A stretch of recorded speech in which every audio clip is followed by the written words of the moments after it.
The House will come to order. Members, please register.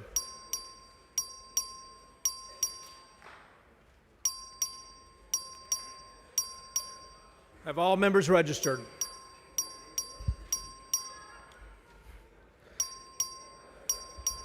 Have all members registered? Have all members registered?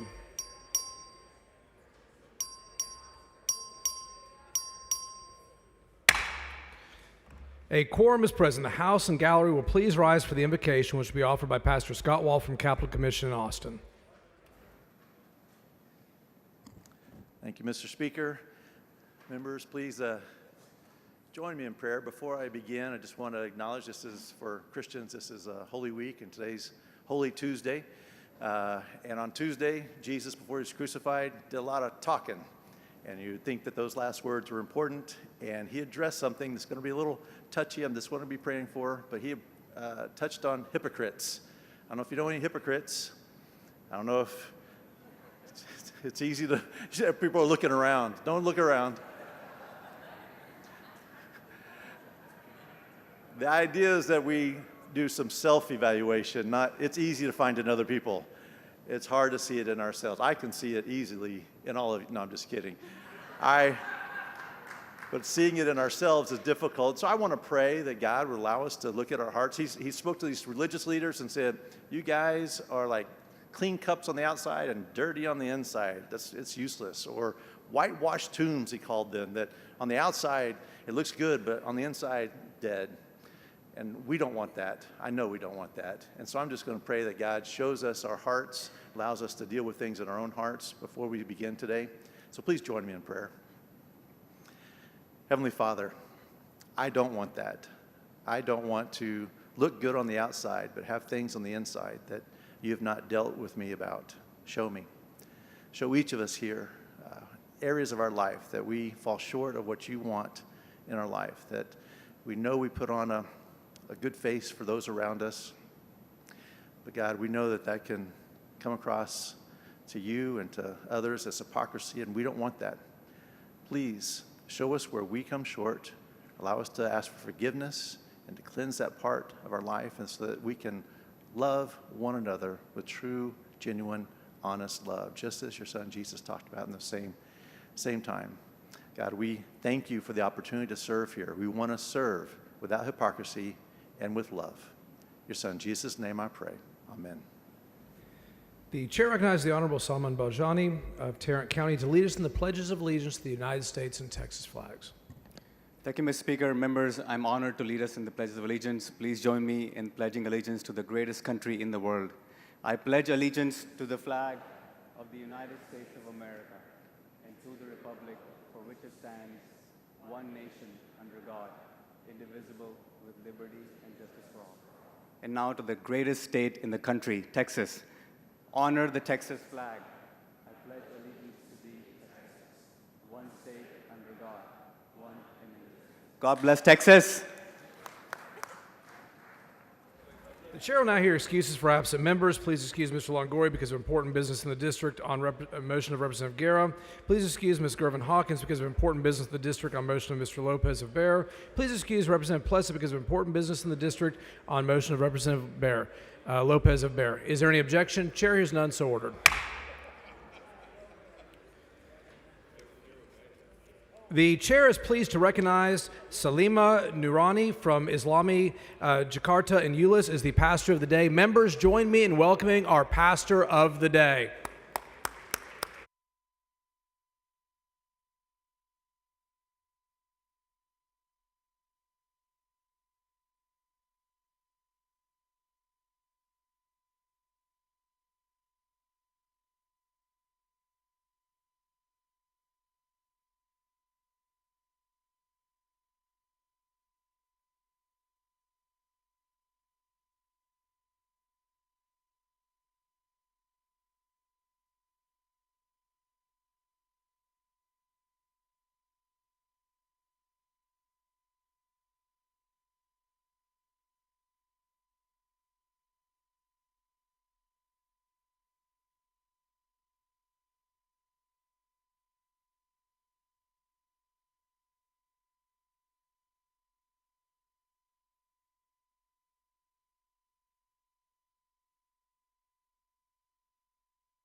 The chair is pleased to recognize Dr. Larry Kravitz from Austin as the Doctor of the Day. Members, join me in welcoming our Doctor of the Day.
Mr. Speaker, Ms. Doorkeeper, Mr. Speaker, I have a messenger from the Senate at the door admit of the the House. messenger.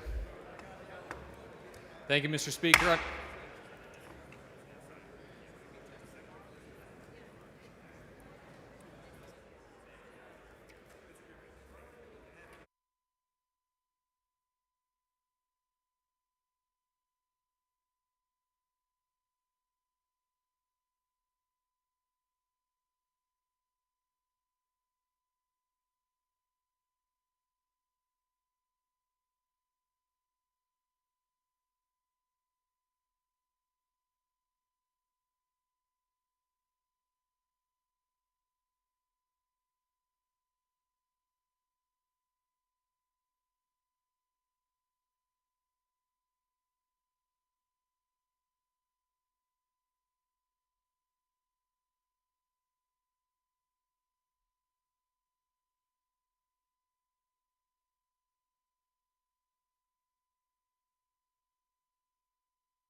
The following announcement, the clerk will read the announcement. The Committee on Homeland Security, Public Safety, and Veterans Affairs will meet today upon final adjournment or recess during bill referral if permission is granted in room 1W.14, the Agriculture Museum, and a formal meeting to consider pending referred and committee business.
Members, we're about to go on some resolutions. Please take your conversations outside the rail. Chair recognizes Mr. Guillen for a motion. Thank you, Mr. Speaker. Members, I move to suspend all necessary rules to take up and consider House Resolution number 774, celebrating Wilson County Day at the State Capitol. Members, you've heard the motion. Is there any objection? The chair hears none. The rules are suspended. The following resolution, the clerk will read the resolution. H.R. 774 by Guillen, recognizing April 15, 2025 as Wilson County Day at the State Capitol. The chair recognizes Mr. Guillen to explain the resolution. Thank you, Mr. Speaker. Members, established by an act of the legislature in 1860, Wilson County has grown and thrived and has become a shining example of what a community can accomplish when they work together towards a common goal. Throughout its history, Wilson County has been known for its thriving agriculture industry, from cotton to cattle, and of course its world-famous peanuts. The hardworking farmers and ranchers of this county have helped to feed and clothe the people of Texas and beyond. But Wilson County is more than just agriculture. It's a great place of natural beauty with rolling hills, crystal clear rivers, stunning sunsets. It's a place of rich culture and tradition with a strong sense of community that is felt by all who call it home. Members, today we celebrate the people of Wilson County and their many contributions to our great state. We celebrate the rich history of this county and its pioneers.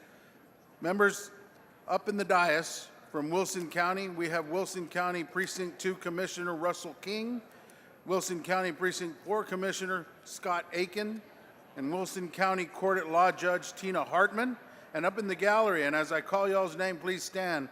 From Wilson County, we have Wilson County Attorney Teresa Nettles, Wilson County Clerk Genevieve Martinez, City of Floresville Mayor Gloria Cantu, City of Floresville Assistant City Manager Cindy Sturm, our Northern District Director Veronica Romo Arriaga, Dylan Busselman, our Young Republicans board member, and Lou Rosenberg, Logan Martin, and Carter Martin. And with the rest of y'all from Wilson County, please rise. Members, please help me recognize our distinguished delegation of Wilson County, and please help me welcome them to their Texas House on Wilson County Day at the State Capitol.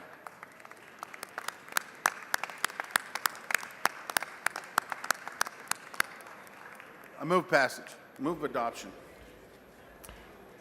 The question occurs on the adoption of the resolution. Is there any objection? The chair hears none. The resolution is adopted.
The chair recognizes Mr. Lujan for a motion. Mr. Speaker, I move to suspend the rules to take up and consider H.R. 765. Members, you've heard the motion. Is there any objection? The chair hears none. The rules are suspended. The following resolution, the clerk will read the resolution. H.R. 765 by Lujan, recognizing April 14, 2025 as San Antonio Mission Indian Descendants Day at the state capitol. Chair recognizes Mr. Lujan to explain the resolution. Thank you, Mr. Speaker. Members, today we are proud to recognize the San Antonio Mission Indian Descendants Day at the Texas Capitol. The San Antonio Mission Indian Descendants Organization brings together individuals whose ancestors lived on mission lands before, during, and after the mission era of the 1700s. This group is dedicated to preserving and sharing a deep cultural heritage, one that continues to shape and strengthen the vibrant fabric of our community today. As they're standing there in the back, we just truly like to recognize you. Thank you for being here all the way from San Antonio. These are San Antonio Mission Indian Descendant Organization members. Thank you.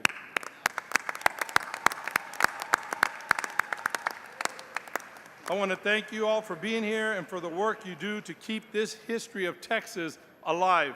Welcome to your Texas Capitol. I move adoption. The question occurs on the adoption of the resolution. Is there any objection? The chair hears none. The motion is adopted.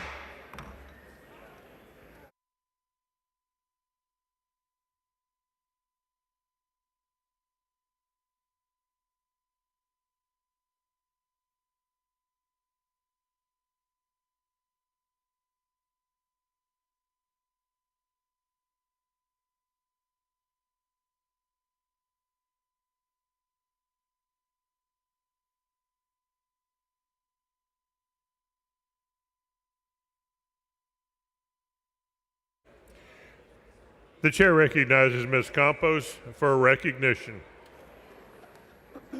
Mr. Speaker, I move that we suspend all necessary rules to consider H.R. 850.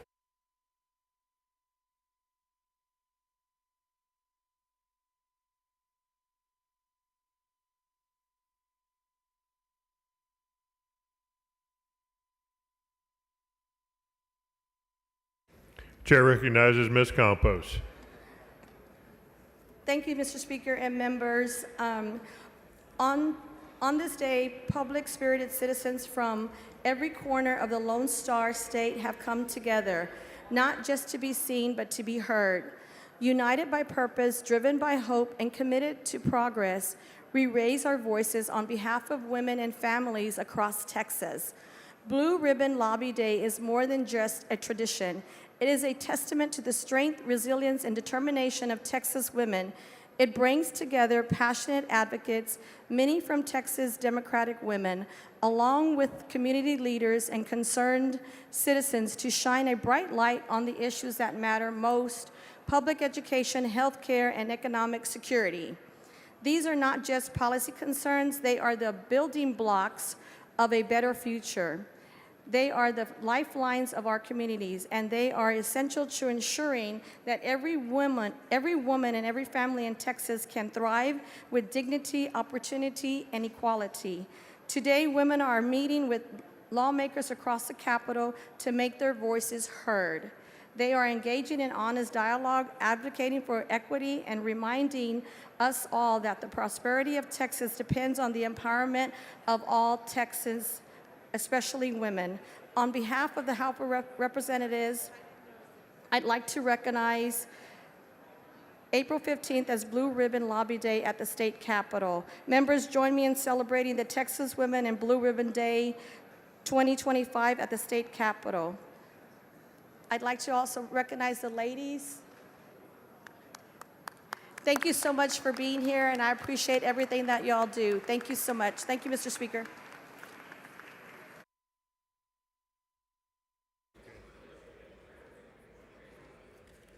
Chair recognizes Mr. Reynolds for recognition. Thank you, Mr. Speaker. Members, I'm so thankful that Representative Campos brought this recognition, and I'm so excited to see some amazing ladies that changed my wardrobe today to wear blue.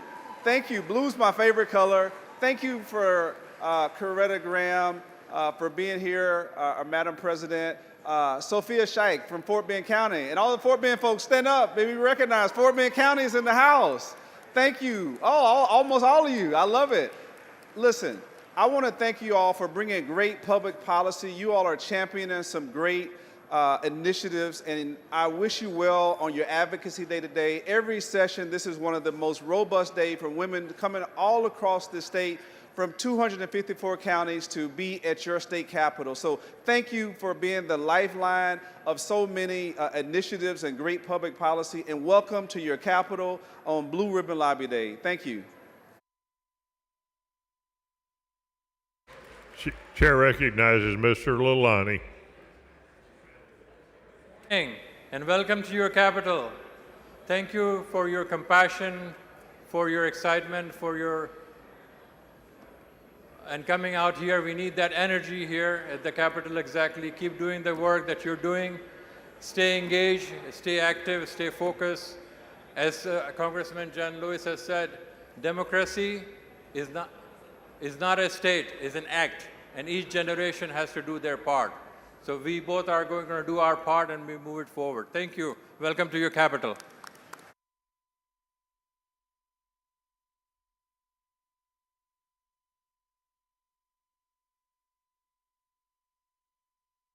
Is Mr. Kane on the floor of the House?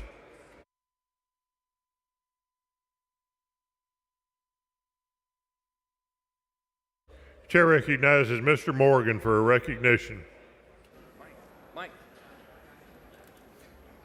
Thank you, Mr. Speaker, members, and members of the gallery.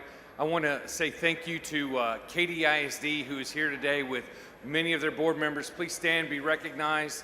The amazing and outstanding work that these members do for our community, our students, our children, to forge future leaders in our state is just, cannot be matched or surpassed by anybody else. And so I want to give a great thanks to all of those members that are standing up there today. Please give them a warm round of applause. You want to say anything? Chair recognizes Mr. Toth. Katy ISD is not in my district, but you guys have been champions, and we so appreciate everything that Katy ISD is doing to set a standard for great education in the state of Texas. God bless you guys. Thank y'all so much.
Members, we're about to take up the items eligible calendar first and then the supplemental calendar.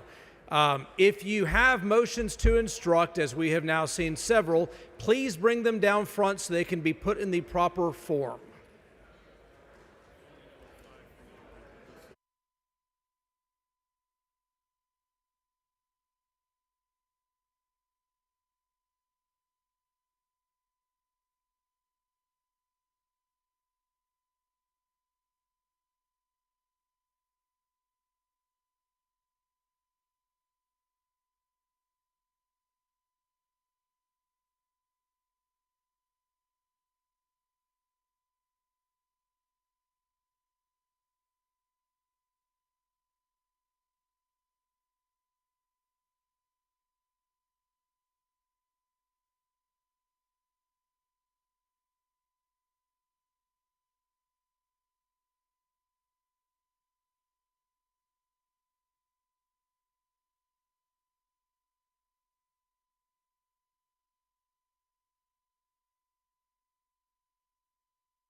The chair recognizes Mr. Rosenthal for a recognition.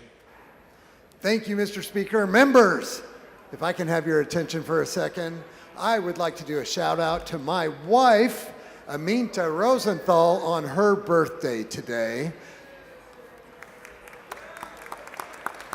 Aminta, I hope you can see this. I love you with all my heart. I'm grateful for you holding it down for me and our whole family. And just thanks for everything you do for all of us. I could not do this or really anything without you. Happy birthday, Aminta. Happy birthday.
Chair recognizes Dr. Bonin for a motion.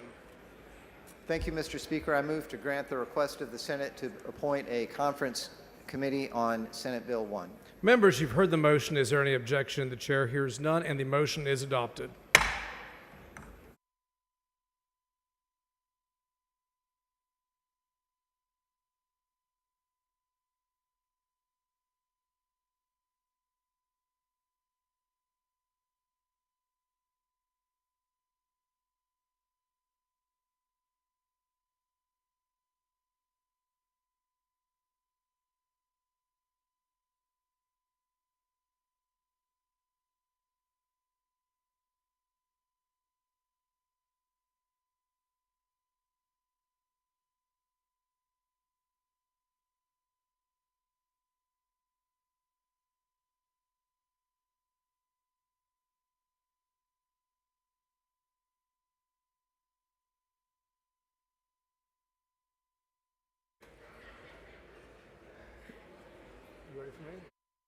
The following motion in writing, the clerk will read the motion.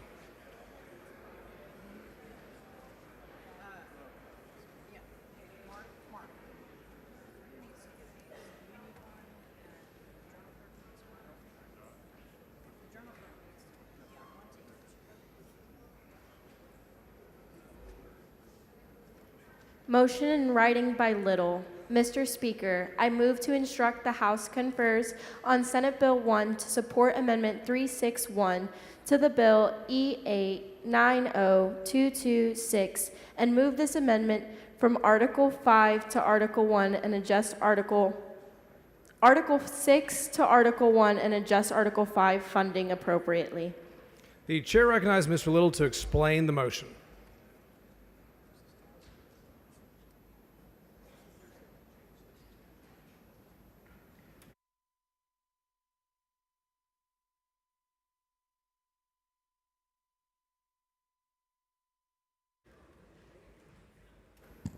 Thank you, Mr. Speaker. Members, I'd like to make a little technical adjustment to the budget if we can.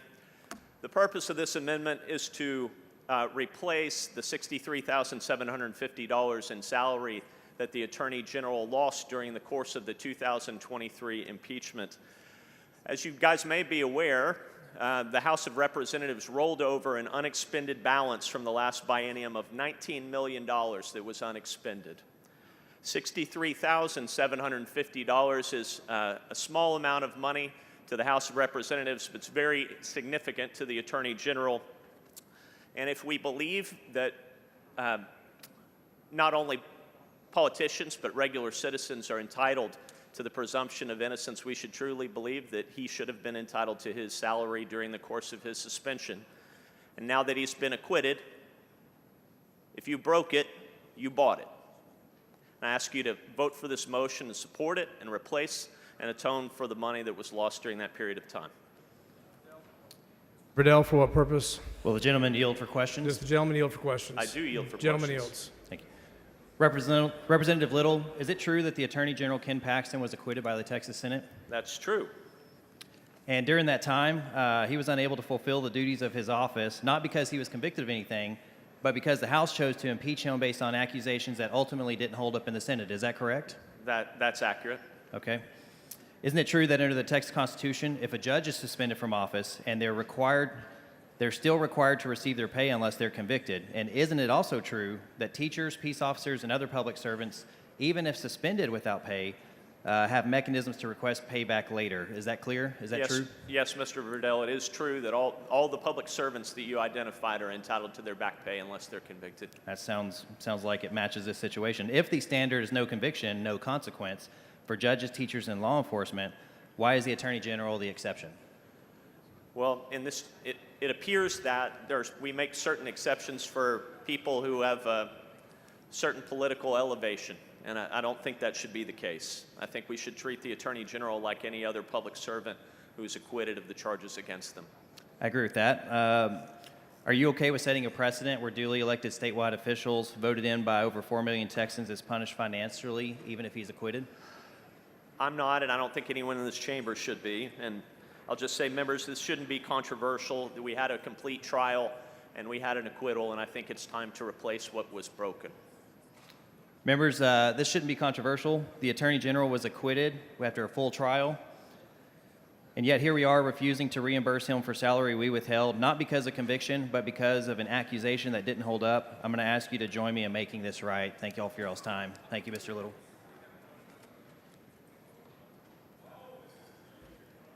Mr. Speaker. Mr. Schatzline, in favor.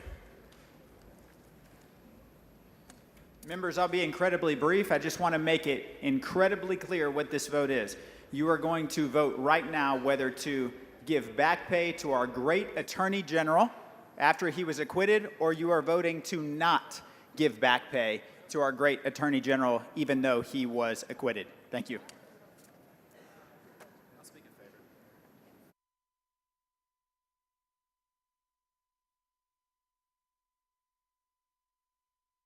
Mr. Vasut, in favor. Pay the man.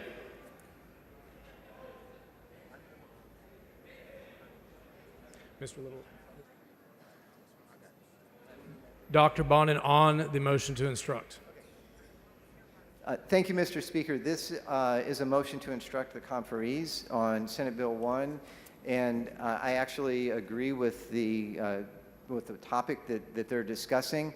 And I will be voting for this motion to instruct, but you should each vote your conscience, vote your district on this.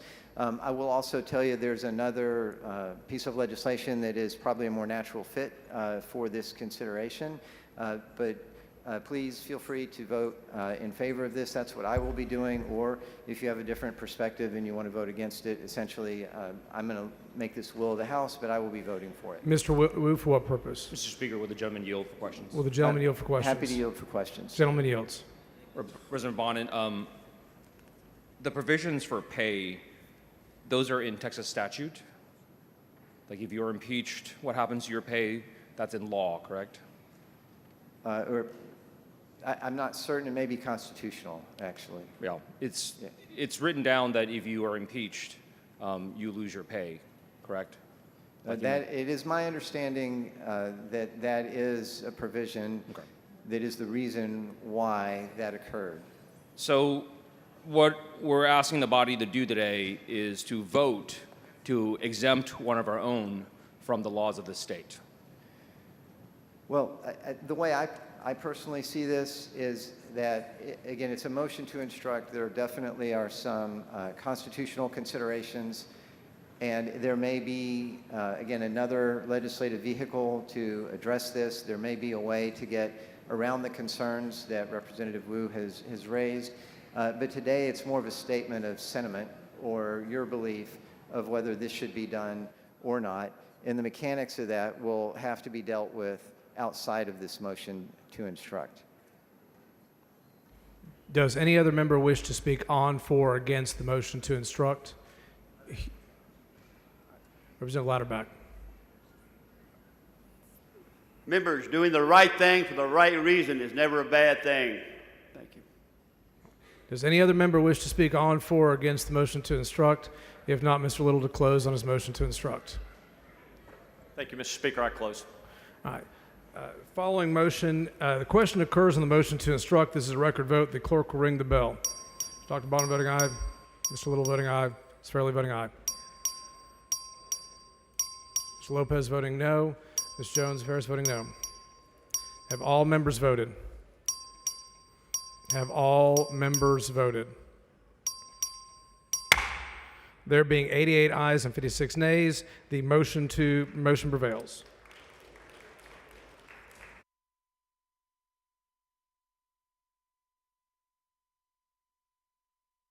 Mr. Guerin, for what purpose? Parliamentary inquiry, Mr. Speaker. State your inquiry. Mr. Speaker, is a motion to instruct binding on the conferees? It is not. Thank you, Mr. Speaker. Thank you, Mr. Guerin. The following motion in writing, the clerk will read the motion.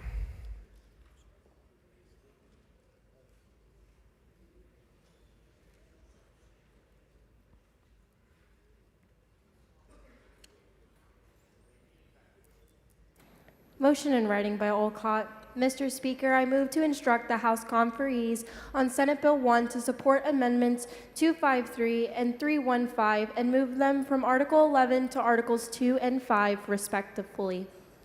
Chair recognizes Mr. Alcott to explain the motion.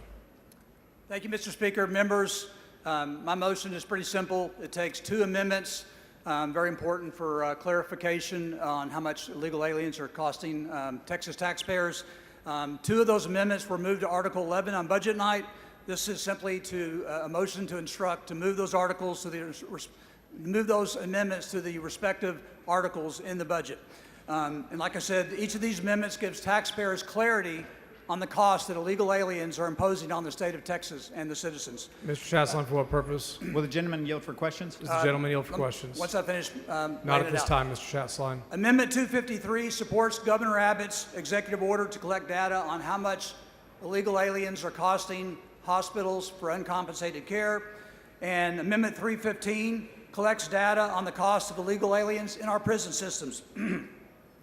I believe that our budget conferees should fight to ensure these amendments make it into the final budget. Again, none of these changes, existing policies, none of them require an appropriation. They only provide transparency for taxpayers. And I appreciate your vote. And I Ms. move Chasline, adoption. for what purpose? Will the gentleman yield for questions? Gentleman yield Yes. for questions. The gentleman yields. Representative Alcott, I want to make sure I've heard you correctly. This lines up with something that Governor Abbott issued an executive order on. Is that correct? Yes, sir. One of those do. The Amendment 253 does. Yes, sir. So it's interesting. It's interesting that we would need to spend our time doing something like this. We really should have already done it. Can you tell me roughly how much money hospitals are having to spend on health care for illegal immigrants? That's actually one of the points of this amendment, is to make sure we find that out. So- It's my understanding. Go ahead, sir. So they're not tracking it.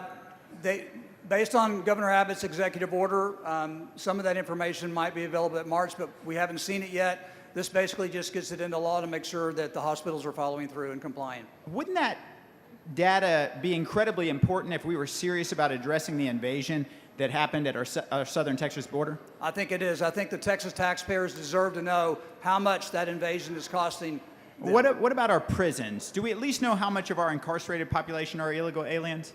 I think many of the prisons do know, and but they don't have it in any kind of database, which is going to make it difficult for them to provide a report to the legislature, this body, and to the governor. And so I think that my second amendment that I'm having moved I'm asking to be instructed to move into the budget would do just that. It would actually require the prisons to actually compile that data and share it with us so we know what we're dealing with. So just so we're clear, we're not tracking healthcare costs, we're not tracking incarceration rates, and we're certainly not aggregating any of it. No, we're just collecting data, sir. Well, this sounds like an incredibly simple vote. I'll be voting yes on your motion. Thank you. Mr. Speaker. Ms. Flores, for what purpose? Will the gentleman yield for a question? Yes. Does the gentleman yield for questions? The gentleman yields. Could you tell me which planets these aliens are from? I wasn't aware that they were extraterrestrial Yes. bodies in Texas. Yes, aliens is a technical term used by the government themselves. My wife at one point was a resident alien. It's a simple term that's been around for a long time. It doesn't mean anything derogatory into the individual. It simply means that these people are in this country all unlawfully, and therefore they're considered illegal aliens. Thank you. It would be better if you might say illegal immigrants or maybe foreigners, but Yes, it's a little bit. my issue with that is when you say illegal immigrants, immigration typically is done the legal way. And when you're coming in here illegally, I don't consider that necessarily immigration. I consider that unlawful presence. Thank you. Mr. Anchia, for what purpose? Thank you, Mr. Speaker. Will the gentleman yield for some questions? Does Yes, the sir. gentleman yield for questions? The Gladly. gentleman yields. Yeah, you referred to an executive order by the governor. When was that executive order done? This past fall. Okay. October, maybe October-ish. Do you have the exact date? I do not. And what was the number of the executive order? As you know, executive orders have numbers associated with them. Can you cite the exact executive order? I'm sorry, sir. I do not have that number in my head. Can you read the language of the executive order?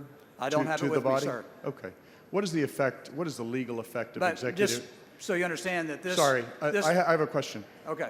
What is I'm it- trying to answer your previous question. Am I allowed to do that? Yeah, but it didn't say, you said you didn't have the language of the order in front of you, Correct. which I asked you to read, and that's okay. What is the legal? But the language what is, for what I'm doing actually is in the amendment itself, so what is it the stands legal alone. effect? What do executive orders do? What is the legal effect of executive orders?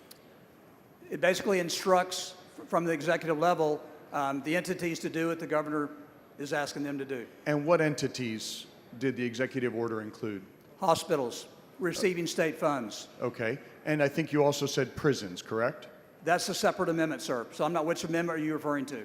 So you have you I have referenced two amendments You that I'm referenced motioning two to of instruct. them, Yes, right? sir. On your motion to instruct. So That's correct. I assume that your motion to instruct includes both amendments, one related to hospitals and one related to prisons. Is that correct? That's correct. And they're both before the House right now in your motion to instruct. Is That's that correct? Okay.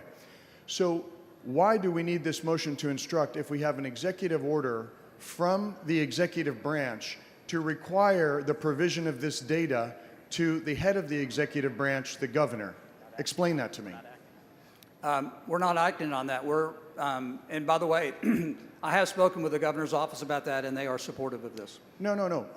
That's non-responsive to my question. If we have an executive order from the governor that requests this information from the executive branch, why is the executive branch not providing that to the governor?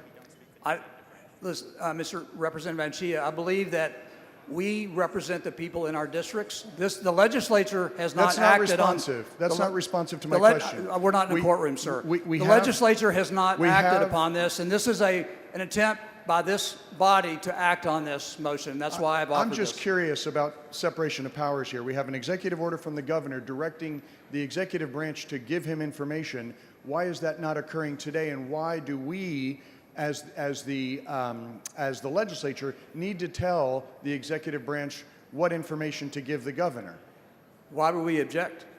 No, I'm asking what is not happening in the process in the executive branch? Is there a failure in the executive branch that this information is not being provided? Listen, I represent 200,000 citizens in my district, and I think that this is something they would love to see pass and get into their budget, and I think that that's incumbent upon us as a legislative body to be able to do. And this is not in conflict. This is simply supplementary. I'm just curious why the executive branch is not being responsive to the governor. If you tell me, and why would we that- object to actually legislating this? Pardon me. I'd like. Members, this is a question and answer. Please do not talk over each other Thank so you. all members can hear your debate. Thank you, Mr. Speaker. I'm just kind of curious about the failure in the executive branch that prevents the prison system and the hospital system from being responsive to the governor's request. Are you aware of a failure to respond? I'm not aware of any failure. Thank you. Mr. Romero, for what purpose? Does the gentleman yield for questions? Does the gentleman yield for questions?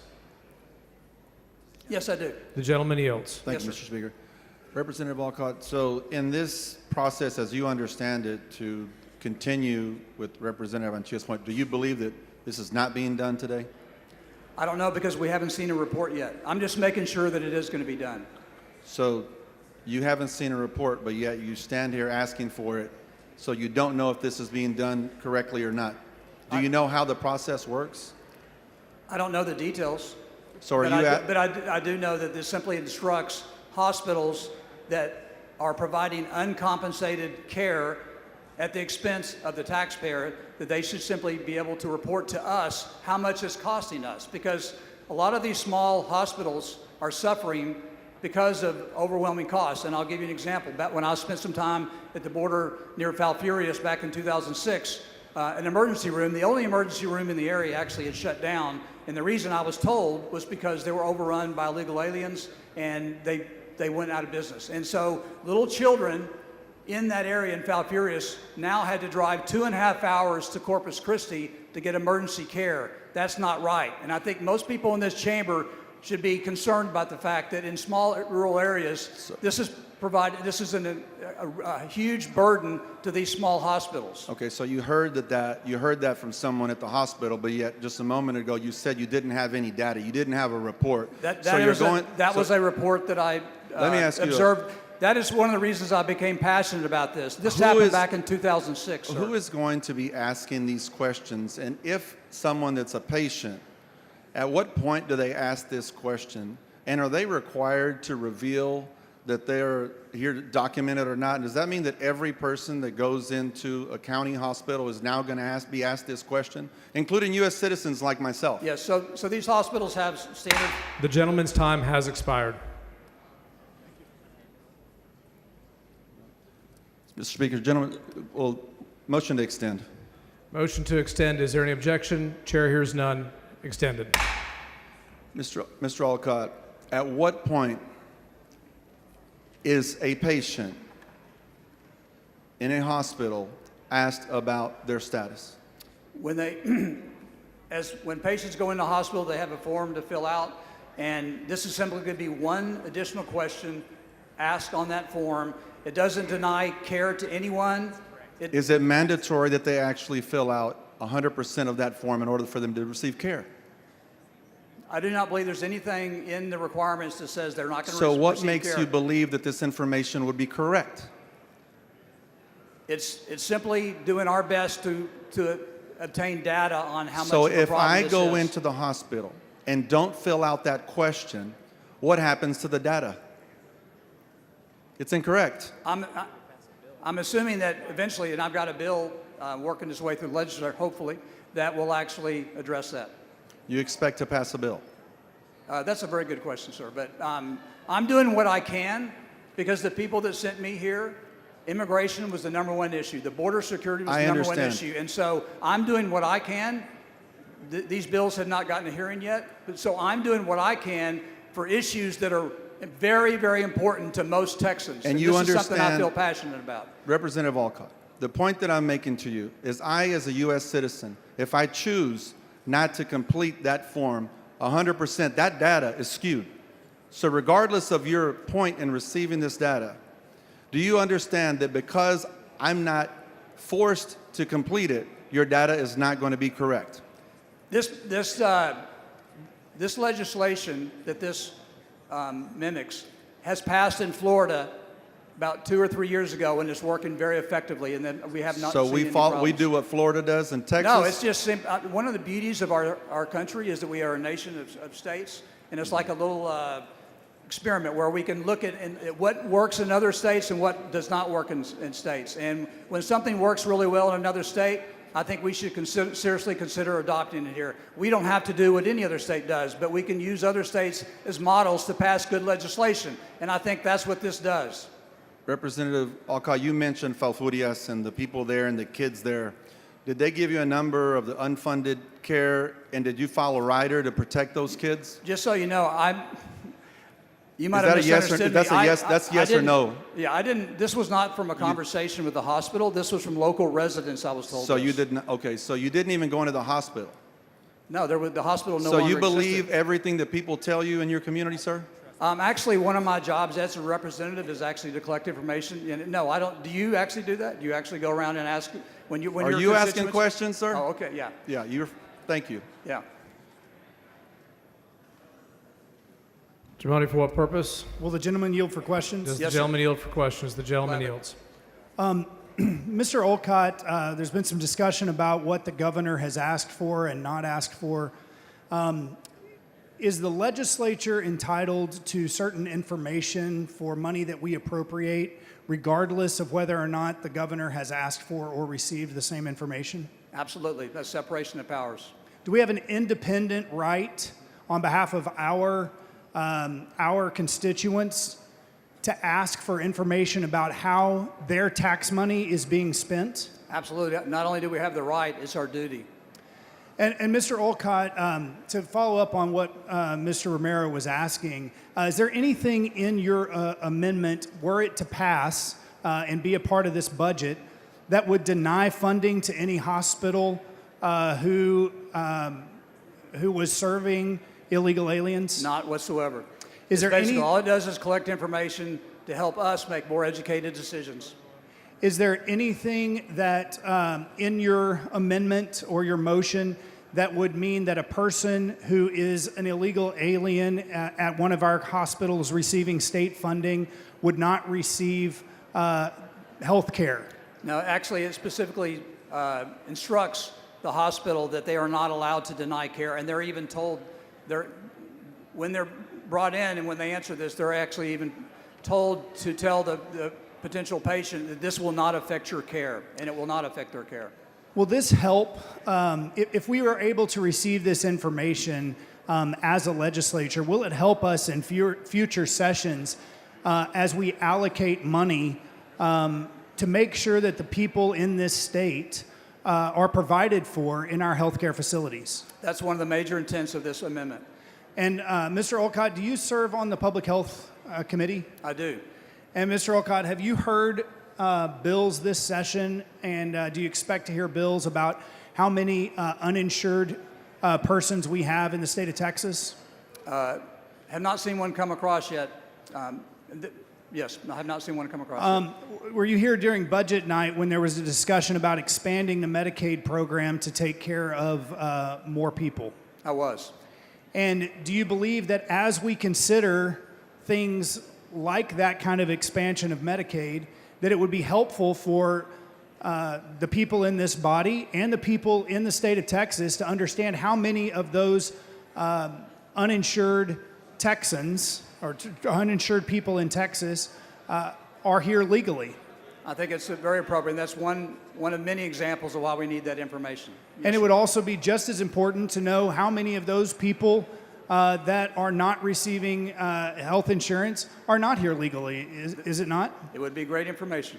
And once again, this is not, there's no affirmative duty or action. This is a reporting requirement only. Is that That's correct? Right. Only reporting. This should be non-controversial. All we're doing, all this does is instruct the conferees to get it in to the final bill so that we can actually get this information. And like I said, there's nothing controversial about it. It's all it does is collect information. And like I said before, it's been done in Florida and it's working very successfully. I agree, Mr. Olcott. I appreciate you bringing forth this motion, and I hope that we're able to get this information for next session. Thank you. Thank you, Representative Money. For what purpose? Thank you, Mr. Speaker. Will the gentleman yield for some Does questions? the gentleman yield for questions? Yes, I do. The gentleman yields. Representative Olcott, are you aware of any fiscal implication of your study? Do you know how much it would cost? No fiscal impact. So have you, I know you spoke earlier and you mentioned that you hadn't visited any hospitals personally to ask about this. Is that correct? I'm sorry, I'm having a hard time hearing. I know you mentioned earlier that you had not personally visited with any hospitals to inquire about this study. Is that correct? I have not. I don't feel like it's necessary. Okay, so you have not sat down and talked with any healthcare professional administrators asking specifically how much is this going to cost your hospital to implement this study? No, I have not. Basically, they just put one more line on a registration form. I can't see that being any significant cost. Okay, so you don't know how much this is going to cost them? Yes, I'm expecting to be virtually no fiscal impact.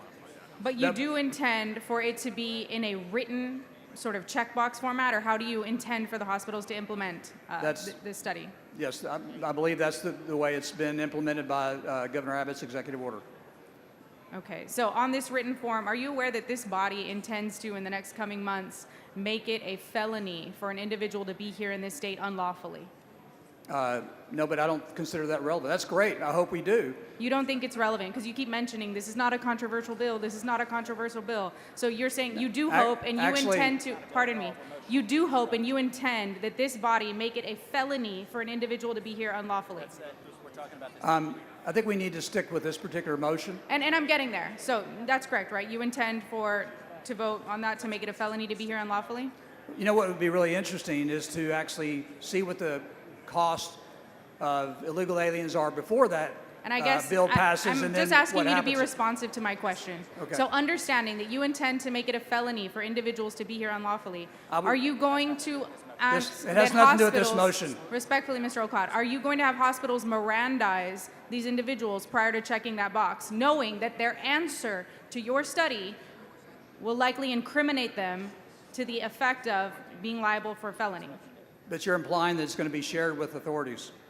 I'm sorry. So, respectfully, my question is, are these individuals going to be Mirandized to the fact that their answer to this question will likely incriminate them to the tune of a felony now, which you intend to enforce here in the state of Texas? I don't consider that relevant to this.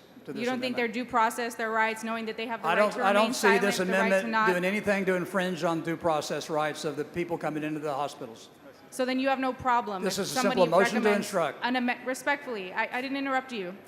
So then, do you have any problem with an amendment to your amendment allowing these individuals to be Mirandized, knowing that their answer to this question will likely incriminate them to the tune of a felony? I'm actually very happy the way the amendment's written right now. Thank you. The gentleman's time has expired.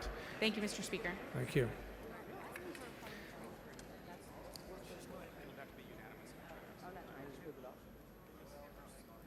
Ms. Collier, for what purpose? Mr. Speaker, parliamentary inquiry. State your inquiry. Is there a copy of this motion? Are these motions to instruct that the members can look at that will be available for us to review?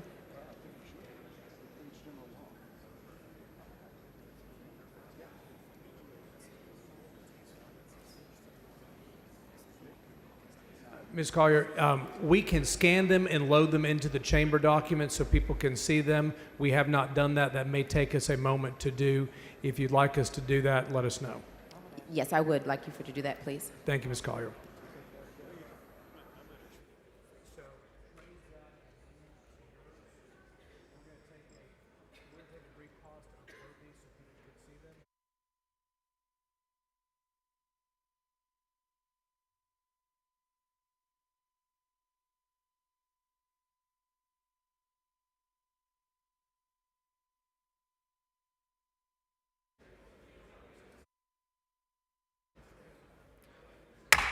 Members, we're going to stand at ease until 11:45, so these motions to instruct can be uploaded to the chamber documents so everybody can see them, including any amendments to the motions to instruct.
The House will come to order.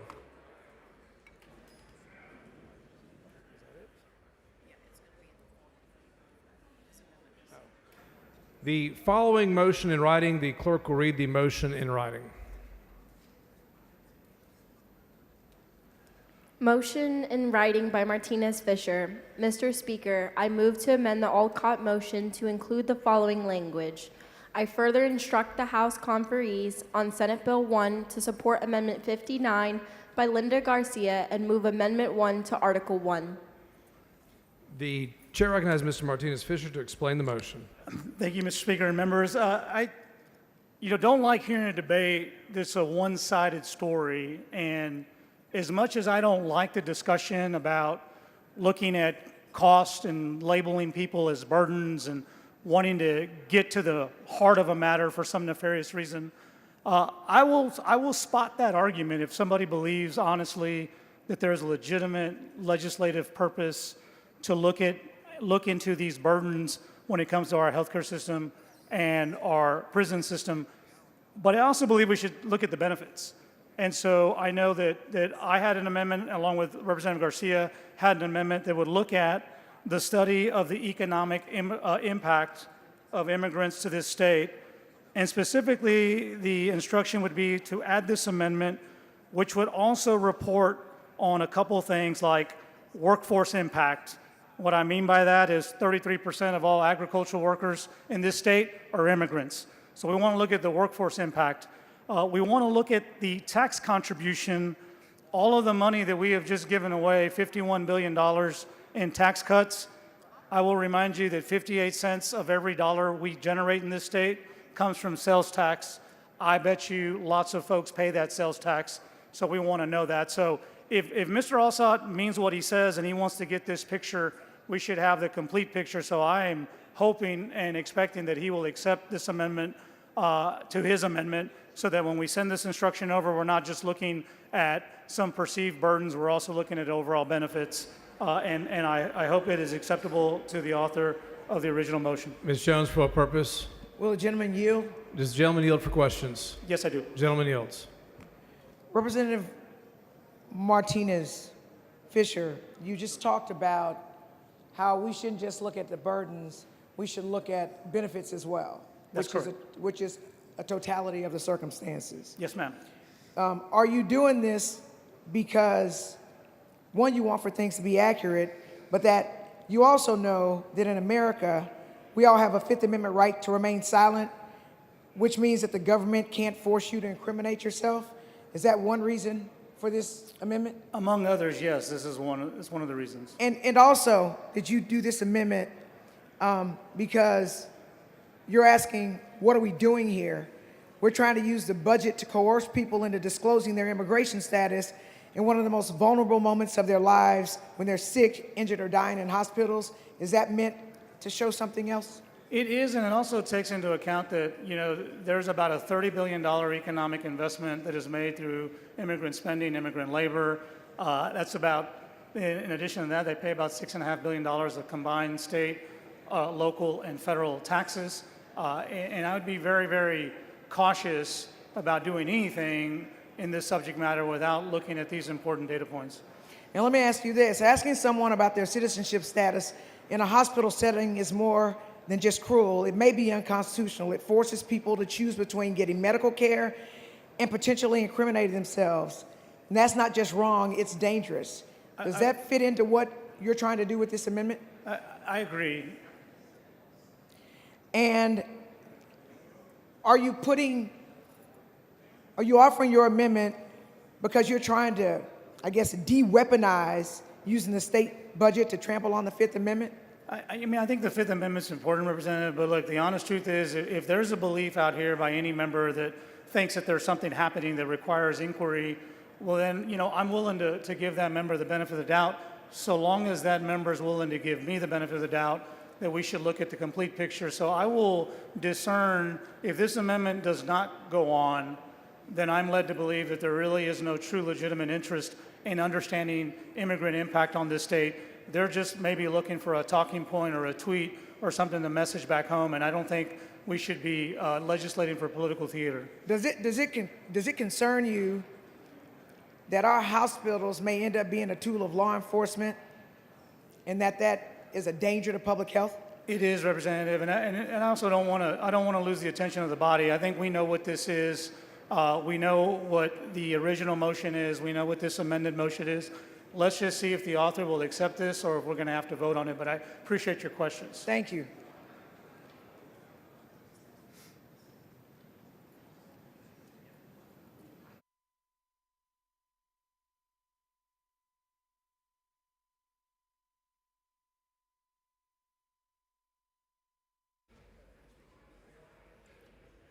The chair recognizes Mr. Olcott to speak against the motion.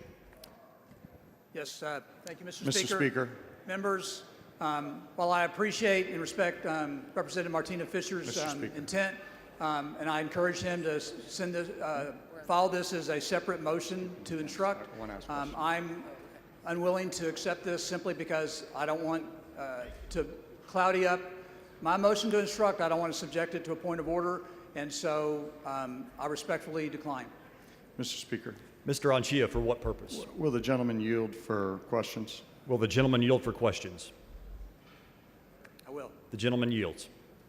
So, Representative Olcott, you have chosen not to take the amendment to your motion to instruct, correct? That's correct.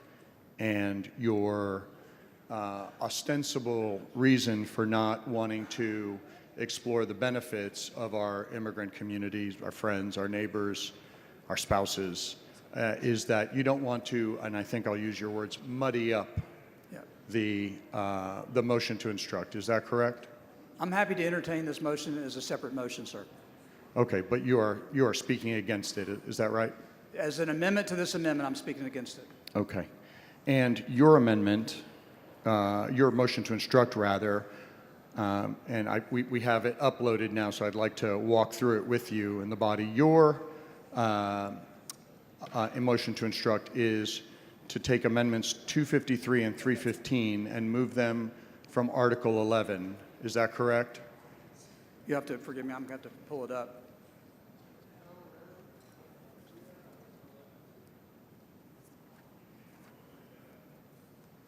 Sorry, I'll restate it because I think you have it in front of you. Amendments 253 and 315 and move them from Article 11 to Articles 2 and 5. Is that correct? We're reading from the same document on, Yes, your motion to instruct? Moving Amendment 253. Mr. Anchia, we are on the Martinez-Fisher motion. Correct. And in order to understand how the Martinez-Fisher amended motion to instruct works, that he is currently speaking against, I wanted to go over with him the underlying amendment. Is that in order, Mr. Speaker? The underlying motion is not before us at this time. Okay, but since we just loaded it, I wanted to understand how the two would work together. But I will instead just talk about the motion to instruct. Do you think it's valuable to understand the benefits of our immigrant community to the state of Texas? Yes, are you referring to immigrants or illegal immigrants or both? All immigrants. Okay.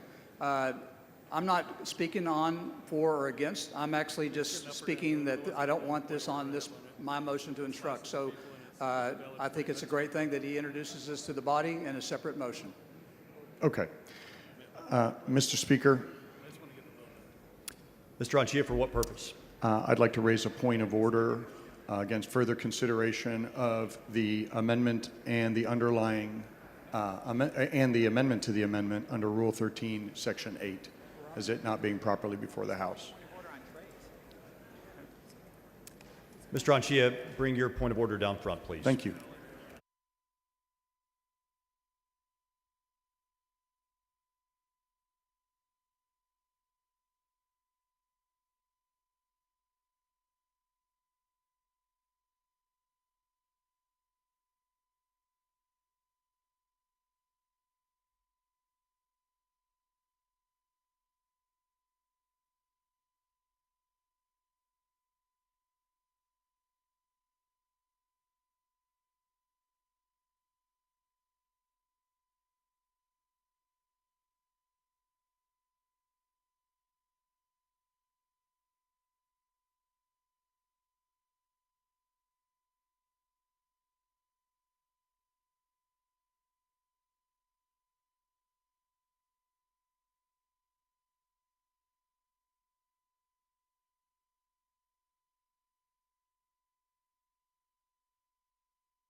Members, the point of order has been withdrawn. The chair recognizes Mr. Schatzline to speak against the Martinez-Fisher motion. Members, it's clear that there's a point of order on the motion to instruct, and so I just want to make something really clear. If you are in favor of collecting the data in order to understand the impacts of illegal immigration on our prison system as well as our healthcare system, then you will vote no on this amendment to the motion to instruct. On Thank the you. amendment to the motion to instruct. The amendment to the motion to instruct. Okay. The chair recognizes Mr. Martinez-Fisher to Thank you, Mr. close Speaker. on the motion. Thank you, Mr. Speaker. I disagree with Representative Schatzline. This amendment to the amendment has nothing to do with the impact that they're seeking to look at cost on health care and prisons. This amendment goes on, we're looking at everything. We're looking at benefits, we're looking at burdens. It is a complete picture. I hope when we make our policy, we're making policy on the complete picture. And with that, I ask that you vote yes on the amended motion to instruct. Mr. Anchia, for what purpose? Some questions for the author of the amendment to the motion to instruct. Does the gentleman yield to questions? Happy to yield. Representative Martinez-Fisher, you and I have been reelected by our constituents of this body for a long time now. And I'm sure you recall when the last time we looked at this issue, the Comptroller of Public Accounts, Carol Keaton Rylander Strayhorn, concluded that our immigrant population, both documented and undocumented, was benefiting the state of Texas to the tune of billions and billions of dollars. Do you recall that study? Yes, I do, and it was a very thoughtful study because it looked at not just contributions in the workforce, and let's not mince words. I mean, you can't go too far out of this Capitol and not see the hands of immigrant labor working somewhere near the Capitol. And of course, they buy things and they pay taxes, and they have cars and they buy gas, they pay taxes. And so, yes, it was a very thoughtful report. And so this motion to instruct just wants to look at one side of the ledger. Said, look at expenses, but don't look at benefits. Is that your understanding of what what Representative Alcott is trying to get at? It seems to me it was an incomplete picture, yes. And in any first-year accounting class at any university in this state, would they tell you to just look at one side of the ledger or look at the entire ledger to understand the health of a company, or in this case, the state? Right. I think if you compromise on the inputs, you will compromise on the output, right? So it makes perfect sense. Thank you. I think you have a good amendment that looks at the entire picture of the contributions of our immigrant community. Thank you, I Mr. appreciate Chairman. you. Thank you, Mr. Chairman. I don't, I'm not trying to be cute. I mean, we're just going to look at this issue. Let's look at the whole thing, not look at, something to propagate, some sort of narrative. If we really care about this issue, let's look at the whole thing. Mr. Speaker, Mr. Patterson, for what purpose? will the gentleman yield for questions? I yield. Gentleman yields. This is really more about process. It's probably been a couple of years since I've seen an amendment to a motion to instruct. And so is it your understanding that this amendment language is in the chamber documents on folks' laptops? Is that where your amendment is? I don't know where it is. This amendment was certainly swept in Article 11 on the night of the appropriations debate. Sure. And then I didn't find it there. I did just recently hear that this may be located in the chamber documents on our laptops. And so, with the chatter and everything, I'm just really trying to understand what your amendment does. If you can, this is not a gotcha or anything. I just want to make sure that I understand before we vote on this, since it's not the normal kind of floor amendment system situation. You mean we're not going to talk about teacher pay raises? Yeah, not this time. Okay, no, Mr. Chairman. Look, it's simple. There's an amendment. There was a motion to instruct that said we're going to study these certain areas of our state budget because we believe there's significant burdens to our taxpayers and this, that, and the other. And as I listened to the debate, it inspired me to look at an amendment that I had worked on. I know Representative Garcia had worked on that said, let's look at the overall economic impact. So the amendment that's in chamber documents is only going to look at the contributions the immigrants make to workforce impact, their tax contributions, and their consumer spending. Okay. We're just counting money. Okay. We're looking at that. And so if we're looking at what folks cost, maybe we ought to look at what they're putting in as well to see whether that is a wise or unwise policy to look at one thing without looking at the other. Okay. Thank you for taking Thank the time. you, sir. I appreciate it. I ask for a favorable vote on this motion to amend the instruction. Members, the question is on the Martinez-Fisher amendment to the motion to instruct. This is a record vote. The clerk will ring the bell.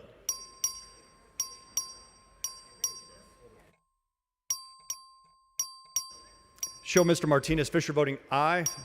Show Mr. Dyson voting nay. Show Mr. Bojani voting aye. Show Mr. Verdell voting nay. Have all members voted? Show Mr. Lauterbach voting nay. Have all members voted? All right. There being 59 ayes and 85 nays, the motion fails.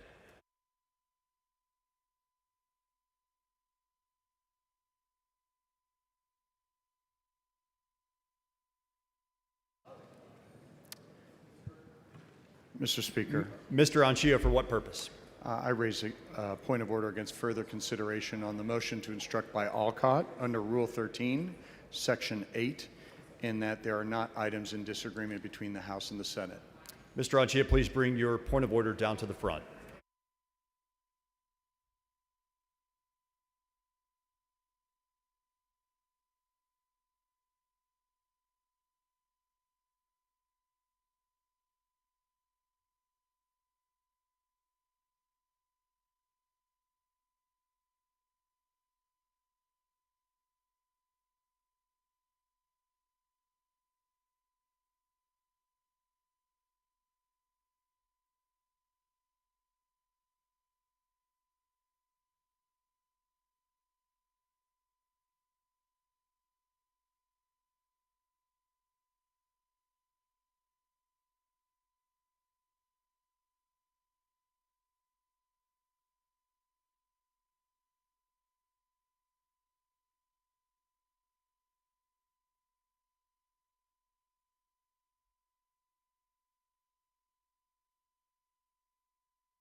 Mr. Anchia raises a point of order against further consideration of the Alcott motion to instruct House conferees on SB 1 under Rule 13, Section 8, on the grounds that the instruction would cause the conferees to exceed their bounds. Mr. Anchia argues that the motion would instruct House conferees to go outside their bounds since the riders referenced in the Alcott motion are not funded in either the Senate or House version of the bill. However, Mr. Anchia acknowledges that the subject matter of the two riders is not included in the Senate version of the bill. Thus, the motion to instruct relates to matter that is in disagreement. Accordingly, the point of order is respectfully overruled. All right. Thank you for handling that for me. You did very good. Mr. Alcott to close. Mr. Alcott to close. Thank you, Mr. Speaker. Members, this motion to instruct is very simple. If you believe that this legislative body, if it would be helpful to them to have simple data on how much does it cost to incarcerate illegal aliens in the state of Texas and how much does it cost hospitals in the form of uncompensated care, please vote yes. I move passage. Record vote occurs on the motion to instruct. All record vote has been requested. Clerk, ring the bell. Should Dr. Bonner vote aye?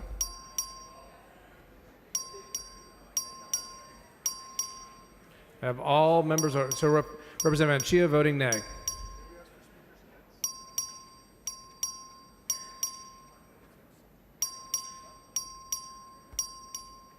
Have all members voted? There being 86 ayes and 61 nays, the motion prevails.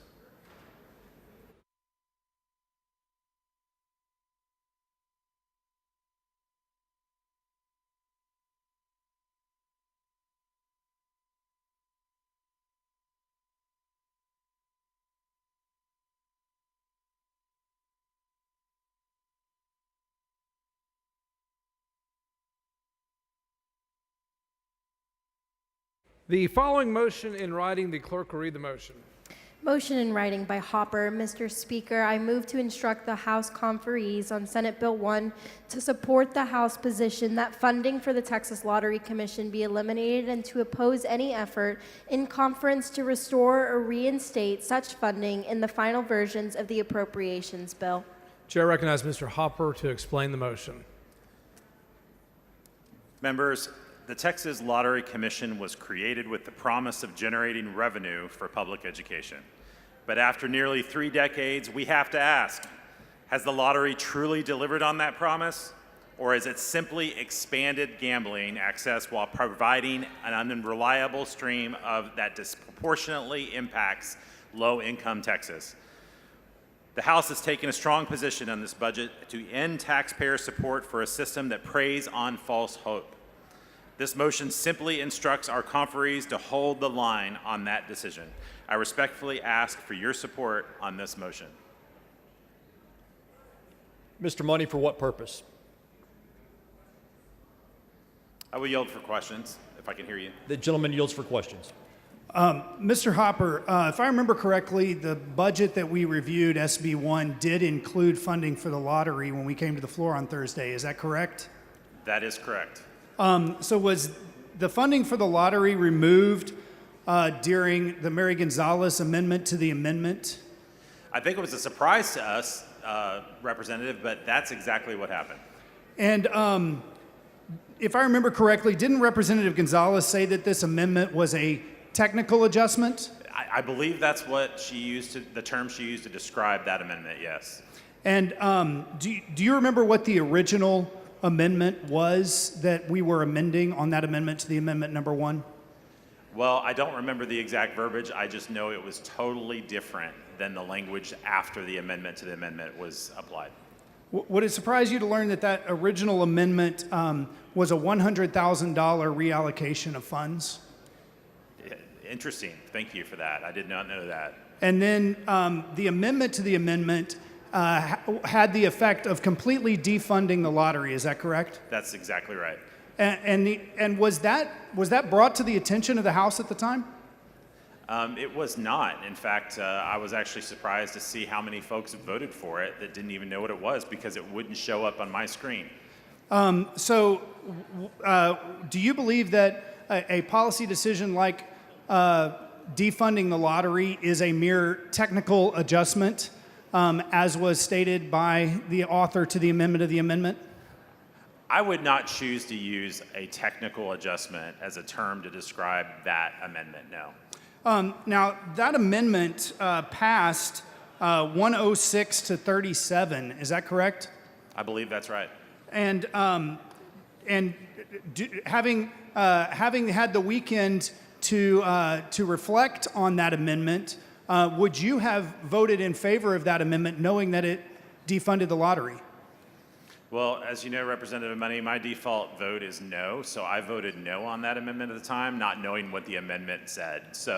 But now that I've been able to ruminate on that amendment and see what it actually did, I would have absolutely supported the idea of that amendment had it not been for the fact that that amendment was designed to kill dozens of conservative amendments that day.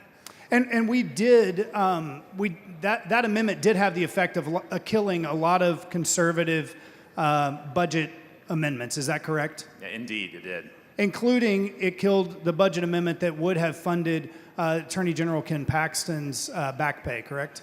Absolutely. But having had the weekend to consider it like I did, I also reflexively voted no, not understanding exactly what happened. It's possible that even more than 106 people in this body want to defund the lottery. Is that correct? Listen, I sure hope so. But I think it's an interesting record vote, and I hope that that's the sentiment of this body. All right. Thank you. Thank you. Mr. Speaker, Mr. Schatzline, for what purpose? will the gentleman yield for questions? Does the gentleman yield for questions? I will yield for questions. Gentleman yields. Representative, do we know what income brackets make up the bulk of lottery ticket sales?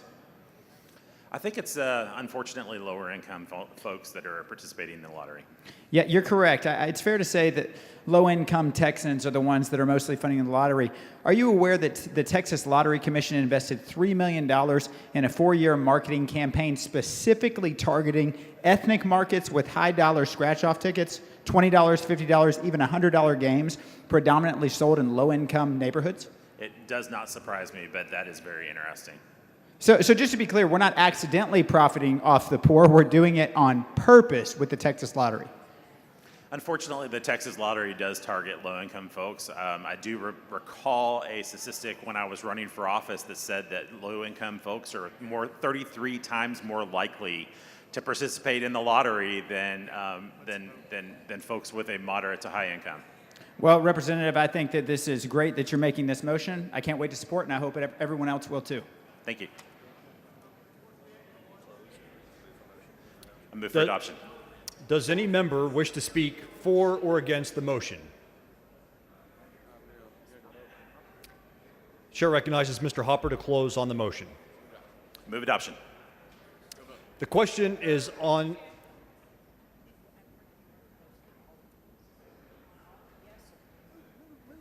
the motion to instruct. Members, this is a record vote. The clerk will ring the bell. Show Mr. Bonin voting aye.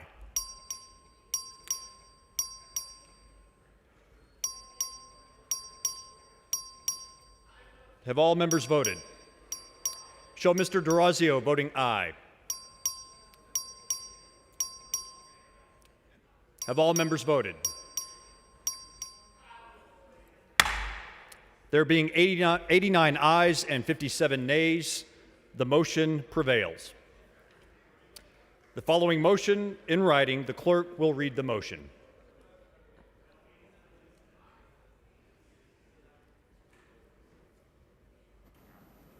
Motion in writing by Money. Mr. Speaker, I move to instruct the House conferees on Senate Bill 1 to support Amendments 282 and 310 and move them from Article 11 to Article 3 of the bill. The chair recognizes Mr. Money to explain the motion. Mr. Speaker, members, these amendments would prohibit institutions that receive public funds for public education and higher education from using those funds to communicate, insinuate, endorse, or affirm in any way that an individual has or can have a gender identity that is inconsistent with the individual's biological sex. Move for passage. Does any member wish to speak for or against the motion? Seeing none, the chair recognizes Mr. Money to close on the motion. So to be clear, this amendment ensures that taxpayer dollars at our public institutions, our public schools, and our public universities are not used to teach harmful gender ideologies. I move for passage. Thank you. Members, the question is on the motion to instruct. This is a record vote. The clerk will ring the bell. Show Mr. Bonin voting aye.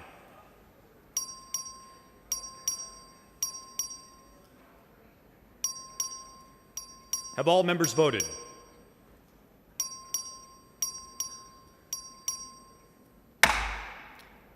There being 86 ayes and 58 nays, the motion the motion prevails.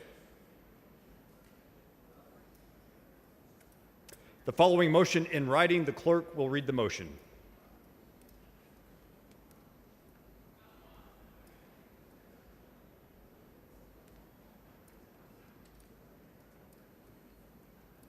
Motion in writing by Tinder Holt. Mr. Speaker, I move to instruct the House conferees on Senate Bill 1 to seek opportunities to fund an additional $4 billion in new property tax relief under Article 3 to Texas Education Agency. The chair recognizes Mr. Tinderholt to explain the motion. Thank you, Mr. Speaker. Members, this is pretty simple. I rise to offer a motion to instruct the House conferees on Senate Bill 1 to fight for an additional $4 billion in property tax relief so we can meet the $10 billion target that Governor Abbott asked us to set. The people of Texas are demanding lasting relief from soaring property taxes. We've made progress. $6.1 billion in new property tax relief is a great start, but I know we can do better for our taxpayers. I personally would love to do the entire $24 billion, but I know that's not realistic. Governor Abbott's asked for $10 billion. We need to deliver. This is not just about numbers. It's about delivering real property tax relief to real homeowners, real families, and small businesses that are being crushed by skyrocketing appraisals in Texas. I urge you to support this instruction. I know we can find $4 billion in our budget. I move adoption.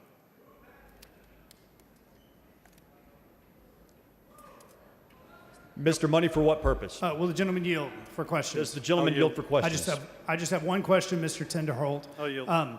This would move $6.5 billion that has been reported in new property tax relief and require that it be 10 to 10.5. Is that correct? It would, and if you're really digging the budget, there's a lot of things in the budget that are great, right? We all looked at the budget. Some voted yes, some voted no. They spent a lot of time putting that budget together, but you got to remember, everybody puts stuff into that budget, Democrats, Republicans alike, and there's some stuff in there that doesn't belong in there. There's some DEI initiatives. There's places where we can find $4 billion to give the $10 billion that Governor Abbott asked for and that property owners are begging for.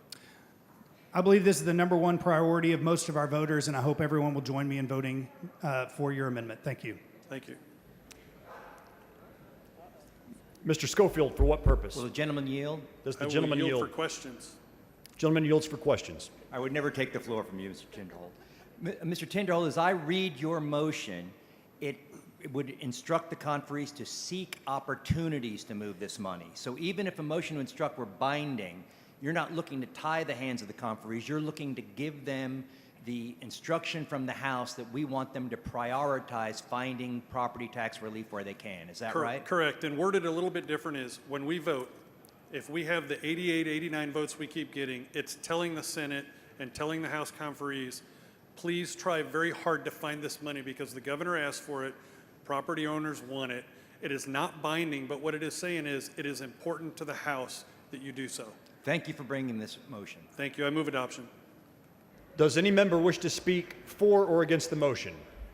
Seeing none, the chair recognizes Mr. Tinderholt to close. Please vote with me for $10 billion in property tax. Move passage. Members, the question is on the motion to instruct. This is a record vote. The clerk will ring the bell. Show Mr. Alcott voting aye. Show Mr. Lauterbach voting aye.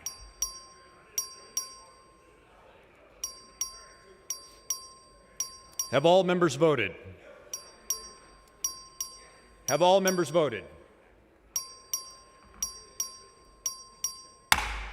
There being 97 ayes and 48 nays, the motion prevails.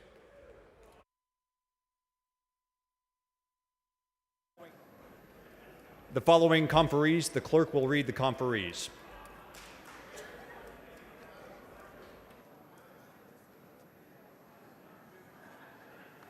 House conferees on Senate Bill 1. Bonin, Chair. Gonzalez of El Paso, Kitzman, or Wally.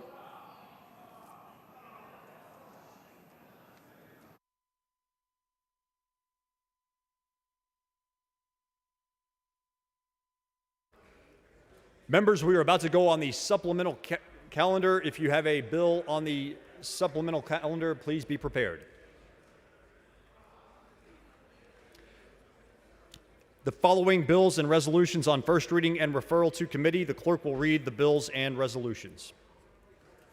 Senate Bill 871 by Birdwell relating to the authority of the legislature, governor, and certain political subdivisions with respect to disasters and emergency for the Committee on State Affairs.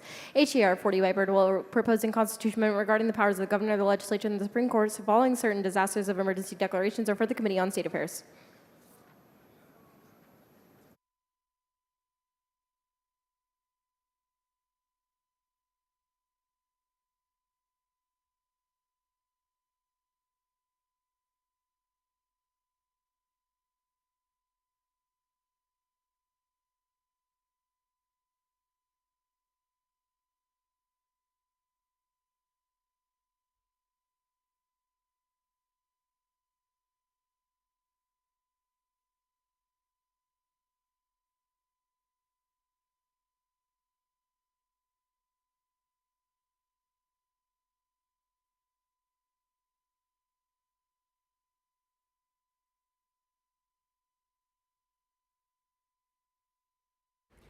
The following announcement, the clerk will read the announcement. The Committee on Criminal Jurisprudence, which is scheduled to meet today at 10:30 a.m. or upon final adjournment, recess, or bill referral if permission is granted, will convene upon adjournment of subcommittee on new offenses and changed penalties in the posted location.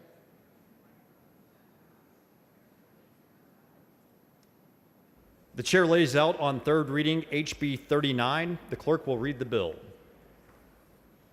HB 39 by Lopez Abair relating to the information and data regarding the incidence of veteran deaths in the state.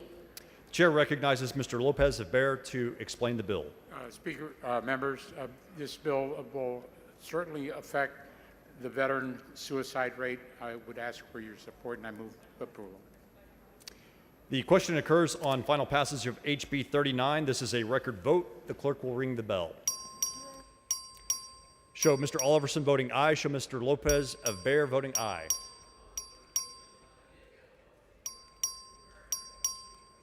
Have all members voted?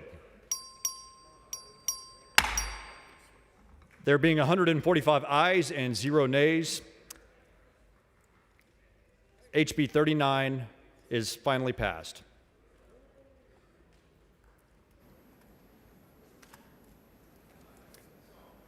The chair lays out on third reading HB 102. The clerk will read the bill. HB 102 by Wilson relating to the early registration for certain students at public institutions of higher education.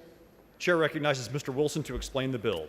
Thank you, Mr. Speaker. Members, House Bill 102 grants priority registration for those students who wish to serve their country in the armed forces. Move passage. The question occurs on final passage of HB 102. This is a record vote. The clerk will ring the bell.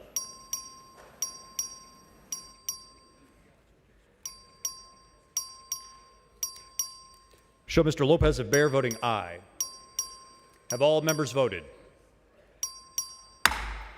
There being 145 ayes and 0 nays, HB 102 is finally passed. The chair lays out on third reading HB 126. The clerk will read the bell.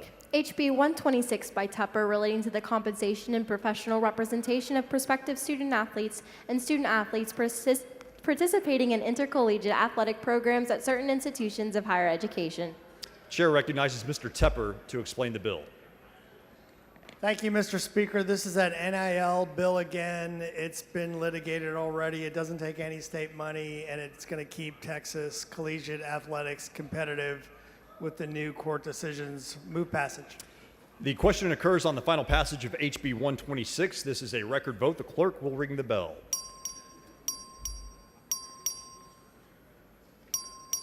Show Mr. Lopez of Bear voting aye. Have all members voted? Have all members voted?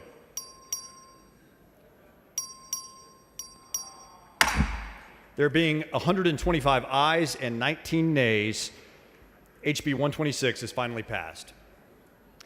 The chair lays out on third reading HB 290. The clerk will read the bell. HB 290 by Lopez Abair relating to assistance for tuition and fees of post-secondary educational institutions for certain members of the Texas Military Forces. Chair recognizes Mr. Lopez Abair to explain the bill. Thank you, Speaker. Members, this supports our military veterans getting an education, being able to be good, productive Texans like we all want them to, and move adoption. The question occurs on final passage of HB 290. This is a record vote. The clerk will ring the bell. Show Mr. Lopez Abair voting aye.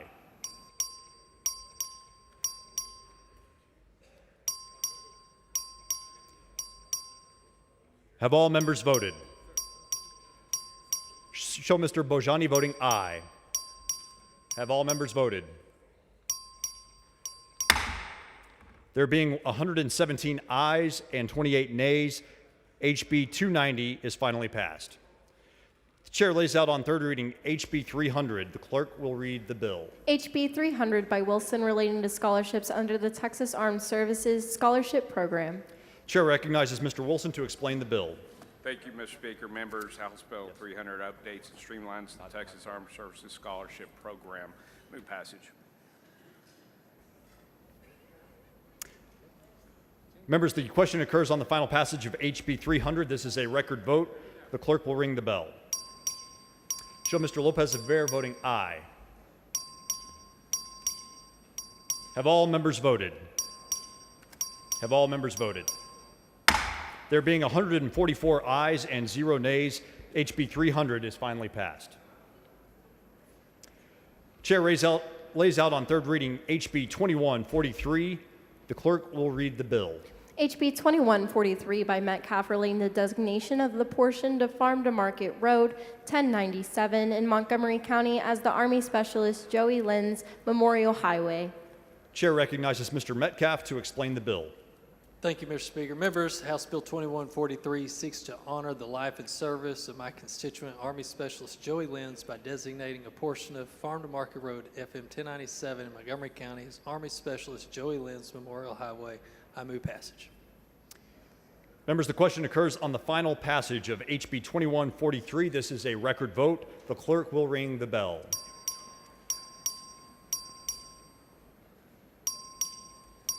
Have all members voted? Have all members voted?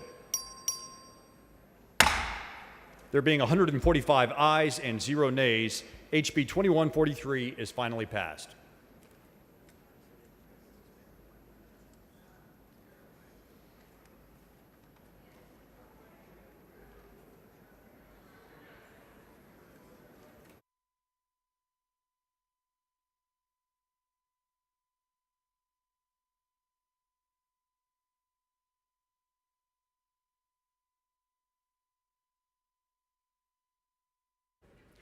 Chair lays out HJR 2 as a matter of postponed business on second reading.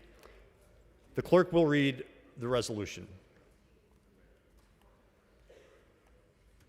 HJR 2 by Guerin proposing a constitutional amendment prohibiting the legislature from imposing death taxes applicable to a descendant's property or the transfer of an estate, inheritance, legacy, succession, or gift. Chair recognizes Mr. Ashby for a motion. Thank you, Mr. Speaker. Members, I move to postpone further consideration of HJR 2 until 10 a.m. Tuesday, April 22nd. Members, you've heard the motion. Is there any objection? Chair hears none. The motion is adopted.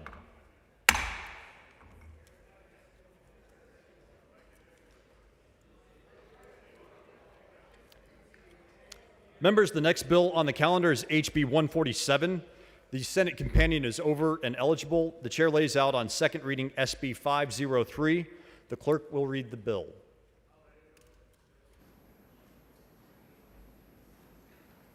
SB 503 by Perry, relating to an establishment of electronic registry of livestock marks and brands. The chair recognizes Mr. Guillen to explain the bill. Thank you, Mr. Speaker. Members, this brings the livestock brand registration into this century by streamlining the process, allowing remote registration, and ensuring brand records are timely, accurate, and accessible to law enforcement, ranchers, and county clerks housed at the Texas Animal Health Commission. The bill brings efficiency, convenience, and flexibility to the current paper and pencil system that is over 100 years old, and move passage. Does any member wish to speak for, against, or on the bill? Seeing none, the question occurs on passage to third reading of SB 503. This is a record vote,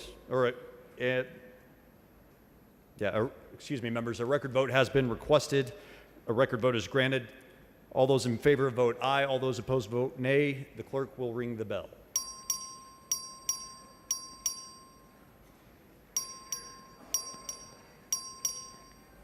Have all members voted? Have all members voted? There being 132 ayes and 13 nays, SB 503 is passed to third reading.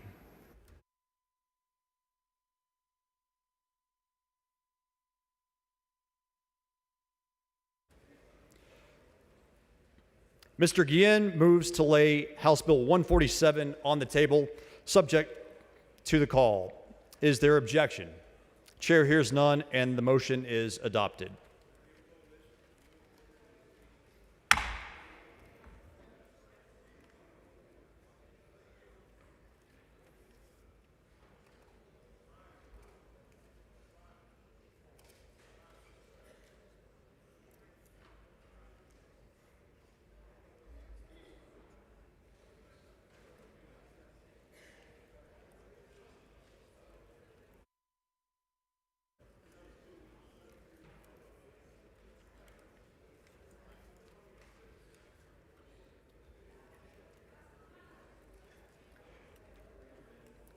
The chair lays out HJR 6 as a matter of postponed business on second reading. The clerk will read the resolution. HJR 6 by Capriglione, proposing a constitutional amendment prohibiting the imposition of a tax on the realized or unrealized capital gains of an individual, family, estate, or trust. Chair recognizes Mr. Capriglione for a motion. Mr. Speaker, I move to postpone further consideration of House of HJR 6 until 10 a.m. Tuesday, April 22nd. Thank you. Members, you've heard the motion. Is there any objection? Hearing none, the motion is adopted.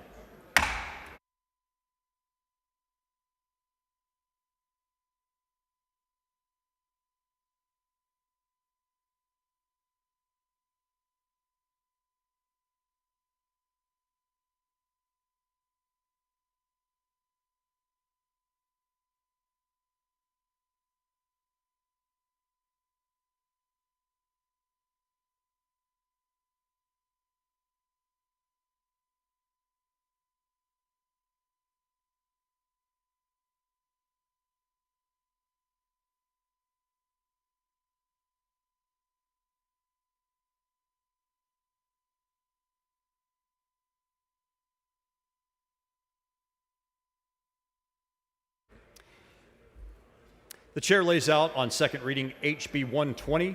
The clerk will read the bill.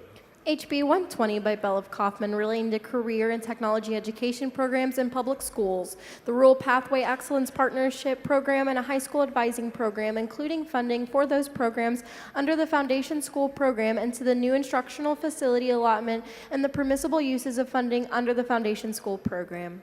The chair recognizes Mr. Bell of Kaufman to explain the bill.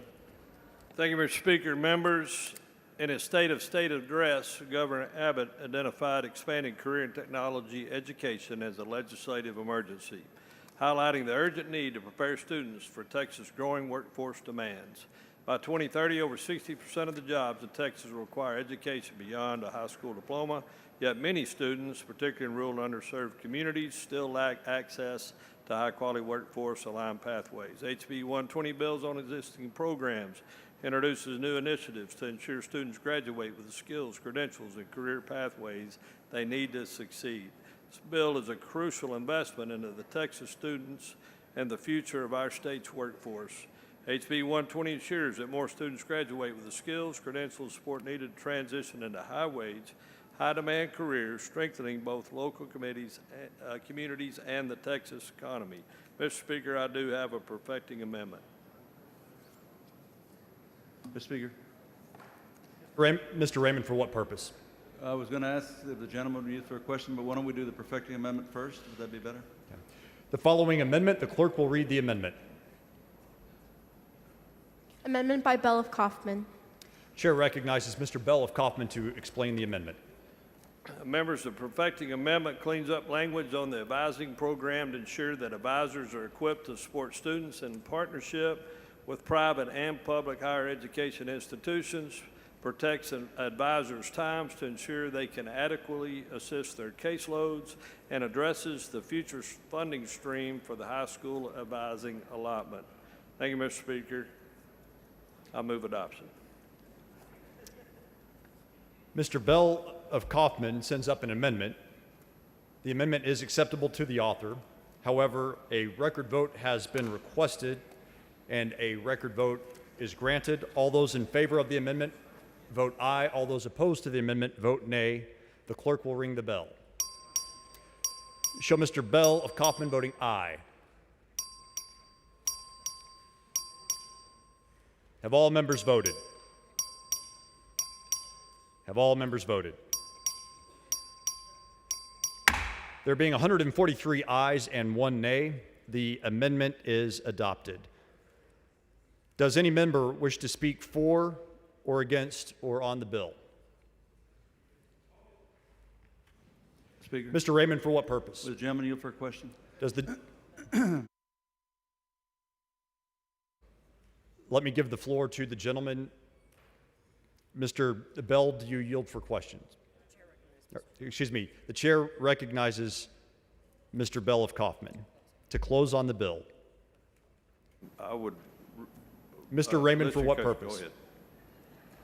Mr. Speaker, Mr. Raymond, for what purpose? could the gentleman, is he now recognized to recognize me to ask a question? Does the gentleman yield for questions? The gentleman yields. Gentleman yields. Thank you, Mr. Speaker.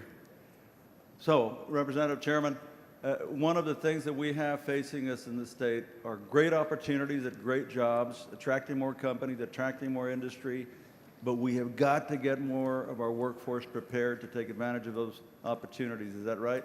Yes, sir, that is correct. This bill helps us get there. Is that right? That is correct. Yes, sir. Thank you for your work on this, Chairman. You bet. Thank you, Chairman. With that, Mr. Speaker, I move passage.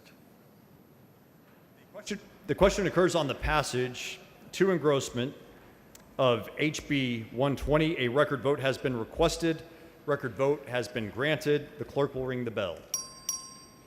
Show Mr. Bell of Kaufman voting aye.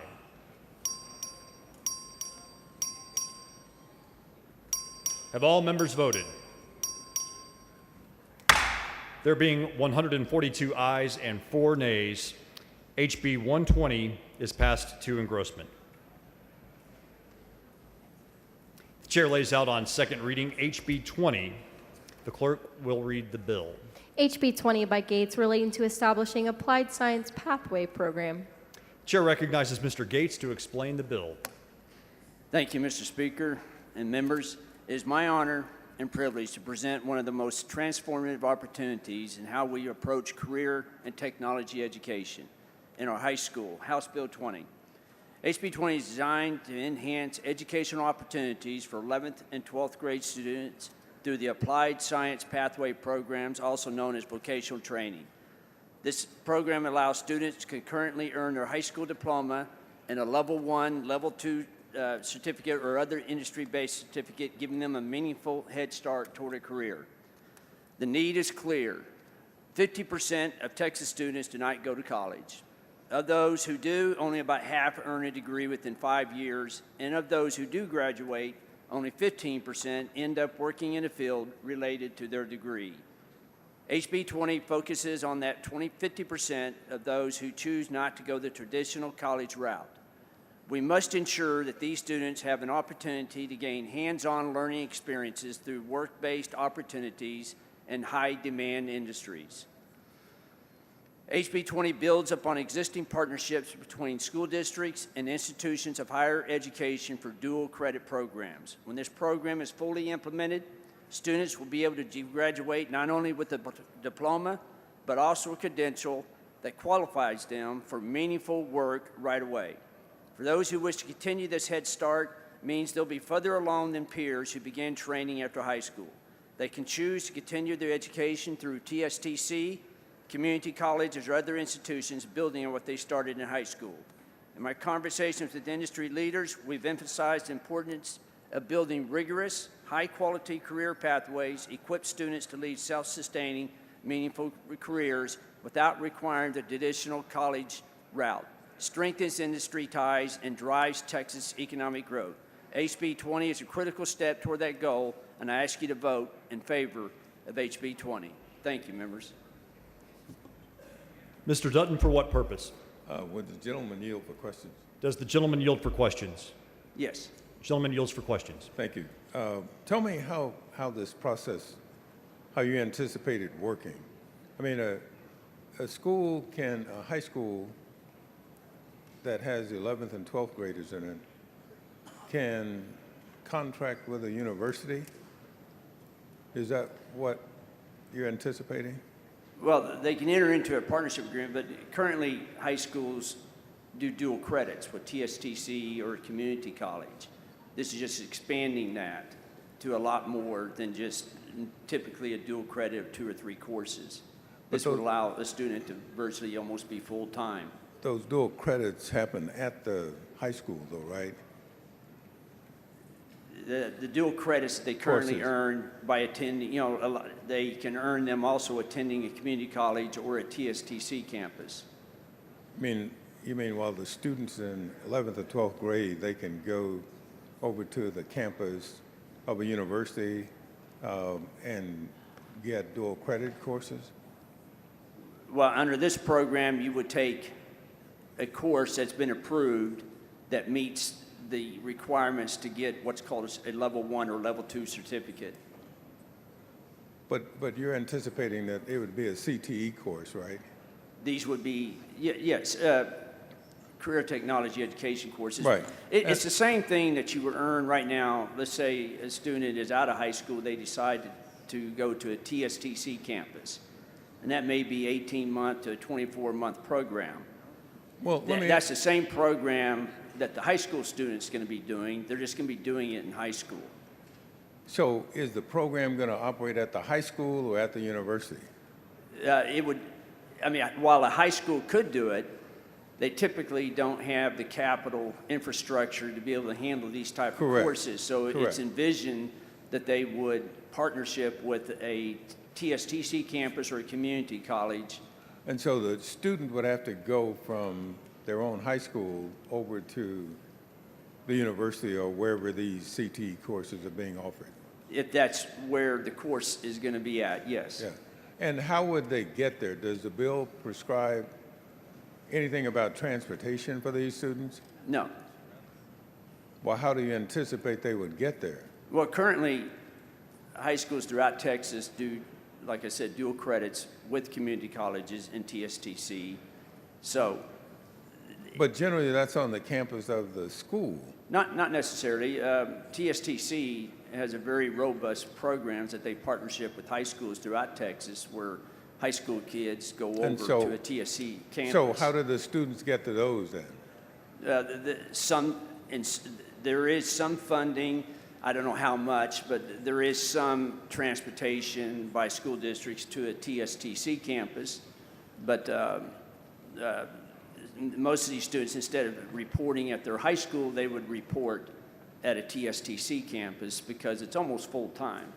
And so it's envisioned that you would maybe taking 4 days at a TSTC campus because they usually only had classes for 4 days. On that 5th day, you would probably go back to your high school to continue completing the rest of the requirements for your diploma. But again, so your bill does not provide any cost or transportation to the student to get there? No, we didn't, I did not add that to this bill. Is there a reason why? I mean, is there a reason why we should vote for a bill like this that doesn't provide all the bells and whistles for the student? Well, I would hope you would support it, and your only reason for not supporting it is the fact that the kid doesn't have, you don't see it having funding for transportation specifically in this bill. I think would be a poor reason to not vote for the bill.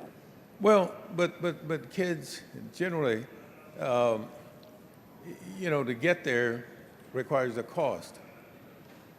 Generally, that may be a cost that's not attainable by most students. And I'm just worried about why we didn't include in this bill something that provides a transportation for the student to get to the CTE course. Okay. While I sort of consider it, it was just going to be, I did not address it in this bill. So only students who can afford transportation are going to be able to access your bill? No, we have a very robust programs right now in the state of Texas of students attending. And, with the rider with this, it does provide for tuition cost. So, the fact that the state of Texas is fronting quite a bit through this bill, the small part of the transportation, I believe, I don't think that's going to prevent students who really want to attend these kind of programs. I don't think that's going to be a determinative factor that's going to, for a student not to attend. If a campus is not close to a university, let me ask it this way. Do you know how many universities there are in the state of Texas? Well, I'm envisioning there's at least 62 community colleges that would participate in this program, along with 11 campuses throughout the state of Texas where we have a TSTC campus. So that's a pretty good start. Now, there's also other colleges in higher education that if they want to participate in this, then they can participate and sort of get with TSTC to help put the courses over there. But at least we've got a pretty good base of a framework that's really going to reach the vast majority of the students in Texas. So you think that the colleges and universities will provide the basic infrastructure and everything that you need for the CTE course for the student to go over there, correct? Have you ever been to a TSTC campus? Yes, I have, but and my when question, you walk in, you'll see that wall of all the corporations that are involved in partnership with TSTC campuses. correct. Okay, and with this bill, I'm telling you, Representative, that the industry is going to really be motivated to invest in these classes. So not only does this bill have a rider to help fund the tuition, but I believe industry is also going to really be excited about investing in these programs so that a college that doesn't have the infrastructure to have these type of courses, they're going to have a lot of help. Not only the tuition from this, but industry is going to certainly be involved to help develop and build these courses. And I think the fact of a transportation is a very small part. While it's critical, it's a very small part of the overall cost. Have you spoken to universities about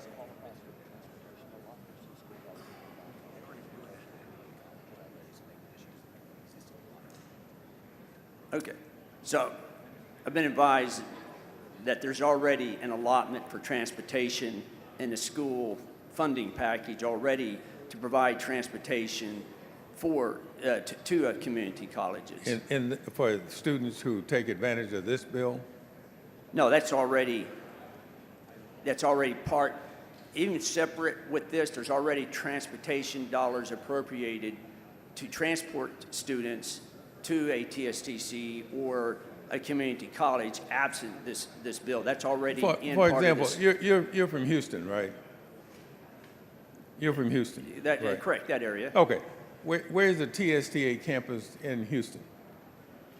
There's 11 of them throughout the state of Texas. No, I'm asking, no, that's my And- question. My question is, where is one in Houston? Okay, the closest one in Houston is in Fort Bend County. Okay, so somebody from Fifth Ward in my district, from Wheatley High School, who wants to take advantage of this, is going to have to go from Fifth Ward to Fort Bend County? No, hopefully we can get a community college much closer to that location. There's only 11 campuses of TSTC throughout the state of Texas. And so Right. community colleges, we're going to encourage to be involved with this. So hopefully there's going to be a community college closer to your area that would have this type of a So have program. you spoken to community colleges about doing this? They've been part of the discussion, yes. Okay, and they've agreed that they will facilitate this bill? Well, they're excited about the opportunities that this bill provides for them to be able to expand their ability to service students. Well, that's not my question, though, but I'm trying to figure out whether or not the universities, whether these colleges and whether these community colleges are all set up to do this.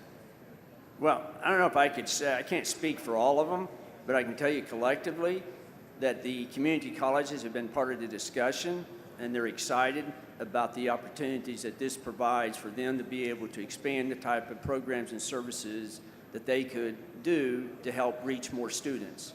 So you've got to have a community college in somewhere close to your campuses, or a TSTA facility, a TSTC facility somewhere close to you in order for the students to activate or to take advantage of this bill. Well, also a charter school can be involved, and they also, if there's other entities that want to be involved and if they can be approved by TEA, then they can also be set up to participate in this program.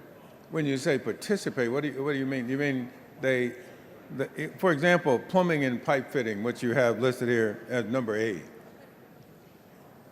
That would be done, presumably you'd have to have some kind of equipment and all of that in order to do this, right?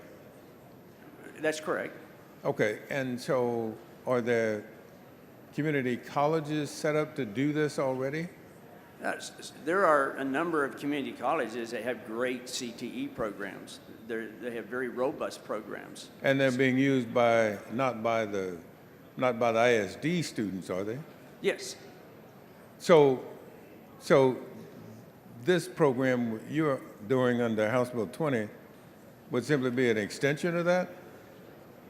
Yes, most of when a high school student takes a CTE program right now, they're usually earning what's called an IBC, an industry-based credential. An industry-based credential is somewhat elementary compared to what this is. Most of what you earn in an industry-based credential, plumbing, welding, and so forth, you would actually learn in probably the first semester or so of this type of a program, because this is a much more robust 18 to 24-month program. And do you know how those students get from their campus to the campus where this is being done? Do I know how they get there? Do you know anything about how they're doing that now? Well, as I said, as I was instructed, there is already a number of schools that have transportation funds to be able to transport students, but I'm sure some of them get there by their own means. By their own what? I'm sorry. Their own means. Okay, but that's what I'm asking. How, in your experience and looking at these programs, how have you determined that students, the majority of students, for example, are getting to the programs? Well,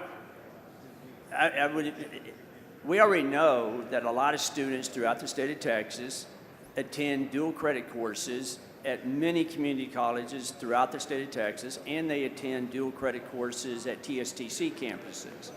So it's already happening. Well, that's not an answer to my question, though.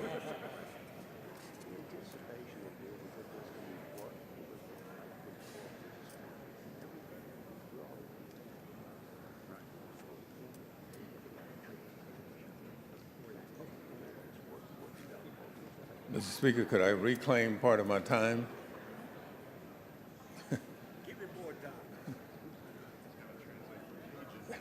Yeah.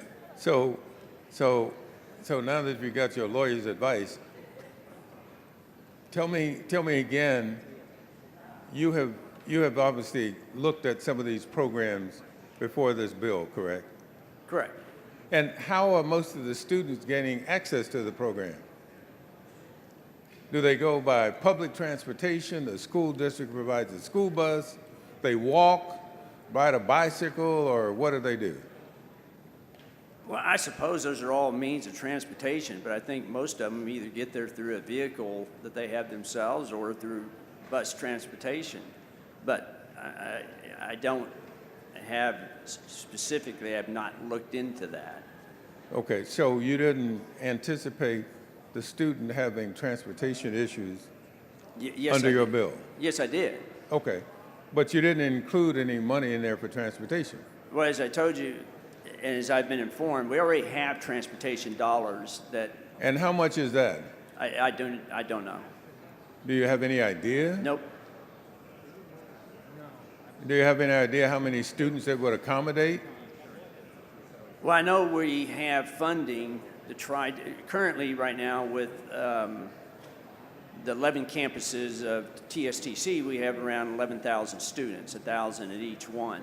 This bill has a rider to provide funding tuition for up to 4,000 students. Well, I agree with what you're trying to do. I just don't think this is quite the way to do it, sir. And I've told you this before, that the transportation piece of it is considerable in terms of certain communities. For example, in even rural communities that don't have immediate access to a college or university or TSTC campus, they're going to have to go miles and miles and miles away to access this. For example, you mentioned the facility in Fort Bend County. Well, that's not accessible to most of the students in HISD, for example. And they're going to have to figure out how to get there. And some of these kids don't have cars, don't have access to a vehicle. And so this program is going to deny them the right and opportunity to participate. And that's what only concerns me about this bill, sir.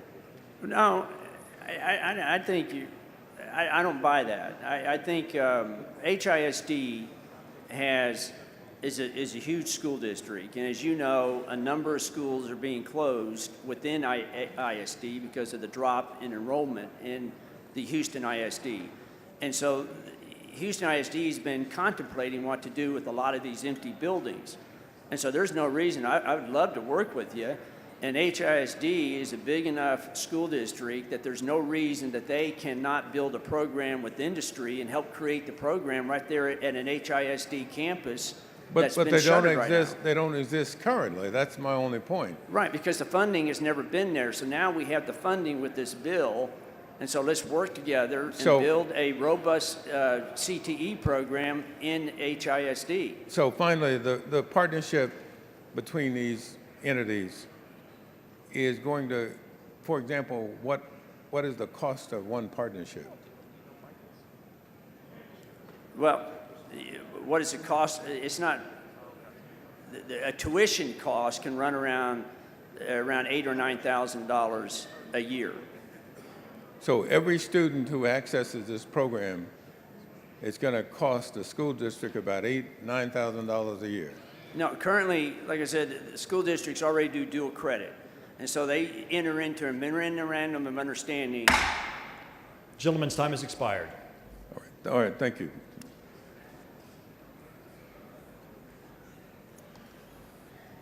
Mr. Anchia, for what purpose? Mr. Speaker, I'd like to make a motion to extend time, please.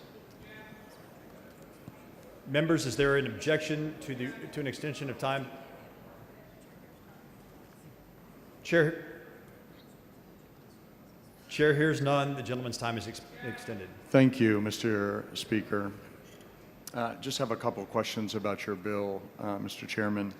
I'm looking at, and I just want to understand these applied sciences. So I'm looking at section 29.914, subsection C, okay? the commissioner that you're talking about in that part of the bill is the Higher Education Coordinating Board Commissioner, right? 2914C. 914, subsection C. Okay. Are you there? It's Yeah. on the first page, Yes. line 16. Yes. Okay. So the commissioner that you're talking about there, that's the commissioner of the Higher Education Coordinating Board? That's the commissioner of TEA. Commissioner of TEA, okay. So the commissioner of TEA, in this subsection, you're requiring, because you use shall language, right? You're requiring approval for participation in the program partnerships. So am I to understand that the commissioner does not have discretion to disapprove partnerships, that the shall language makes it a requirement that any partnership that comes before the commissioner of the TEA shall be approved? Is that your intention?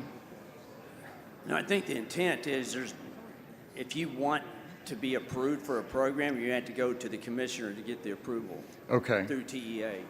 But is it your intent that the commissioner has latitude to either approve or disapprove of a partnership? Is that your intent? The commissioner, if you want to have a program approved, you're going to have to go to the commissioner to have it approved. Okay, that part I understood from your prior answer. Does the commissioner also have latitude to disapprove of a program that does not meet some standard?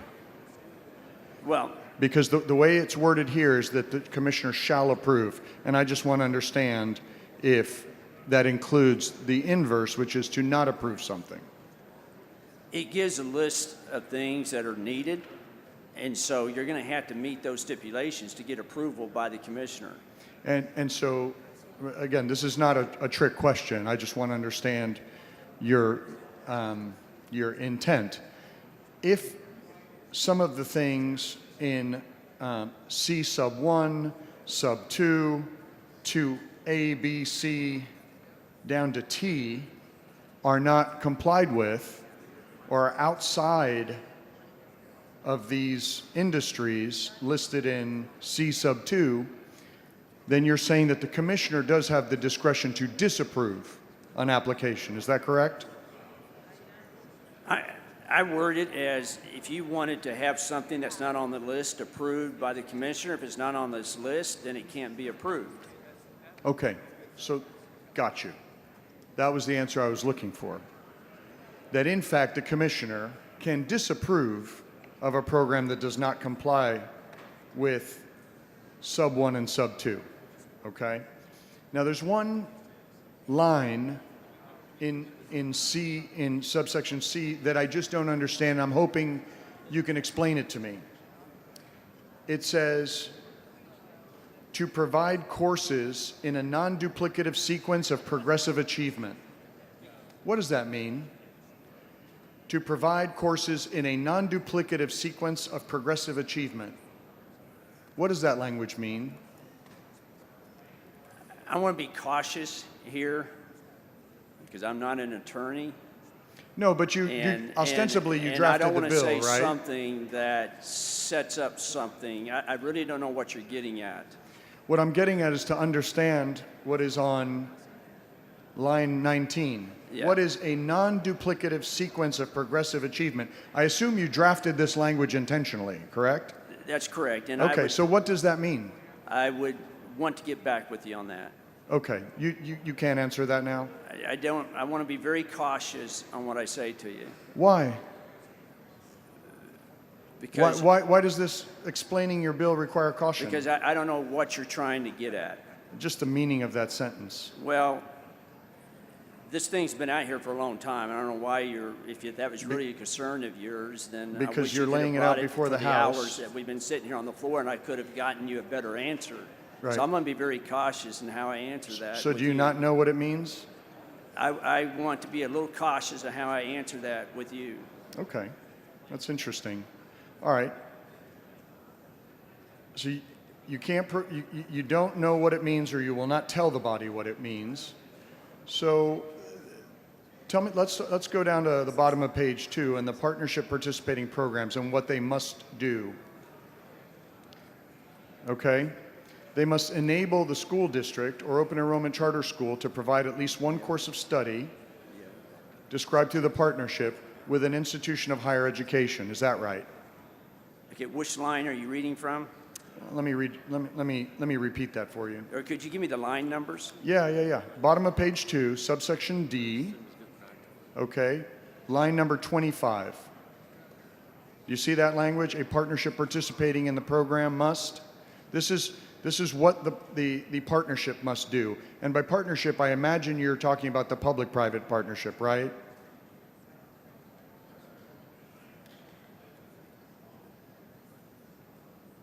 A partnership participating in the program must, 1, enable But what is the partnership, is my question. What is the partnership? a partnership that would be with the school district and with whoever they're wanting to partnership with, if it's a TSTC campus or a community college. Could it also be a private employer? It could be a charter school, as it says here, enable the school district or open enrollment charter school to provide at least one course of study.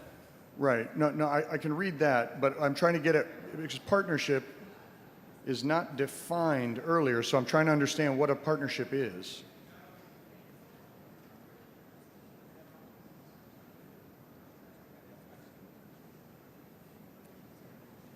The commissioner shall approve participation in under section 29.914, number 2C, line 16 through 20. Commissioner shall approve for participation in the program partnerships between school districts or open enrollment charter schools and institutions of higher education to provide courses in a non-duplicative sequence of progressive achievement. Gotcha. So the partnership is between school districts or charter schools and higher ed. Is that just two-year institutions or TSTA, or does it also include four-year institutions? The Commissioner shall approve for participation in the program partnerships between school districts or open enrollment charter schools. Sorry, what are you reading from? Can you orient me really quickly what you're reading from? Line 16 through 18, and institutions of higher On which education. page, Mr. Chairman? Which page? Page 1. Thank you.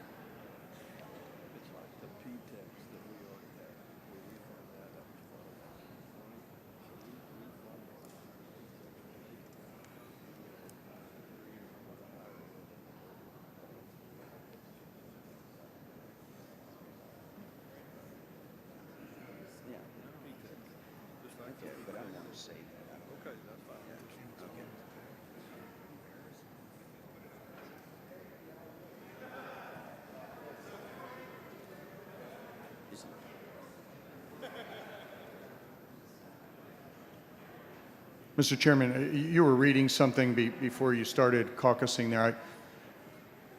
You were reading what appeared to be an answer that you believe that the partnerships were between school districts or charter schools, traditional school districts, and institutions of higher education.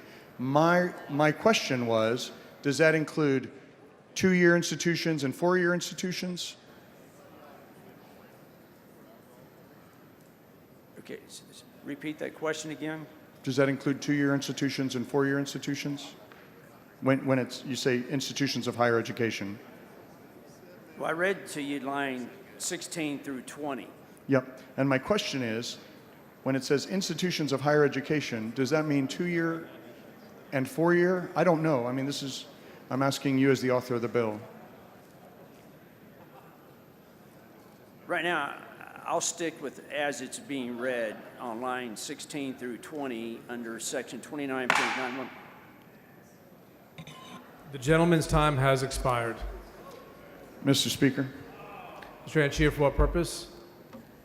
I move to reduce that eloquent dialogue between the chairman and me to writing and placed in the journal. You've heard the motion. Is there any objection? Chair is none so ordered. I move passage. Anyone wish to speak on, for, or against the bill? Hearing none, Chair recognizes Mr. Gase to close. Thank you, members. I move passage. The question occurs to passage to engrossment of House Bill 20. Record vote has been requested. The clerk will ring the bell. So Mr. Bell voting aye. Mr. Olcott voting aye. Have all members voted? Have all members voted? Mr. King of Hemphill voting aye. Schaffner voting aye. Mr. Capriglione voting aye. Have all members voted? Have all members voted? Being 143 ayes and 2 nays, House Bill 20 is passed to engrossment.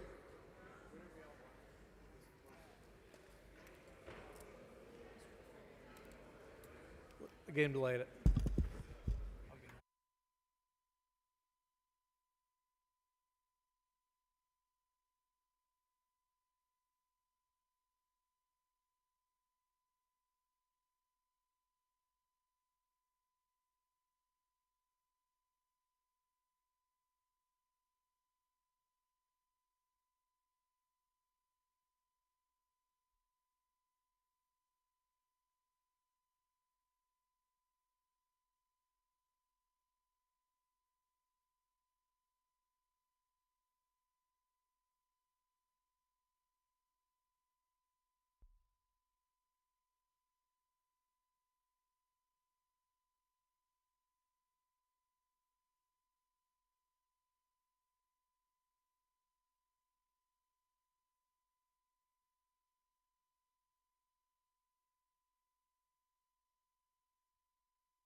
Chair lays out on second reading House Bill 150. The clerk will read the bill.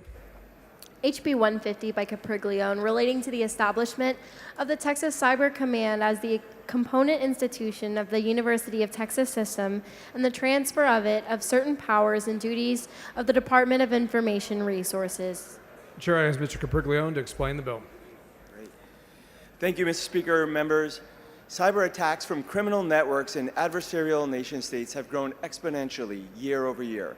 This jeopardizes the security of our hospitals, schools, cities, counties, and critical infrastructure. To meet the increasing threat, House Bill 150 establishes the Texas Cyber Command. It will be located in San Antonio to leverage the robust cybersecurity ecosystem of the region. This includes federal assets like the FBI Cyber Squad, NSA Texas, and 16th Air Force, as well as industry-leading partners. The command will be a component of the UT system, similar to the way TDEM is housed under, but is not directed by the Texas A&M system. The Cyber Command will have its own chief, appointed by the governor and responsive to this legislature. It will be further administratively attached to UTSA to leverage a workforce pipeline and make use of administrative functions. The Cyber Command is composed of 3 primary elements.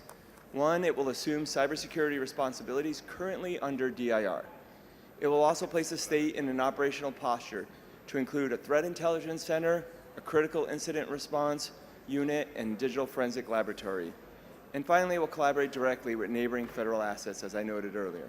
With the Texas Cyber Command, we are charting a path towards resiliency and putting our governments and communities on the best footing to achieve the mission of preventing, responding, and quickly recovering from cyber incidents. Speaker, I believe there are some amendments.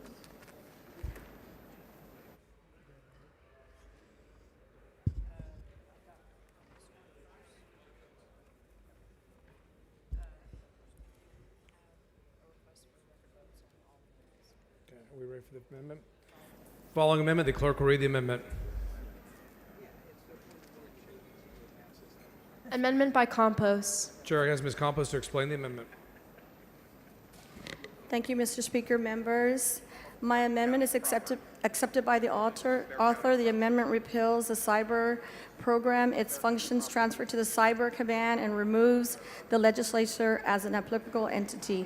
I want to thank the Governor Abbott, Speaker Burrows, and Chairman Cipollone for establishing the Texas Cyber Command and bringing it to San Antonio. The University of Texas at San Antonio is a national leader in cybersecurity. We look forward to becoming the home of Texas Cyber Command and positioning Texas as a national leader in cybersecurity innovation. I move passage. Mr. Harrison, for what purpose? I actually had questions for the bill author. I'm happy to wait until we deal with the amendment.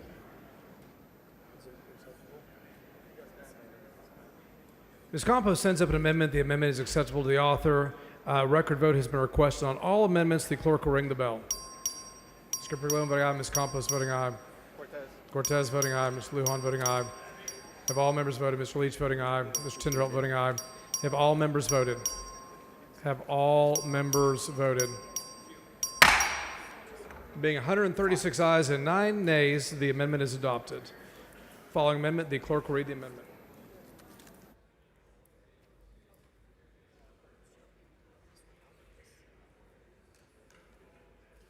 Gio. She's about Hopper amendment. Hopper amendment.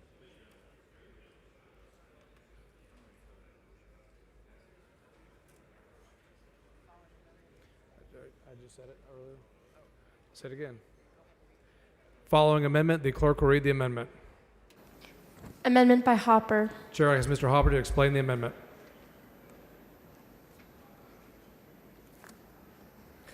Thank you, Mr. Speaker. Members, this amendment merely makes it so this bill coincides with pre-existing state law, specifically Texas Government Code Section 437.255, which mandates that the Texas and state and National Guard take lead on all cybersecurity issues.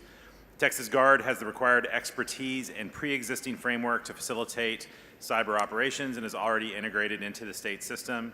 It makes no sense that we should stand up a completely separate entity to do what the Texas Guard already does well. Ms. Pearson, for what purpose? Will the author yield for questions? The gentleman yield for questions. Yield. The gentleman yields. Why the Texas Guard? First cost, the Texas Guard already has this mission. Leaving them in control would save the taxpayers a significant amount of money. Also, I would point out that a number of the folks that are actually doing this mission are very established in their career, they're experts in their field, and they're doing it for free.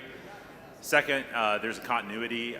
The Texas State Guard and the Texas National Guard has background and experience necessary to conduct this mission because they've been doing it for years. And third, the Guard has already been statutorily entrusted with this mission, has repeatedly demonstrated their competence and their response in attacks across the state. They should continue to have a major role in this mission. And what information do we have that the Guard is even equipped to be a part of the command? Right, well, it's actually kind of interesting. The J6 and T6 shop in the Texas National Guard and Texas State Guard has dozens of folks that are committed to cyber response. These are folks, many of them live in San Antonio. They should be part of this mission. These folks are, like I say, experts in their field, and they are volunteering. And honestly, they are responding right now to missions across the state, any sort of county, any local jurisdiction that has an intrusion, a cyber attack. The Texas National Guard and Texas State Guard actually already puts teams together and responds to those missions. So I think that they are well equipped to be at least a part of this new cyber command. Thank you. I move adoption. Chair recognizes Mr. Capriglione in opposition to the amendment. Mr. Speaker, members, obviously I respect the Texas State Guard a lot. I just don't think they have the resources or the infrastructure to be able to do what this amendment proposes to do that. So for that reason, I motion to table the amendment. Mr. Hopper sends up an amendment. Mr. Hopper to close. I move adoption. Mr. Hopper sends up an amendment. Mr. Capriglione moves to table. The question is on the motion to table. If you're in favor of the amendment, vote no on the motion to table. If you're opposed to the amendment, vote yes on the motion to table. A record vote has been requested. The clerk will ring the bell. Show Representative Capriglione voting aye, and Chia voting aye. Mr. Terry Wilson voting aye. Lujan voting aye. Have all members voted? So Alcott voting nay. All members voted. Have all members voted? Being 116 ayes and 27 nays, the motion to table prevails. Following amendment, the clerk will read the amendment. Amendment by Hopper. Chair asks Mr. Hopper to explain the amendment. Thank you, Mr. Speaker. Members, this amendment requires that it be a policy of the Texas Cyber Command that a non-citizen should not have access to confidential or otherwise privileged information. Mr. Speaker, Ms. Weiner, for what purpose? I raise a point of order against further consideration of the Hopper Amendment under Rule 11, Section 2 on the grounds that the amendment is not germane. Bring your point of order down.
Chair recognizes Mr. Kane for recognition.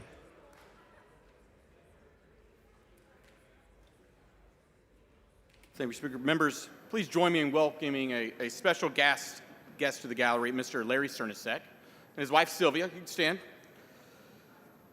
Mr. Cernusek is the founder of Cernusek Wrecker Service, proudly serving Pasadena and Deer Park for nearly half a century. In 2025, Cernusek Wrecker Service will celebrate its 50th anniversary, a remarkable milestone for a family-owned business that has built its legacy on hard work, reliability, and service to the community.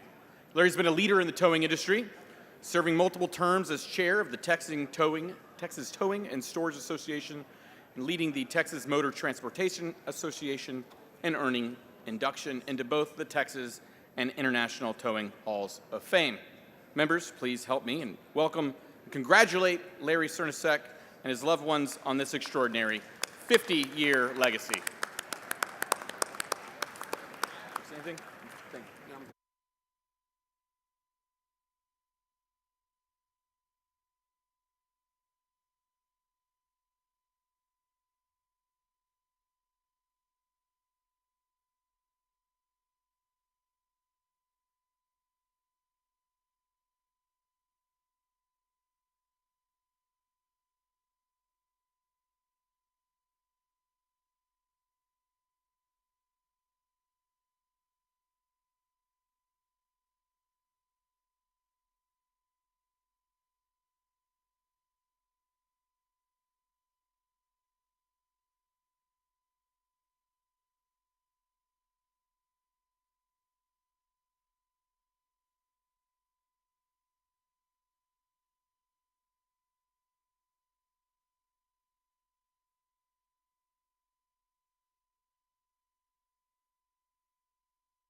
Members, if you will take your seats and we can have your attention for an announcement by Representative Aisha Davis.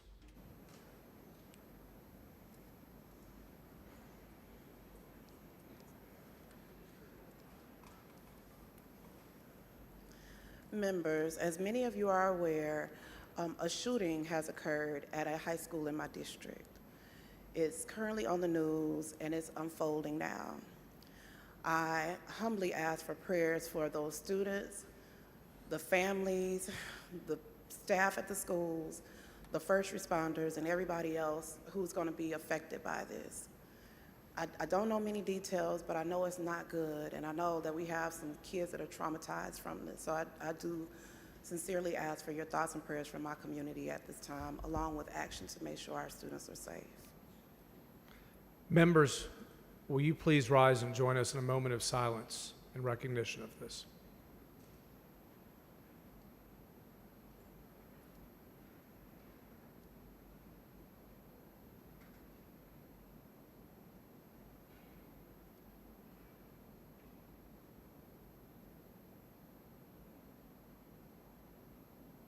Thank you, members.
Is Mr. Hopper on the floor of the House?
The point of order is withdrawn and the amendment is withdrawn.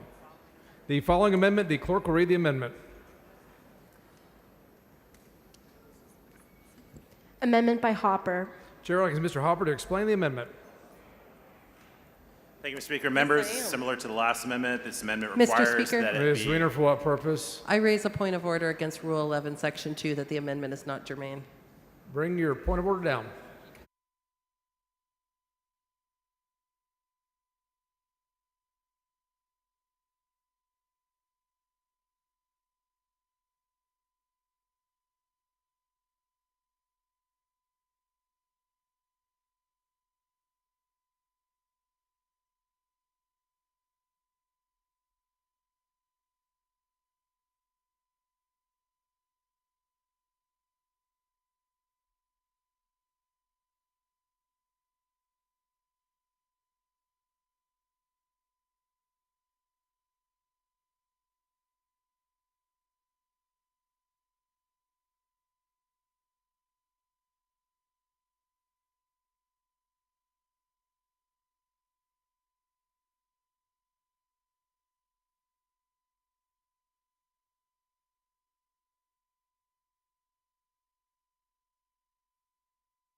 The point of order has been withdrawn. Mr. Hopper, you may continue. This amendment requires that it shall be a policy of the Texas Cyber Command that a non-citizen shall not have access to confidential or otherwise privileged information, nor may a non-citizen be a member, employee, contractor, or volunteer or otherwise affiliated with the command in any of its subordinate organizations. In 2023, United States Internet Crime Complaint Center received over 800,000 complaints about cybercrime with potential losses exceeding over $12.5 billion. Texas was number 2 on the list of cybercrime losses in 2023 with 47,000 entries. Likewise, the federal government already places severe limitations on foreign nationals who may have access to confidential information. As well, this would make it harder for foreign actors to infiltrate and pose an insider threat to our state and to our country. This amendment would ensure that Texas is taking precautions to protect its citizens in a common sense manner. I move adoption. Chair recognizes Mr. Capriglione. Mr. Speaker, this amendment is acceptable to the author. Mr. Hopper sends up an amendment. Is acceptable to the author. The amendment is adopted. A record vote has been requested. All those in favor vote aye. All those opposed vote nay. The clerk will ring the bell.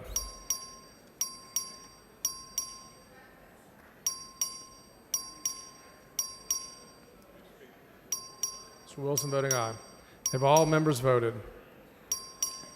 Have all members voted? Mr. King of Hemphill voting aye.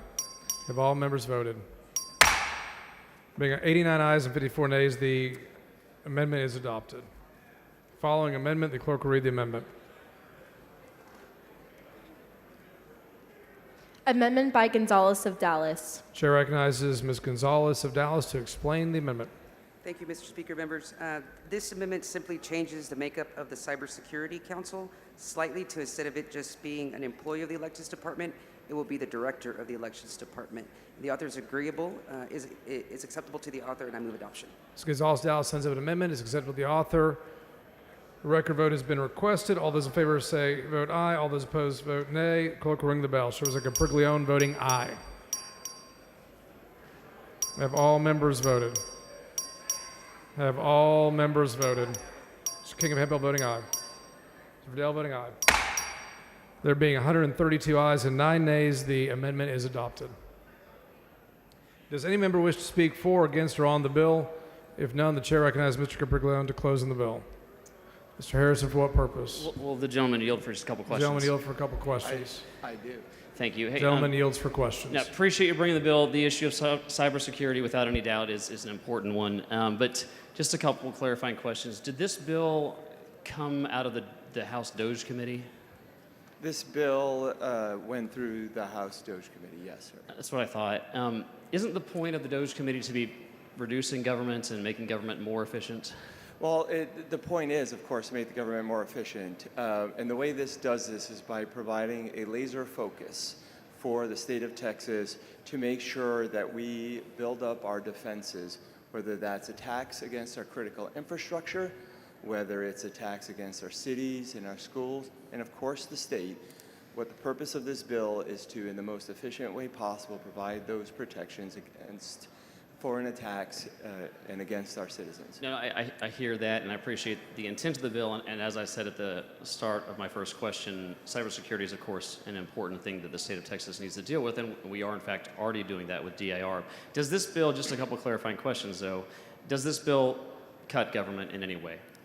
It improves the way the government operates by defending our citizens. For instance, we've had this argument, I think, in the last session and sessions before when we talk about proper role of government when it comes to funding our police. Surely you agree and others agree that we should make sure that we fully fund our police. We've seen that by doing that, we protect our citizens, but also do this in a way that is conservative. But it appears to me that this bill creates an entirely new government agency. Is that correct?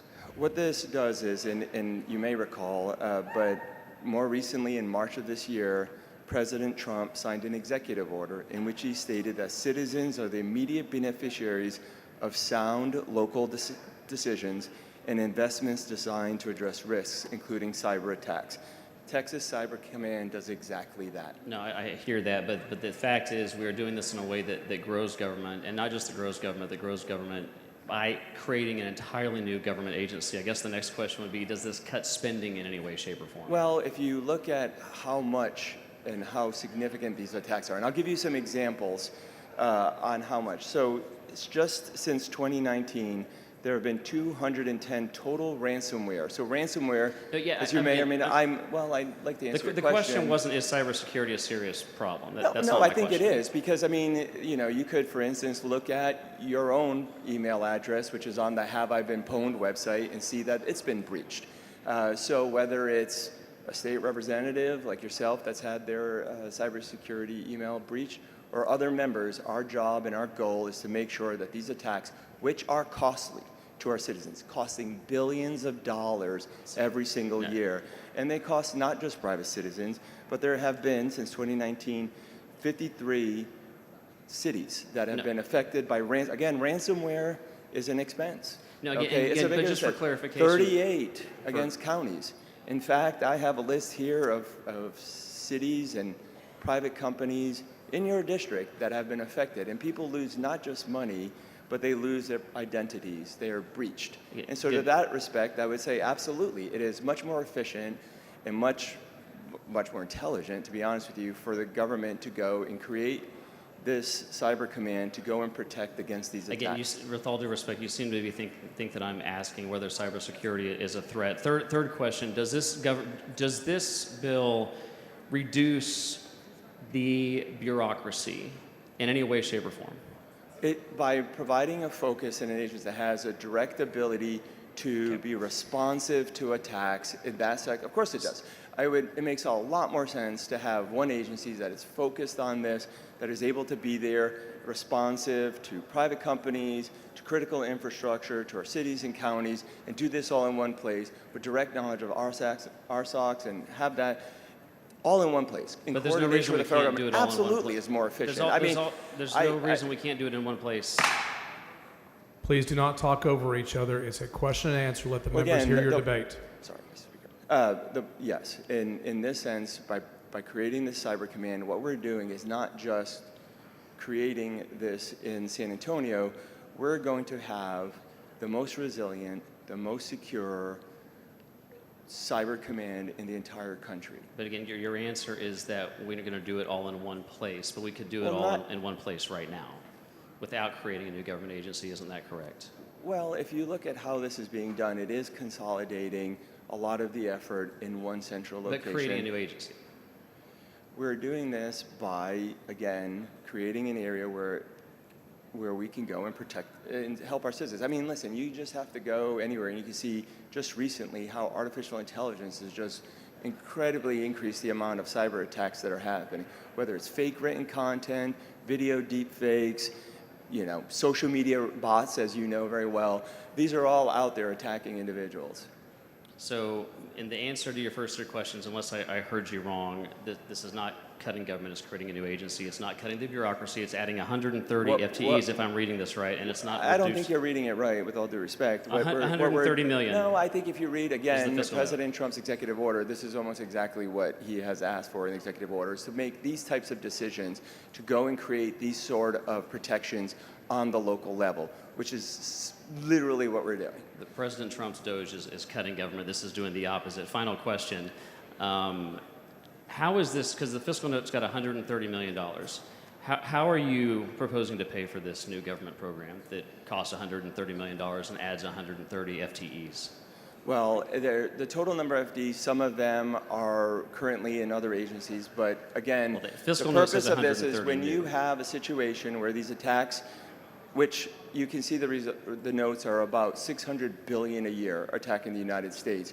You do need qualified, skilled individuals, okay, technical experts to be there and go and protect against these. I mean, this has both the ability to go and hire those employees that have technical expertise, also be able to work with academia, whether it's UTSA or others, to be able to go and make sure that we have not only the intelligence, but the workforce and the businesses that could go and benefit from this as well. With all due respect, I asked, how does your bill contemplate paying for this? Because the fiscal note says it's going to cost $130 million.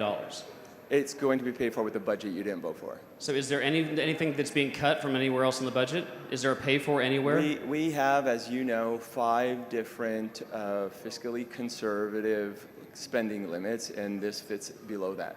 But to be very clear, and I'm trying to understand sincerely, try is there harder. any offset spending anywhere to pay for this $130 million new state agency? Well, I believe the Senate, in their numbers, they showed that this is about $16 billion below this population plus spending limit. So yes, I think the answer is absolutely. Where's the offset? What's it being offset from? If you're saying yes. Again, the offset is that it's already inside the budget, and it's below the spending limit. Yeah, there's no offset, as your answer elucidates. It's growing government, it's creating a new agency, it's adding employees, and it's expanding the bureaucracy. Thank you for clarifying all that. I move passage. The question occurs in the passage to engrossment of House Bill 150. A record vote has been requested. The clerk will ring the bell. Show Representative Capriglione voting aye. Representative Wilson voting aye. Have all members voted? Have all members voted? Being 133 ayes and 12 nays, House Bill 150 is passed to engrossment. Chair lays out on second reading House Bill 6. The clerk will read the bill. House Bill 6 by Leach, relating to discipline in public schools. Chair recognizes Mr. Leach to explain the bill. Thank you, Mr. Speaker. Members, it's my honor to present to you House Bill 6, the Texas Teachers Bill of Rights. The overall goal of House Bill 6, members, is to strengthen the authority of our educators across the state to manage classroom discipline while ensuring that all students receive a structured and supportive educational experience. The bill expands teachers' ability to maintain order, to safeguard student safety, and to uphold academic integrity in the classroom. I know we've been here for a long time and we've got some remaining bills on the calendar, but if you'll allow me a few minutes just to hit the high points of what the bill does, and then I've got a floor amendment I'd like to lay out, and I think there's some other amendments as well. But I do want to make the point, members, that this bill has, for the past several weeks, couple months, received the input of a vast number of educators and education groups across the state, superintendents, principals, teachers, counselors, coaches, nurses, and importantly, parents who we've welcomed in to this conversation, who've had input in this bill, and I'm really, really proud of the product in front of you today. Again, this bill is about, the main mission of this bill is about protecting the rights and safeguarding and elevating the rights of educators in the classroom to control and crack down on classroom discipline, which is becoming a growing problem across the state in all grades and in all schools. House Bill 6 addresses these issues by making several targeted changes to Chapter 37 of the Texas Education Code. Let me briefly hit those changes.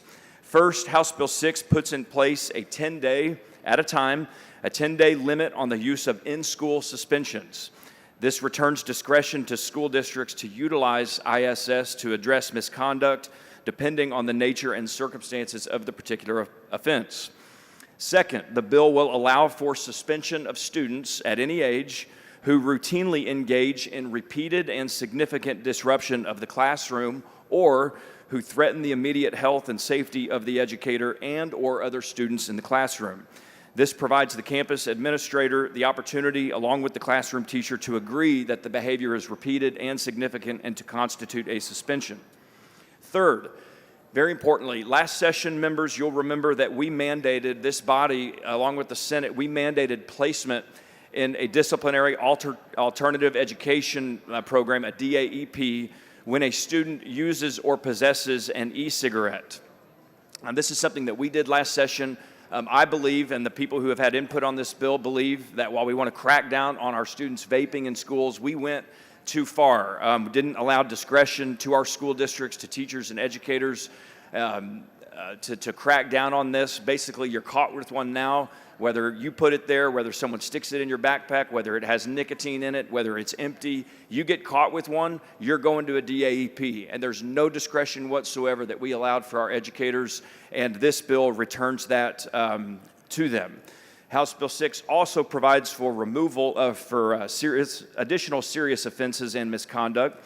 It mandates removal to a DAEP when a student receives deferred prosecution, is convicted of, or if the school has reasonable belief that a student engaged in deadly conduct, disorderly conduct involving a weapon, or unlawfully carrying a weapon. Further, the bill would allow for mandatory expulsion for serious offenses regardless of where the conduct occurred, whether it occurred on campus or off campus, at a school-sponsored event or not at a school-sponsored event. These offenses include aggravated assault, sexual assault, murder, and arson, among others.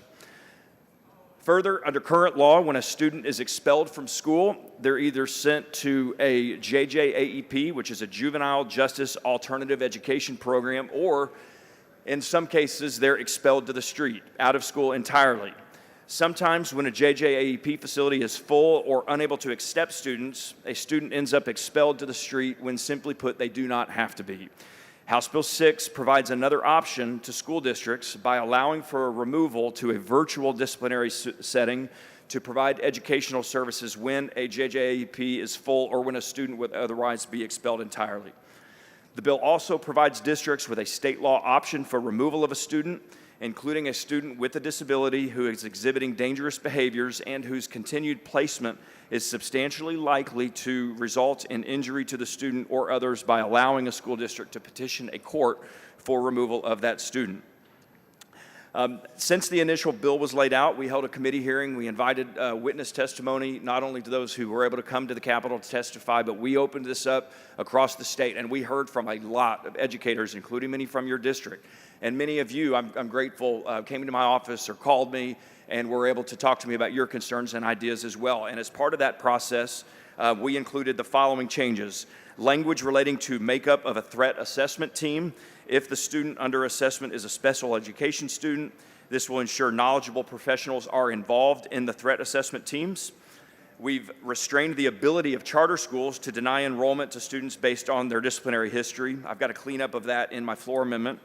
And regarding teacher removals, we've required that teachers employ appropriate classroom management techniques and document the student's behavior that the educator determines interferes with his or her ability to teach and the student's ability to learn.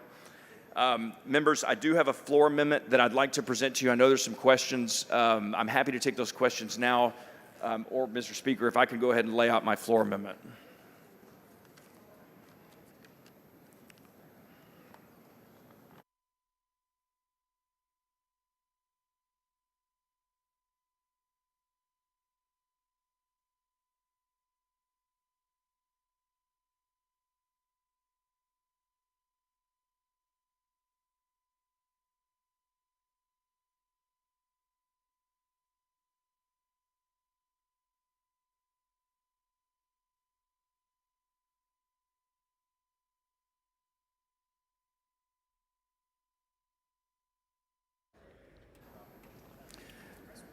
Mr. Wu, for what purpose? Mr. Speaker, would the gentleman yield for questions? Does the gentleman yield for questions? Yes, I do. Gentleman yields.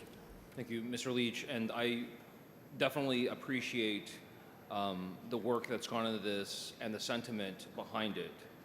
And I understand that much of this is because of the increased frustration that educators and administrators have. Would that be fair?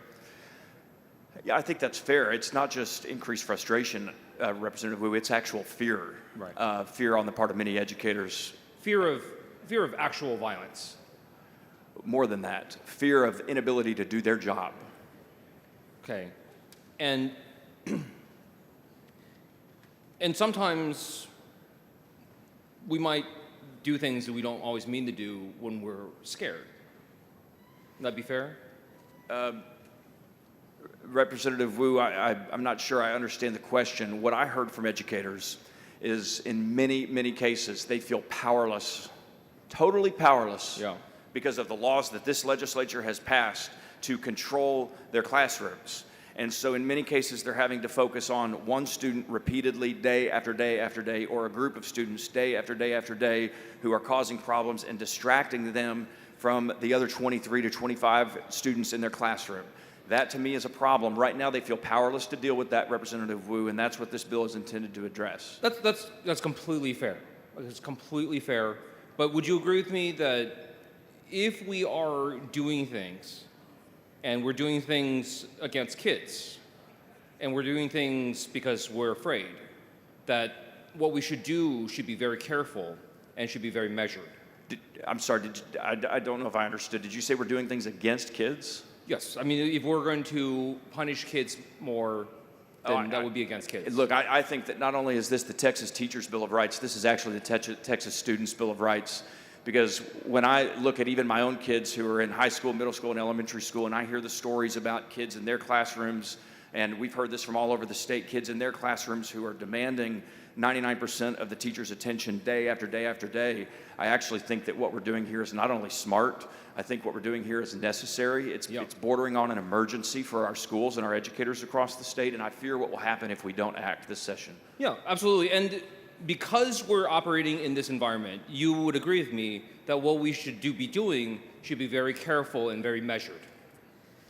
And I think that's exactly what this bill does. I also think that we should trust our educators. So, in conjunction with our parents across the state, this bill, again, not only empowers students and teachers, this bill empowers parents as well and commands the presence of parents in their, not only the academics that their kids are learning, but the actual classroom environment. If a kid is acting up, if a kid is causing a disruption, if a kid is, and again, it's not just acting up, it's not just speaking up, it's not just being a class clown. That's not what this bill is intended to address. This bill is intended to address very specific instances where teachers are prohibited and prevented from doing their jobs. And so it is not in your intent to rope into this bill, let's say, kid behavior. Kids acting like kids and doing things that kids. So it's not your intent to rope that stuff into it? Of course not, Representative Wu. That's not the intent of the bill, nor is that what the language of the bill states and allows. Well, let's talk about that.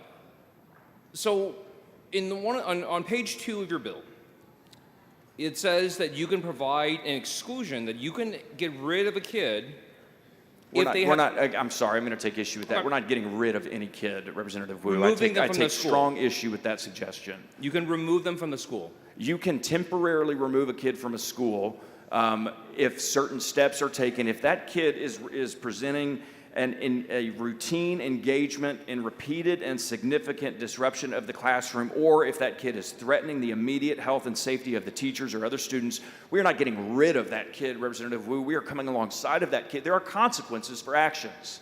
There are consequences for actions, and if our kids are being taught that they can act however they want to act and do whatever they want to do and threaten whoever they want to threaten and say whatever they want to say and hit whoever they want to hit without consequences, that is not the type of Texas that I grew up in, and I don't believe that's the type of Texas that our teachers and our students should grow up in. And one of those actions that you just mentioned is being assigned to the DAEP program, the Disciplinary Alternative Education Program, correct? That's correct. Okay. And you understand that you can be sent to DAEP for things that did not even occur on school grounds or any school activities. Under my bill? No, in the law, period. Well, that's not necessarily true under current law. My bill will definitely clarify that, and I actually absolutely believe that's the way the law should be. So right now, it shouldn't matter if you assault a teacher in the classroom or if you assault a teacher across the street from the school. What if it was, I don't know, shoplifting at the mall? What do you mean if you shoplifted under a mall? That's not included in the list of offenses here that would allow for a DAEP. Well, in page 2 of your bill, it says you may provide it for the exclusion of a student who is currently placed in disciplinary alternative education program or a juvenile justice education program. Now, you can be sent to DAEP for charges that are completely unrelated to the school, right? That did not occur on school grounds, that did not occur anywhere. You don't even have to be found guilty. You just have to be charged, and you will be put in DAEP by law. You can be. You're not mandated to be, but you certainly can be, absolutely. Okay. And you can disagree on that, but I absolutely think that's the way. You burn someone's house down, okay? You didn't burn the school down, but if you burn someone's house down, committed arson or sexual assault or murder, or if you're in unlawful possession of a deadly weapon, absolutely, whether that occurred on campus or off campus, I believe the school should have the discretion. Again, Representative Wu, this isn't mandatory, this is discretionary. But you understand that the vast majority of charges for kids are low-level misdemeanors that do not involve violence. And those are not included in this bill, They're not Representative Wu. included You in should this bill. read, you should read the bill closer. You've made them included in the bill. You've included them into the bill by changing this law right here on page 2 under sub A that says place in the disciplinary alternative education program. In addition, you added in juvenile justice alternative program. So if somebody was on a deferred, somebody was on a deferred prosecution, that there was a double secret probation where you just have to do a couple things and they're done. This right here, this addition would make kids who are about to get a pass, get their case dismissed, have them excluded from their school. That is a patent misstatement of what the law is and what the bill does. And I do get your point. Recognize that right now, if a student, as I mentioned earlier, is caught with a vape in class, okay, this could be a vape that one student put in their backpack that's totally empty. Right now, DAP is mandatory for that student.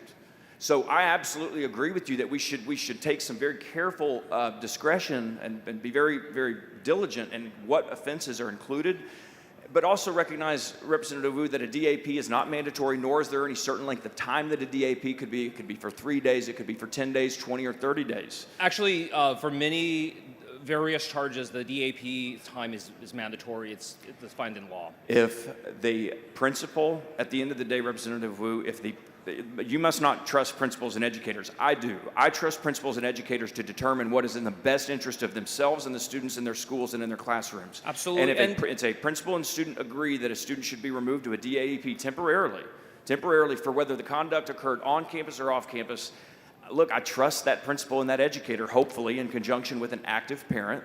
That would be the goal of the bill. The bill allows for that. At the end of the day, I trust them to get this I think what you're not understanding is there are, in the code, requirements that kids must be sent to DAEP for certain type of offenses. For very and for serious certain offenses, Representative Wu. Absolutely. If you want to argue here, if you want to stand up here and argue, or from the back mic argue that a kid that's accused of sexual assault or murder or arson should be allowed to remain in his or her classroom, we're just going to, from a policy perspective, you and I are just going to disagree on that. And including cases that were dismissed. That's not true. No, because I've personally had cases where the school said they are unable to release a child from DAEP because that is what the law requires no matter what happens to their case in court. Because the requirement is that you are charged. If you are not talking convicted. about a JJAP, that's a different story. We're talking a DAEP, okay? The school district has very broad discretion when it comes to a DAEP. I don't know whose talking points you're reading off of, but I can tell you that in the testimony that we heard, in my conversations with educators across the state, parents across the state, that they handle this correctly now. This is simply an additional tool in the toolbox. Our educators and our teachers do not want to kick kids out of school, period. I believe that very strongly. They want to figure out a way to make this work. But when a teacher is being distracted from doing his or her job on campus and needs a student temporarily removed from the classroom, then I believe that they should be empowered and have the tools to do so, and that's what this bill provides. Yeah, and the problem is when you rope in the DAEP stuff for conduct that occurs outside of school, that has nothing of the teacher being distracted. Man, I just completely disagree with you wholeheartedly. It's in the plain language of your bill. I disagree. It's not. So let me ask you on. Just because you say things are true does not make them true, Representative Wu. I only do this for a living, so. Well, I haven't seen you show up. Never mind. Continue with your questions. On page 5, you talk about kids who are under the 3rd grade and the limitations that we put into law in 17 in limiting the type of actions that can be taken against kids in the 2nd, 1st, K, and pre-K classes. We limited that to just purely assaultive. Yeah, and we made a mistake in doing so. Okay. And because we're talking about 5, 6, and 7-year-olds. Yep. Right? And we said we should only suspend and expel these kids, put these kids in out-of-school suspension only if they are being violent, if they are assaultive, right? Because little kids do little kid things. And little it is kids the job can of the continue to school. do little kid things, Representative Wu. That is a ridiculous misstatement of what this bill does. And I will tell you that the educators we talked to that testified in front of our committee, that came and met with me when, as we solicited feedback on this bill and welcomed their input, and I see this in my own kids' school, Representative Wu. I see it with my own eyes, that kids K through 3, there is a growing, the population where we're having the most trouble, where teachers are saying, we feel handcuffed, we feel powerless, we can't do anything, is in K through 3, and it's because largely of what we did in 2017. And so what this bill is, it restores the power, it actually strengthens and elevates the power and the rights of principals and teachers in conjunction with parents to, whether it's K through 3 or 4 through 12, to take, again, let me finish, not to kick kids out of school, Representative Wu. We're not kicking second graders out of school. And in many cases, what I would say, for maybe it's a kindergartner or a second grader who is repeatedly disrupting the classroom, who is repeatedly causing a disruption, maybe threatening fellow students, causing bodily harm, assaulting. In some cases, we've got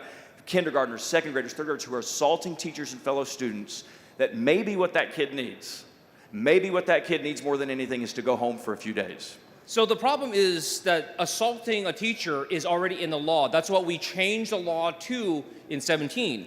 And what you are adding in this bill, what you're adding into this bill is conduct that repeatedly or significantly disrupts the classroom, right? Let me ask you. Are you reading from the committee substitute that's in front of the body, or are you reading from the original file bill? Gentleman's time has expired. Mr. Speaker. Mr. Wu, for what purpose? I move to extend the gentleman's time. Members, you've heard the motion. Is there objection? There is objection.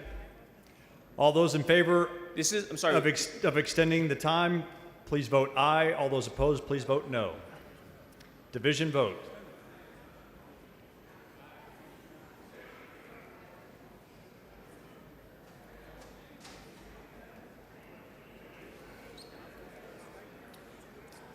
Strike the board. The gentleman's time is extended.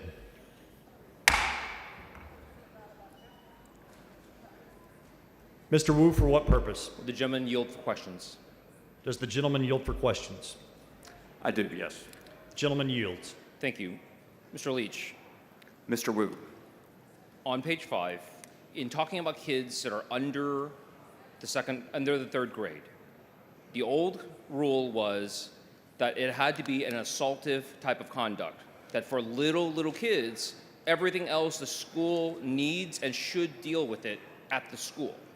You have changed it so that it is easier to remove them from the classroom. And my question is, on subsection 3, sub 3, it says repeated or significant disruptions.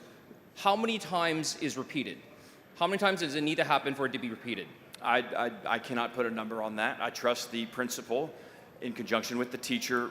Importantly, we made this change between the original file bill and the bill that's in front of you now. The language that we put in is that the campus administrator and the teacher have to be in agreement. So whether it's 1 time or 5 times or 10 times, I don't know the situation, nor do I need to know. Nor can we, talk about every single hypothetical and potential event that could happen in a classroom. I do trust our principals, our administrators, in conjunction with our teachers, to get this figured out and to do the right thing. And they have to document it, importantly, Representative Wu. And what is a significant disruption? Is that defined anywhere in the law or your bill? A significant disruption is more than just a kid being a kid, Representative Wu. I think a teacher, again, our teachers receive training. They need to receive more training, especially our uncertified teachers, which is a problem that we can address in another bill. But they know what it is. They know what a significant disruption is. It's something that prevents them from doing their job, from teaching the other 24 students in the class. That is a significant disruption, and a repeated significant disruption is something that happens again and again and again, and that is the behavior that this bill is trying to address. I'm sorry, I don't mean to correct you, but your bill doesn't say that. Your bill says that results in repeated or significant disruption. Turn the page and look at page 6, Representative Wu. I'm on page 5. Well, go to page 6. Okay. And? when the teacher determines that the student repeatedly interferes with the teacher's ability to communicate effectively with the students in the class or with the ability of the student's classmates to learn, or is so unruly, disruptive, or abusive that it seriously interferes with the teacher's ability to communicate effectively with the students in the class or with the ability of the student's classmates to learn. So you keep saying repeated significant disruption, but your bill says repeated or significant. So if there is a significant disruption, it might only be one time, depending on how tired the teachers are that day. Well, again, Representative Wu, if you had showed up to this discussion before today, then I would have been able to express to you, and you would have been able to hear directly from educators across the state who talked about what we call classroom clearers. Okay, we've got second graders and seniors across the state that are assaulting teachers. In my own district, in my own kid's school, we had a young student literally punch the teacher in the face, grab the teacher's eyeglasses off, throw them on the floor, and stomp them and crush them. And that teacher had no ability whatsoever under current law to discipline that student. None. Was that student under the second grade? Yeah, under the third grade. Under the third grade? Yes. How old was that kid? I don't know exactly. It was under third grade because the teacher had no ability whatsoever to discipline the student. That to me is pretty obvious behavior when it comes to assaulting a teacher. When it comes to couldn't be sent to the principals? They had to clear the classroom, Representative Wu. Yeah. They had to send the other 20 to 25 kids to another teacher so that because this teacher could not teach. In fact, that teacher had to go home with a black eye. That is the conduct that this bill is intended to address. And if you want to stand back there and argue that we should just let those things go and we shouldn't give our teachers the tools to deal with a student like that, that's fine. We can have that policy disagreement. But I know you say that. But I believe, if you'll let me finish, but I trust in and believe in our educators at the campus level to deal with this appropriately, and this bill gives them the tools to do so. Mr. Leach, the very example that you just used was an example that was covered under the old law. That is not correct. The old law says that you struck out contains the element of a violent offense under Section 2201. That student is not eligible for out-of-school suspension, Representative Wu. That is just an incorrect statement of the law. It is an incorrect statement of current law and what the bill does. Again, if you had showed up to this discussion and come and talked to me before today, I would have been able to walk you through these things and we could have had a more educated discussion. But you are not understanding what current law does, and you're not understanding what the bill does. And you're misstating it. So let me be very clear that under current law, Representative Wu, let me finish and tell you what current law is. You cannot get an out-of-school suspension for a K through 3 under current law. This bill changes that. The current law that your bill is striking out says that everyone is excluded from out-of-school suspension except in this case. And one of the exceptions is the conduct contained the elements of a violent offense, which would include an assault. The existing law already covers your example. That is not accurate, Representative Wu. That is just patently not accurate. That is truly the problem that we are trying to solve with this bill. One of the problems we're trying to solve is to give our educators more tools at the campus level to deal with these. Again, the vast majority of kids, 99.9% of kids, even if they're class clowns, even if they disrupt the class, even if we may say, man, that kid's a problem, I don't know how to, the vast majority of kids aren't doing this. We're talking about the kids that are assaulting teachers, that are verbally abusing teachers, that are harassing teachers, that are threatening teachers, to the extent that teachers cannot do their jobs. This bill gives them the tools they need to be able to do so. Which those educators have said, Representative Wu, we don't have the tools right now, we don't have the rights right now, the power right now to deal with, and that's what this bill fixes. Have the teachers asked for any other tools? What do you mean? Is this the only tool that teachers have asked for? Have the teachers asked for additional support for services? The bill is replete with tools. The bill is replete with tools, with training. My floor amendment in just a second is going to offer a few additional clarifications. But sure, the teachers have come in front of our committee and have met with me privately, and many of the members here have communicated to their own districts and come and talked to me and shared ideas, and those ideas are included in the bill. And so, yeah, more training, more resources. More resources? Absolutely, and those are the things that we're going to take. Does your bill provide more resources? Sure. Where? What's the question? Does your bill provide additional appropriations? My bill is not a funding bill, Representative Wu. It can be. I don't even know what you're talking about. You're saying I seriously don't even know. This is not an appropriations bill. This is a school discipline bill. Yes, we can put appropriation items in other bills. It doesn't have to be just the appropriations bill. You can have funding items in other places. Okay?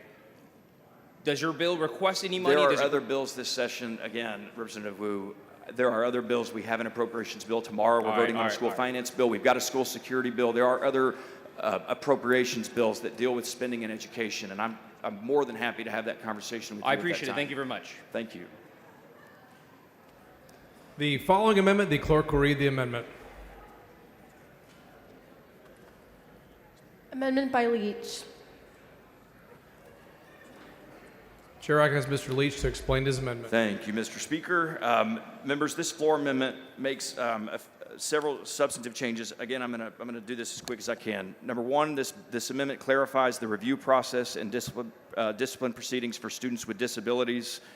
This, instead of a full repeal, the stakeholders that have worked with us agreed that adding a new section to clarify that an ARD committee review process must occur prior to the implementation of discipline. I think that's a really important change for our special needs community and for our students with disabilities.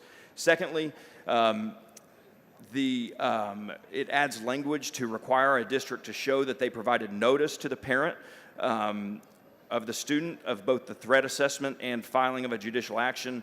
We also added language requiring a district to seek consent from the student's parents. One of the things that I wanted to do and other members wanted to do with this bill is to not just encourage, but to spur on and to try to cause more parental involvement across the state for kids who've exhibited serious discipline issues, and this amendment does that.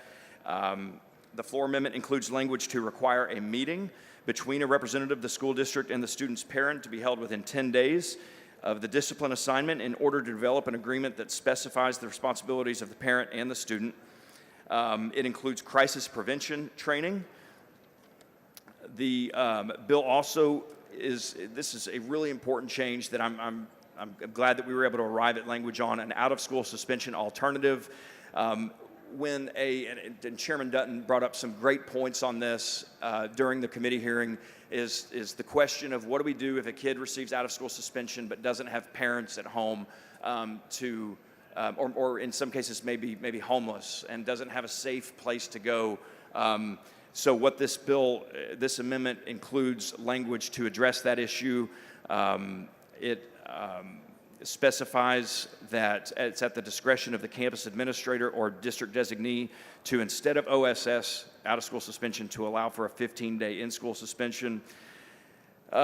We made a virtual DAEP adjustment in the floor amendment. We add on to the existing language that the commissioner can also adopt rules requiring districts to provide basic professional development training for teachers.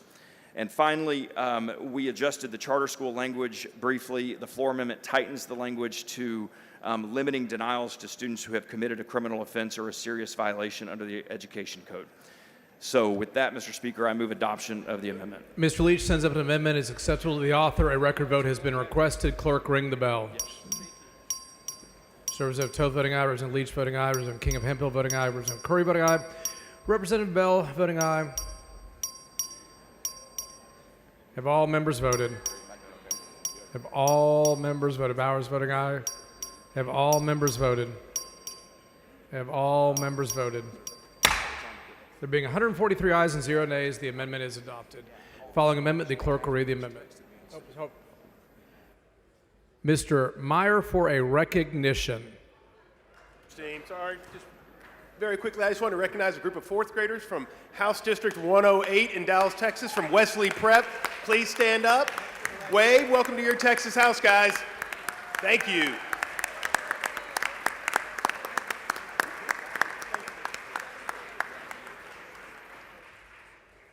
The following amendment, the clerk will read the amendment.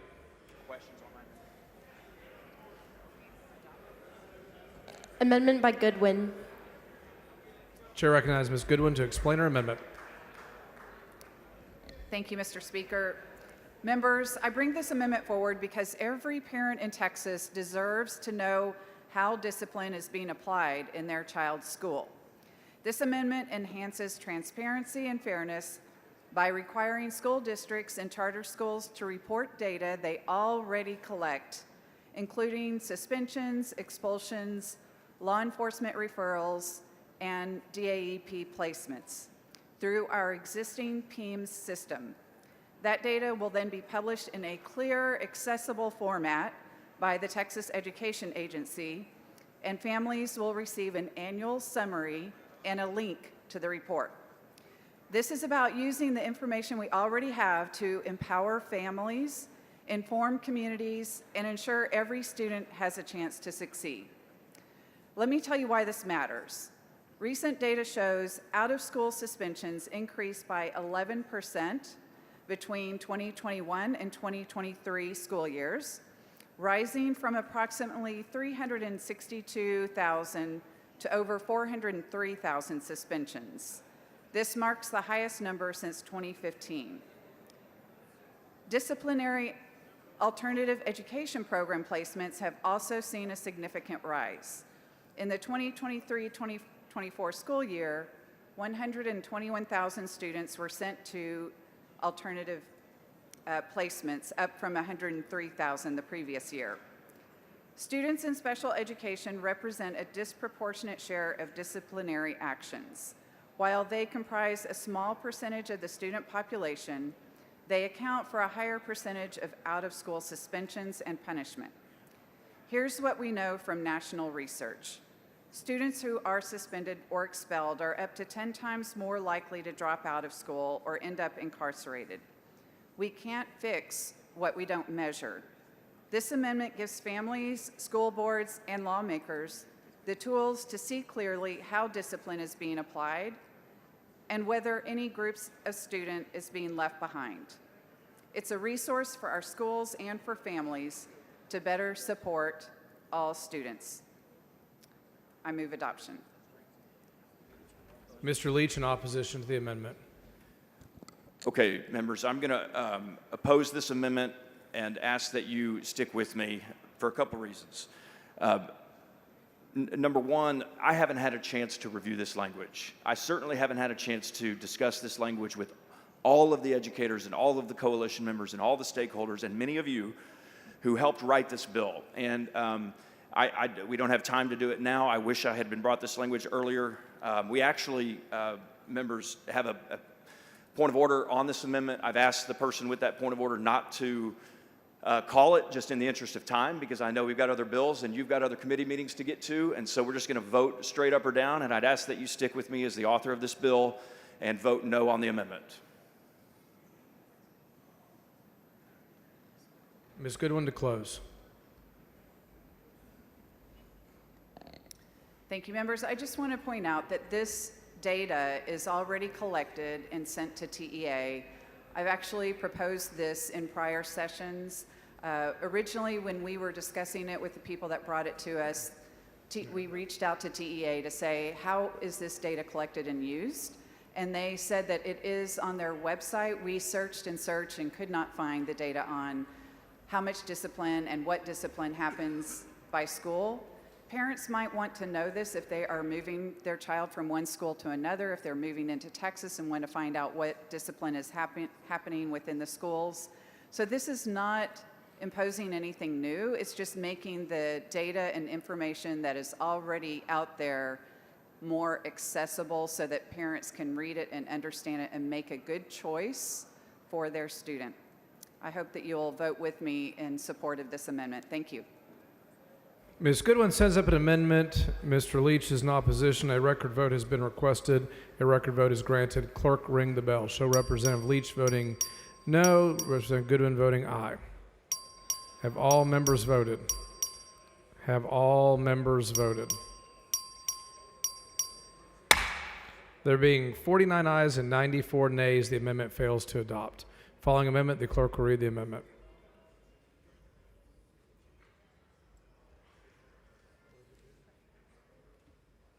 Amendment by Simmons. Chair recognizes Ms. Simmons to explain her amendment.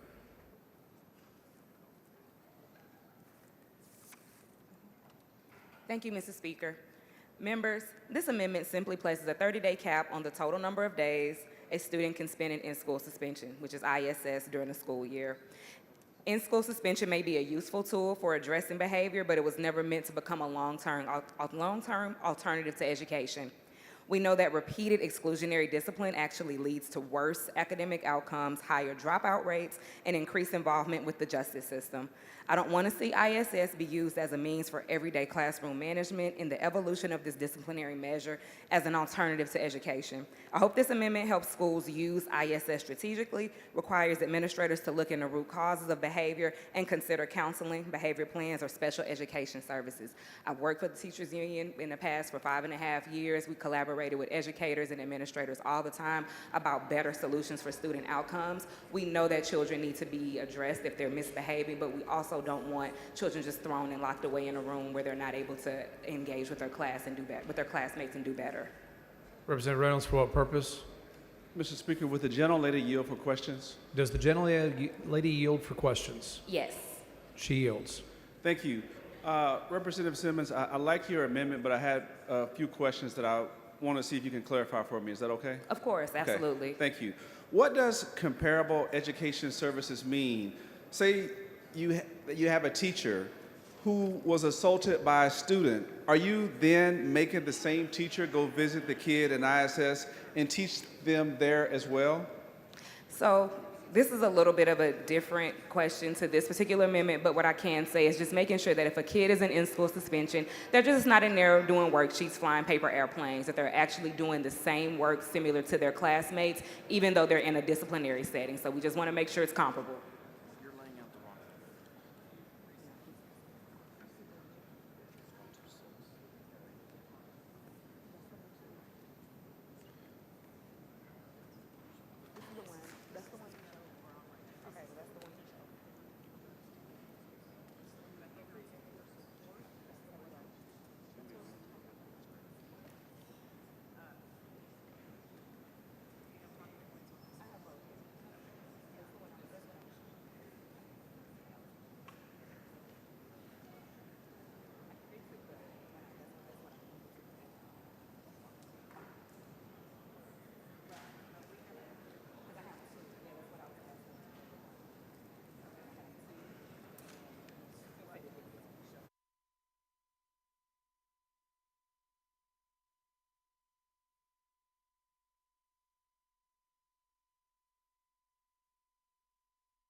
Chair recognizes Ms. Simmons.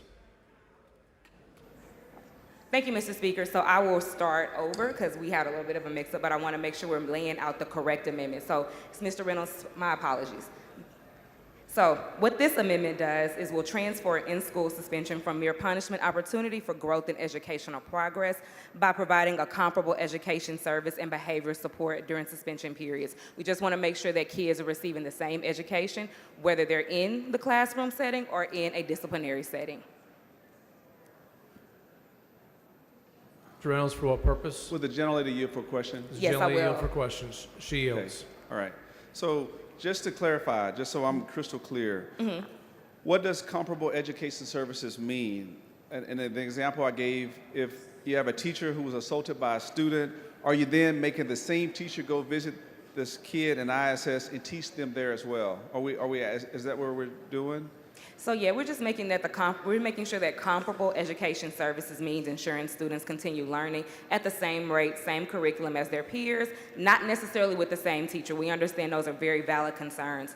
Texas Education Code Chapter 37, which is something I used to walk teachers through all the time, protects teachers who have been harmed by allowing them to remove students, and those students cannot return without teachers' consent. This amendment does not change those protections at all. Administrators should prioritize teacher safety, and that would not put teachers at risk. For truly violent situations, schools have additional options like out-of-school suspension and disciplinary alternative education, what we call DAEPs.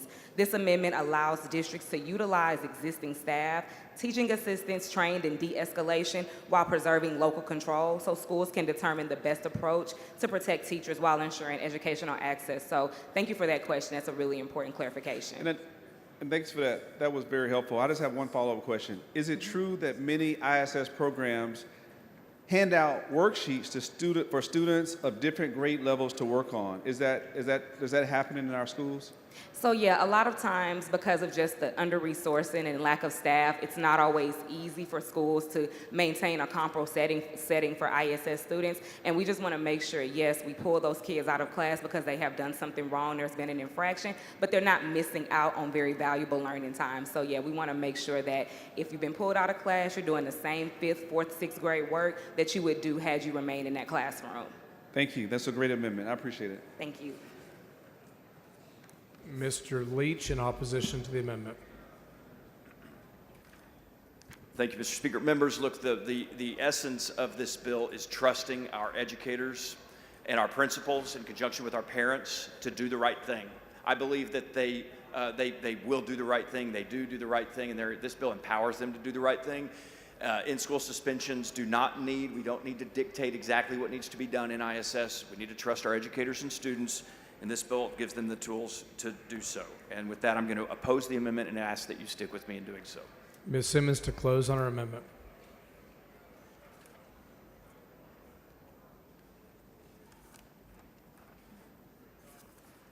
Thank you, Mr. Speaker. Again, this is an amendment simply to make sure that once we pull kids out of the classroom, that once they're in that alternative placement or ISS state setting, that they're just doing the same work. I've seen it and observed it on my own. A lot of times those kids are just kind of sequestered off, doing their own thing. And so not only are they not receiving the disciplinary actions that they need, but they're just not doing the same work. Learning loss is a big issue, just as making sure that children are actually being disciplined in the proper way. So thank you so much, and I move adoption. Ms. Simmons sends up an amendment. It's not acceptable to the author. A record vote has been requested. The clerk will ring the bell. Show Representative Leach voting no.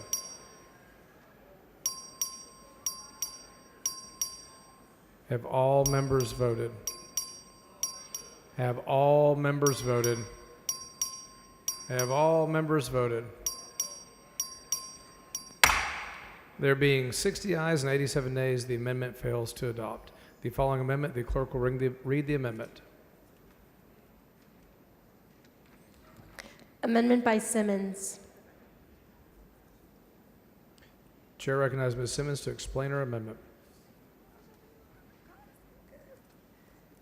Thank you, Mr. Speaker.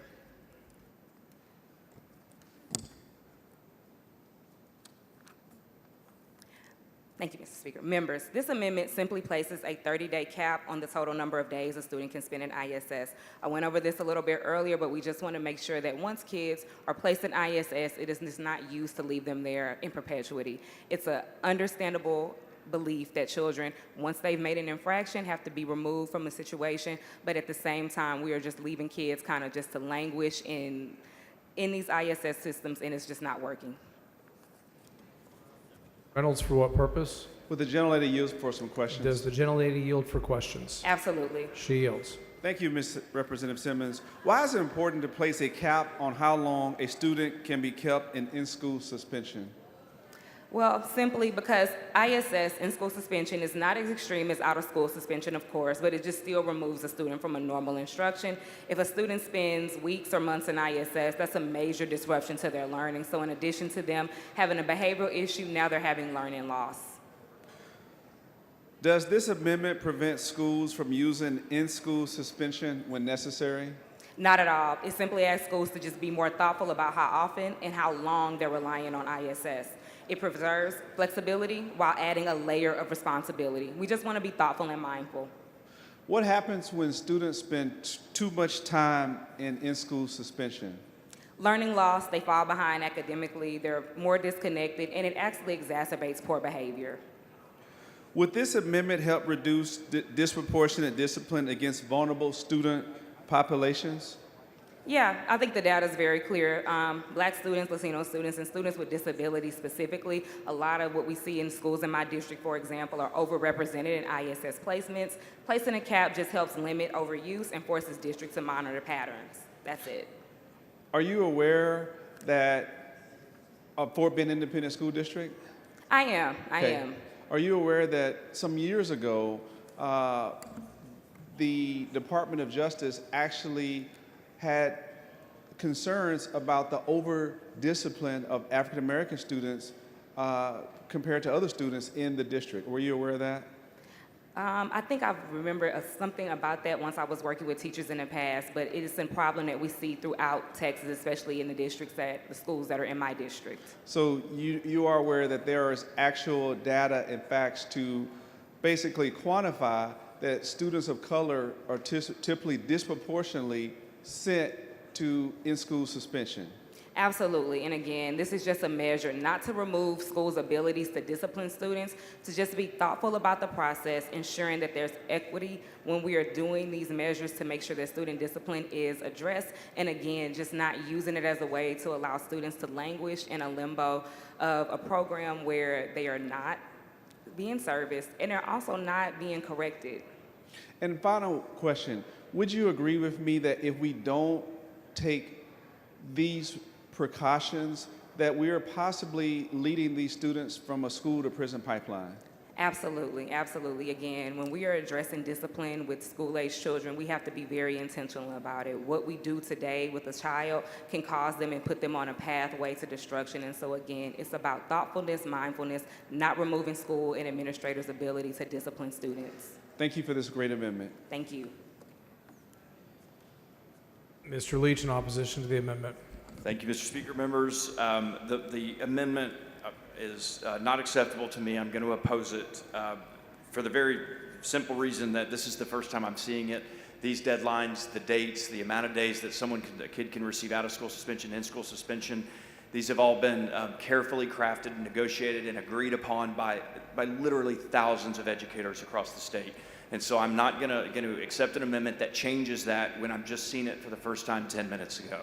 And so with that, members, I'd ask that you stick with me. The bill is strong. It respects the rights of educators and gives them the power and the tools they need to control their classrooms. And with that, Mr. Speaker, I'm going to oppose the amendment. Ms. Simmons to close on her amendment.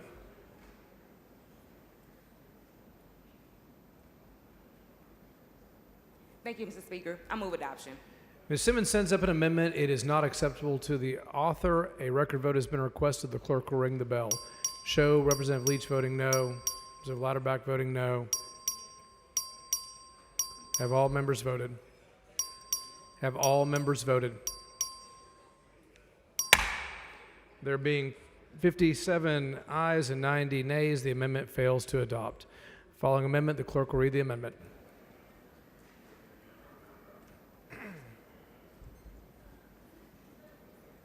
Amendment by Wu.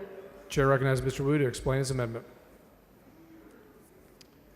Thank you, Mr. Speaker. Members, I very much understand what this bill is trying to do.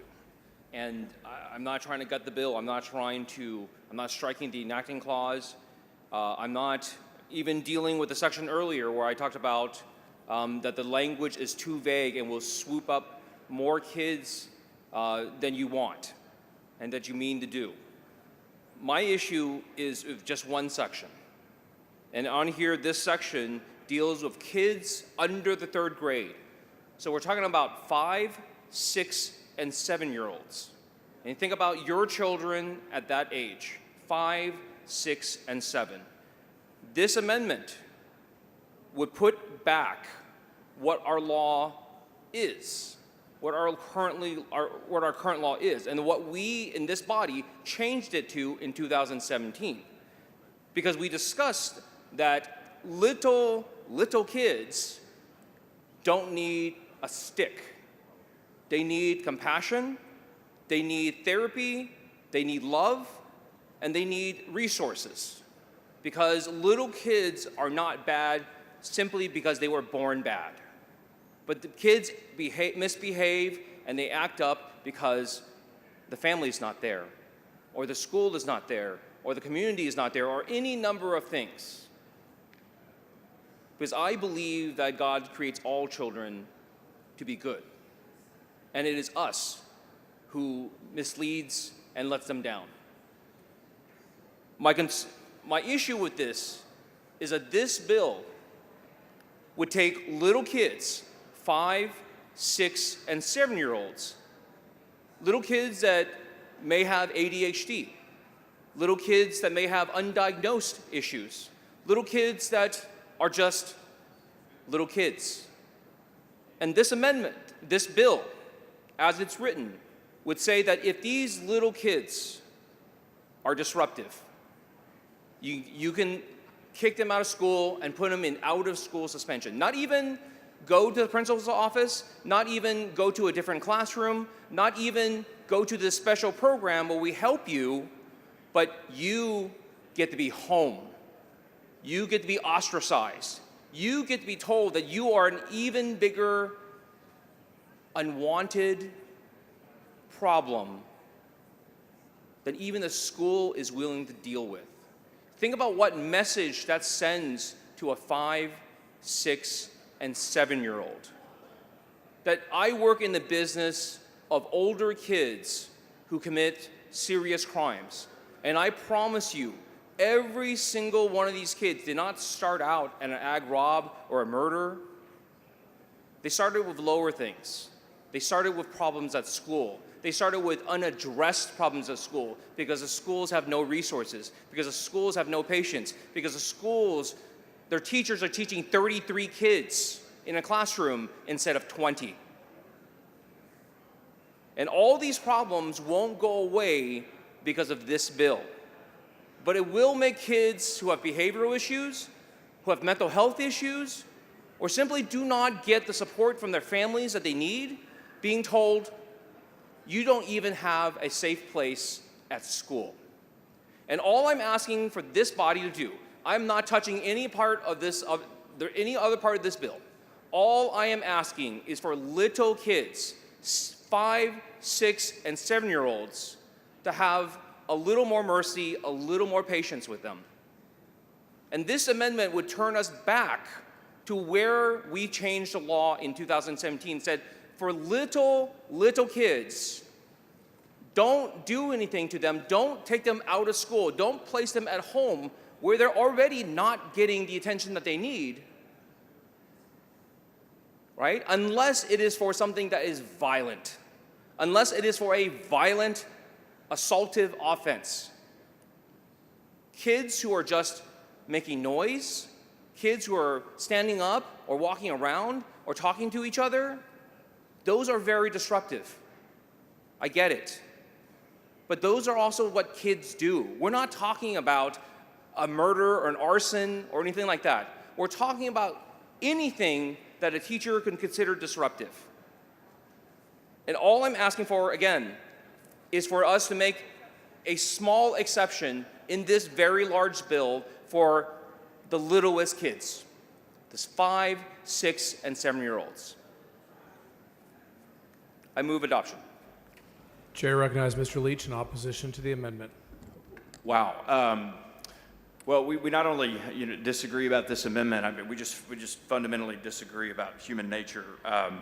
I could tell you that what kids need, and we're not talking about kids that are speaking up, that are acting out, that are yelling without raising their hands, that aren't following instructions. We're not talking about kids with ADHD. We're not talking about kids who push someone at recess. That's not what we're talking about. Kids are going to be kids. But I will tell you that it is not compassionate for kids not to have consequences, period.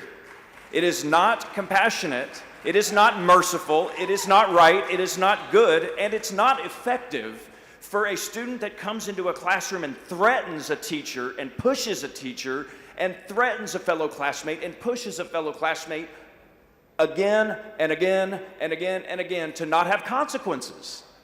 Anyone who thinks that we should show that kid compassion or mercy, the compassionate and merciful thing to do is to punish them, is for them to have consequences. And that's what this bill does. So we just fundamentally disagree about what's best for kids. I think it was Truett Cathy, the founder of Chick-fil-A, that said, I would rather build boys than mend men.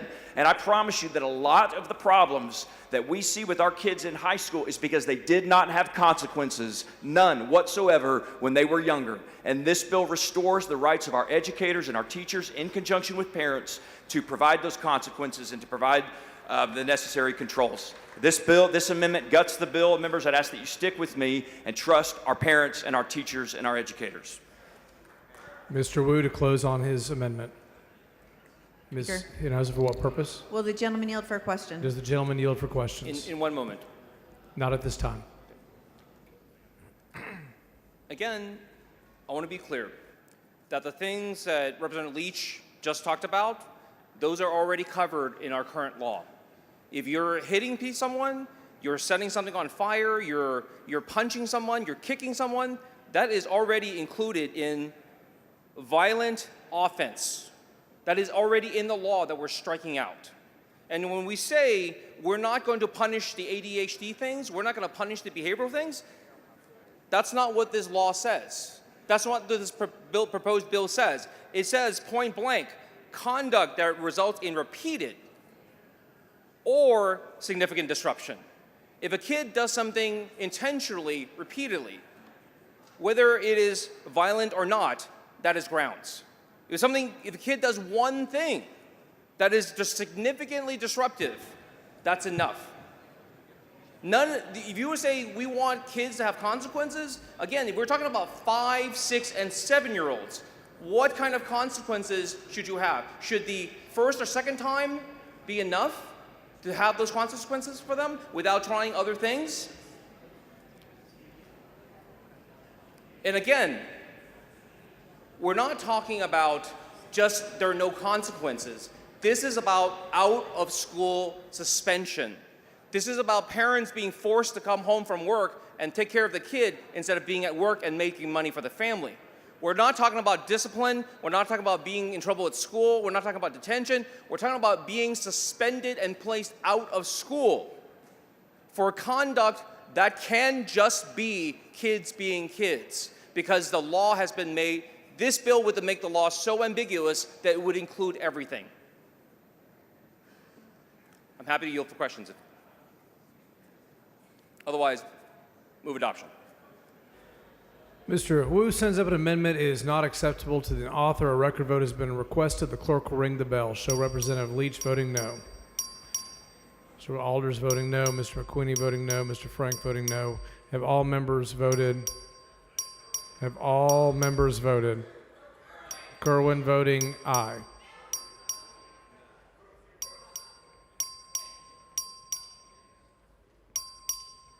Have all members voted? So Kerwin voting no. Have all members voted? There being 55 ayes and 91 nays, the amendment fails to adopt. Following amendment, the clerk will lay out the amendment.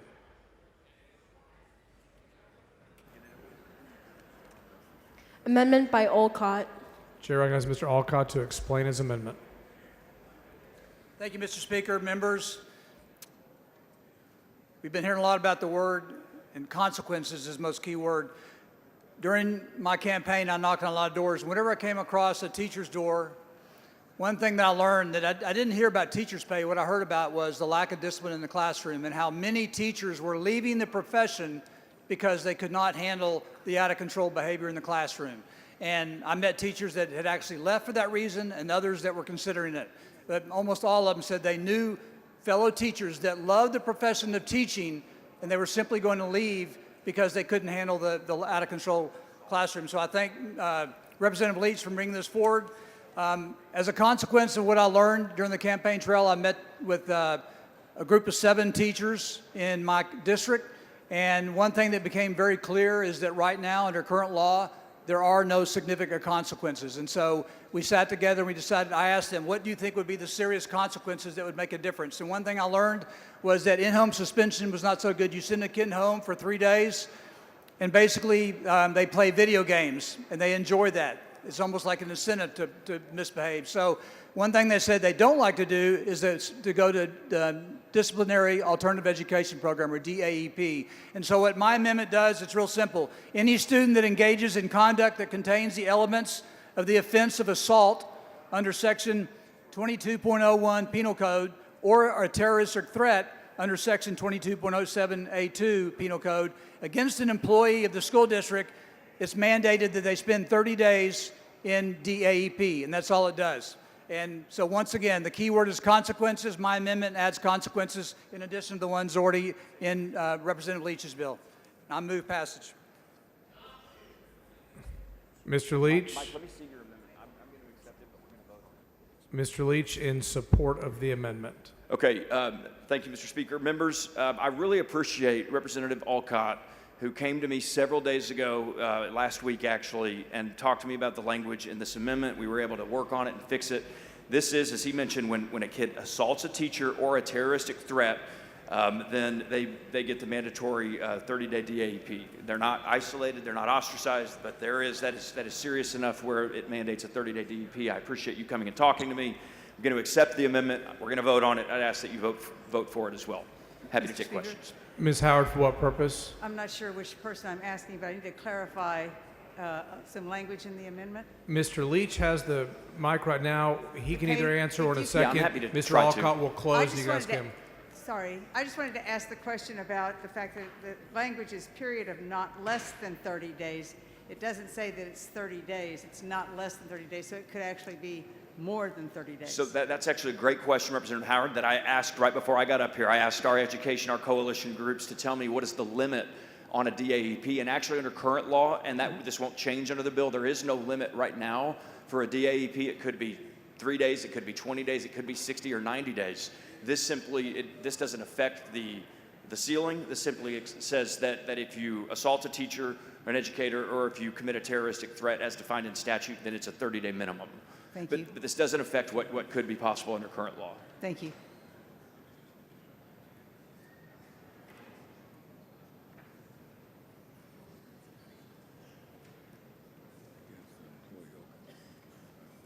Members, I'd ask that you stick with me and vote for the amendment. Mr. Alcott sends up an amendment. It is acceptable to the author. A record vote has been requested. The clerk will ring the bell. Show Representative Leach voting aye, McQueenie voting aye, Mr. Alcott voting aye. Have all members voted? Mr. Alders voting aye. Have all members voted? Have all members voted? There being 108 ayes and 34 nays, the amendment is adopted. Following amendment, the clerk will read the amendment.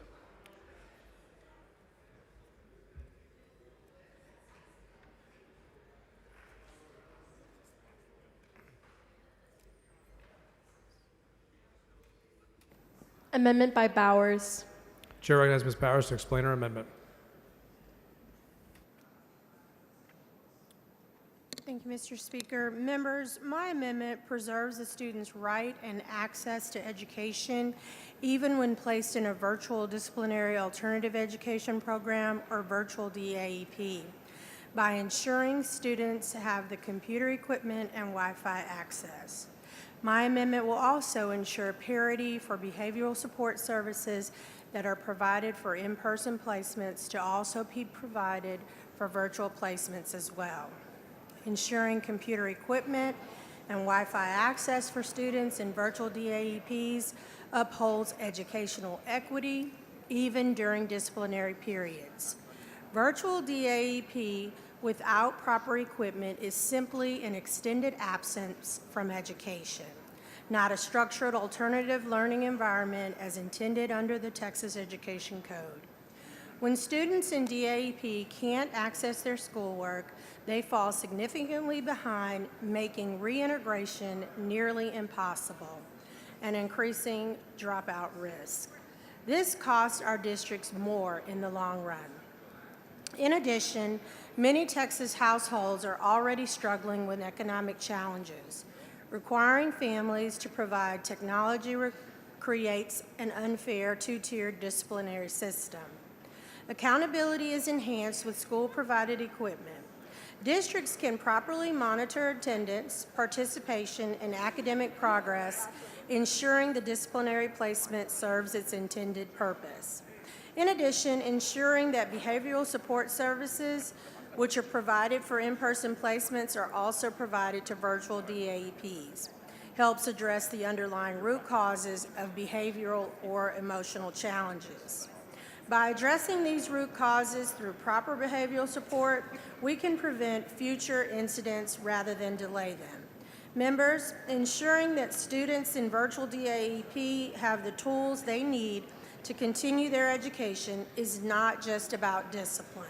It's about maintaining our commitment to education for all Texas students, regardless of circumstances. Mr. Speaker. Ms. Goodwin, for what purpose? Will the gentle lady yield for some questions? Does the gentlelady yield for questions?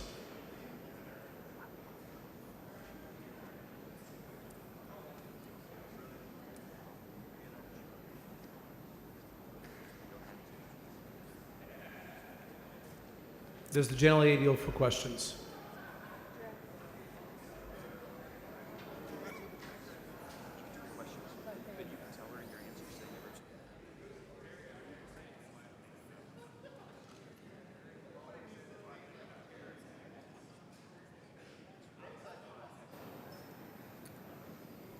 Yes, I'll yield for questions. She yields. Representative, would you agree that without guaranteed access to the internet and a computer, placing a student in a virtual setting is essentially equivalent to denying them an education?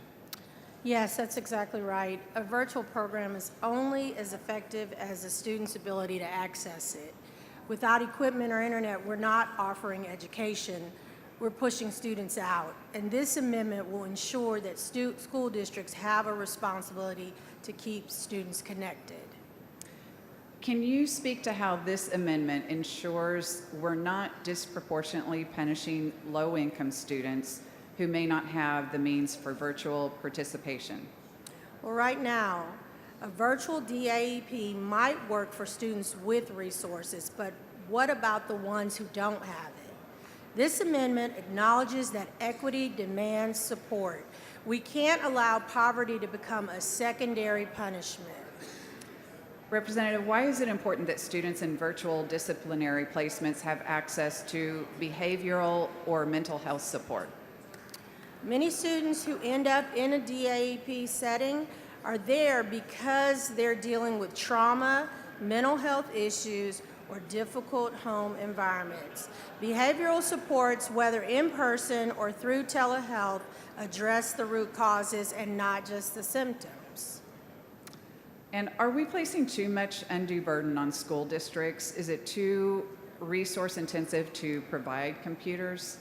Well, this isn't about creating an undue burden.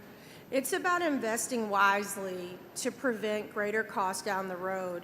And so let me address your concern directly, Representative Goodman, regarding computers and Wi-Fi. First, many districts already maintain device inventories for classroom use that could be temporarily reassigned for DAEP programs and purposes, creating minimal additional expense. So secondly, consider the alternative cost. When students fall behind academically during disciplinary periods, districts face substantially higher expenses for remediation services, retention programs, and dropout prevention initiatives. These costs far exceed the one-time investment in devices and connectivity.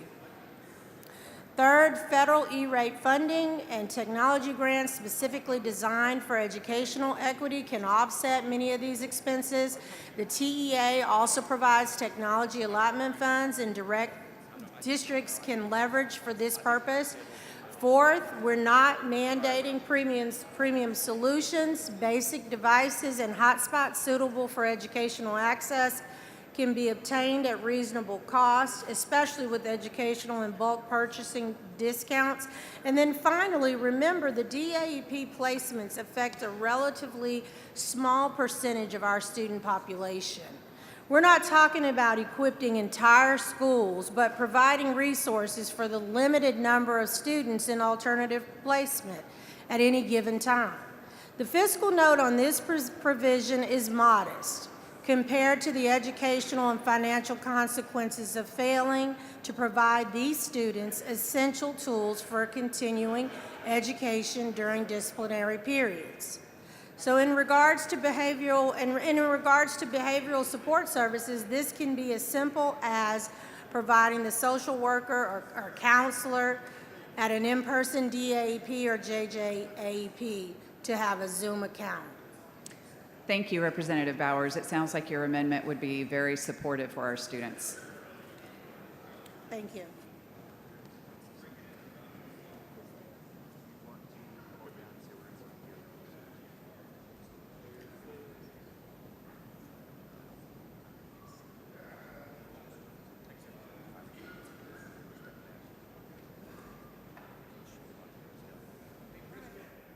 Chair recognizes Ms. Bowers.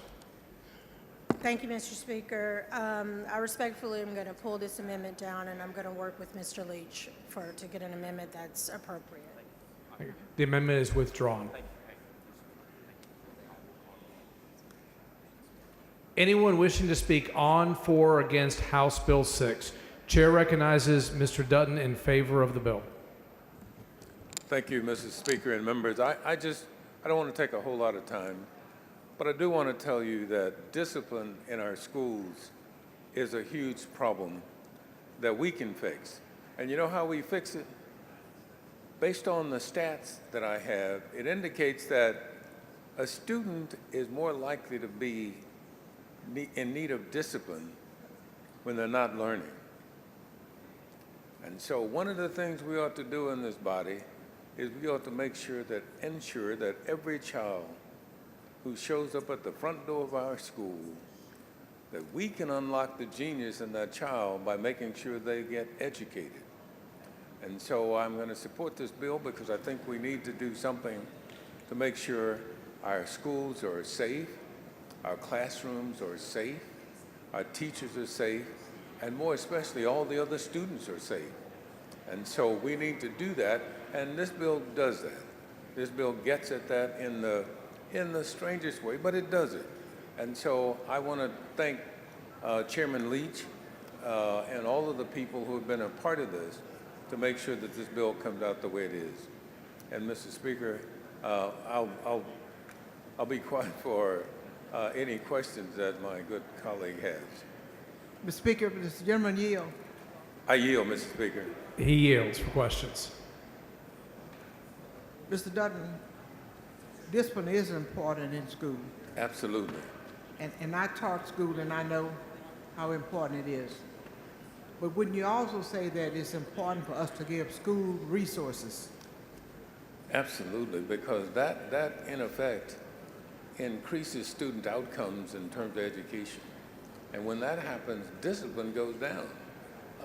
And one of the things we have recognized is that, for example, at HISD, in the schools in my district, the discipline problems have declined as the education success of the student increases.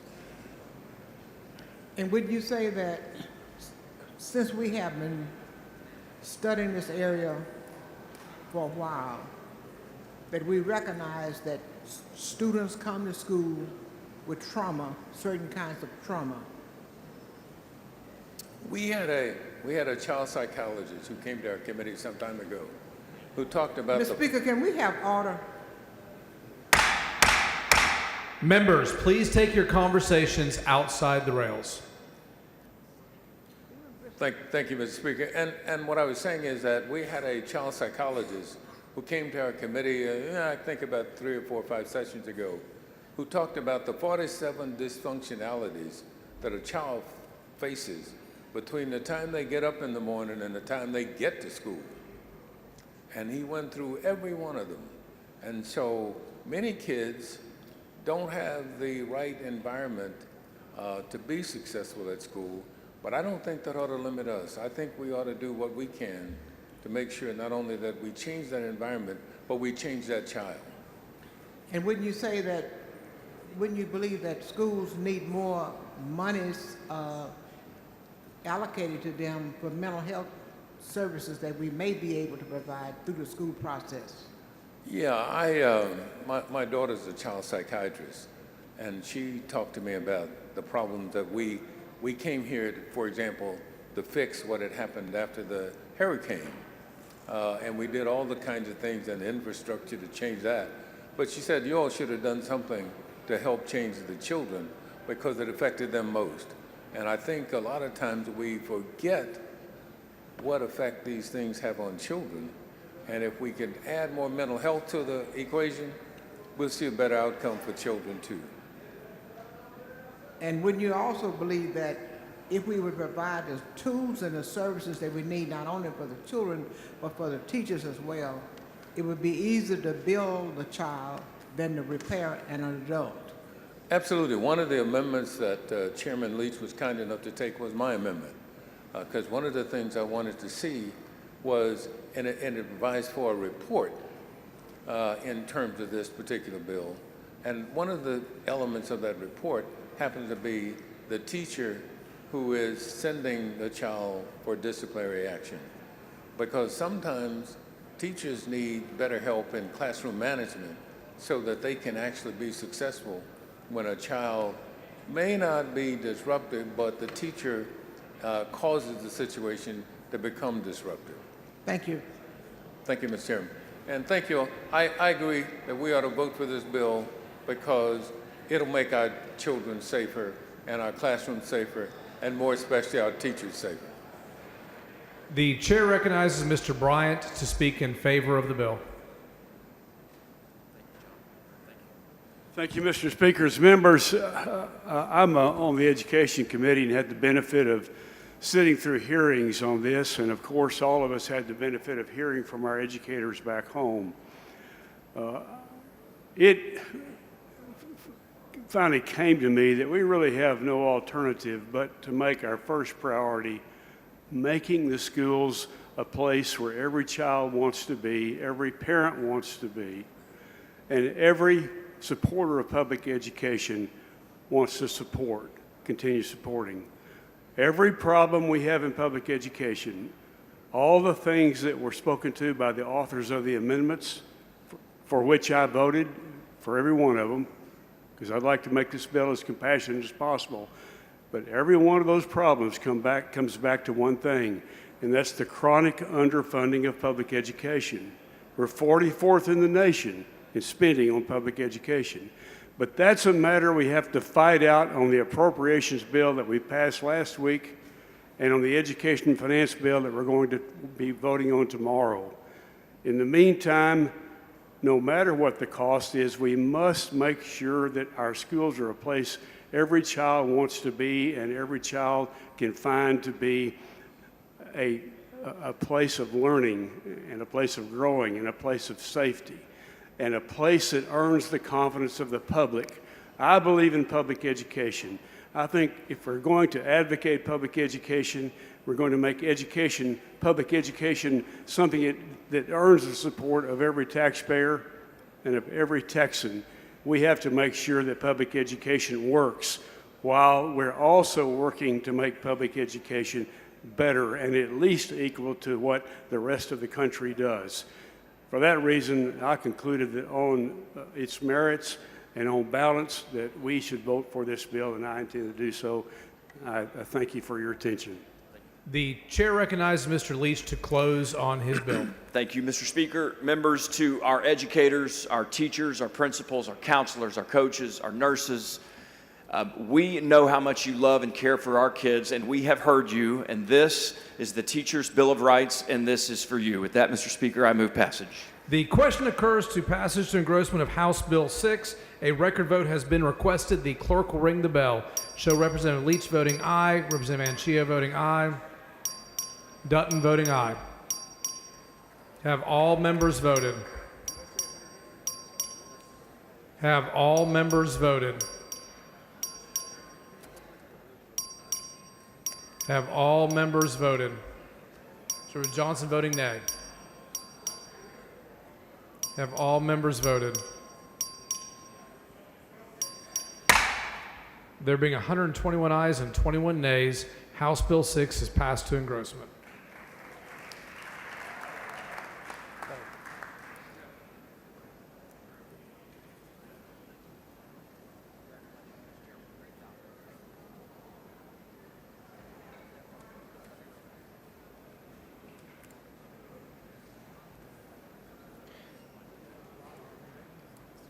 Chair lays out on second reading House Bill 100. The clerk will read the bill.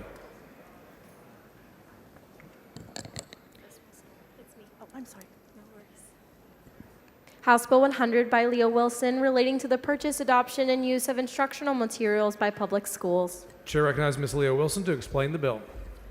Speaker, members, House Bill 100 is necessary to ensure that instructional materials used in our public school meet the high standards that Texas teachers and students deserve. This bill would prohibit school districts from purchasing or using instructional materials that have been reviewed and then rejected by the State Board of Education. It's critically important that our children receive materials that contain 100% of the Texas Essential Knowledge and Skills, the TEKS. The TEKS are the elements of what a student must know in one grade level in order to be successfully entering into the next grade level. Instructional materials in Texas are also evaluated to meet the Texas suitability standards. These standards ensure that the content that students are exposed to is age-appropriate, educationally sound, free from harmful and obscene material, and that it also complies with the Texas Education Code. The final vote for the adoption of those suitability standards on the State Board of Education was 10-1. Currently, there are 5 reasons that SBOE could vote to reject an instructional material, but 80% of those are rejected on the grounds that they do not contain 100% of the TEKS coverage. Other reasons for rejection are low quality ratings, the suitability standards are not met, obscene or harmful content, or there is a statute violation, or bad phonics. That is also in our statutes. It is important to note that the publishers are given multiple chances to correct deficiencies prior to the final adoption and rejection through a year-long process. The Texas State Board of Education has a very rigorous and transparent adoption process, ensuring that instructional materials meet both the suitability standards, that they comply with the Texas Education Code, and that they also contain 100% of the TEKS. A process that includes not just TEA and publishers, but also expert teacher review panels, suitability review boards, parents, groups of everyday Texans, and other stakeholders in which everyone has a chance to review, comment, and suggest revisions to materials during a year-long adoption process. What is the purpose of having an in-depth review and asking our elected State Board of Education members to do their due diligence in selecting the very best materials if in the end districts are simply going to ignore the results of the process and buy rejected materials? Some of these are rejected because they are against things that we wrote in the Texas Education Code. It's important to emphasize that this bill does not limit local control. Districts will still have the freedom to select materials that meet their community's needs as long as those materials are not on the SBOE rejected list. There are many instructional materials that the SBOE takes no action on, and those are placed on the SBOE no action list. These are available for purchase. For a historical perspective, prior to SB 6 in 2011, HB 100, my bill, was the law, and state funds could not be used to buy off the rejected materials list. Unfortunately for students, since 2011, districts have been able to buy materials that have been rejected. We can correct this with HB 100. Using inferior instructional materials, especially those not containing full curriculum coverage, directly affects student outcomes, especially when we are doing high-stakes testing.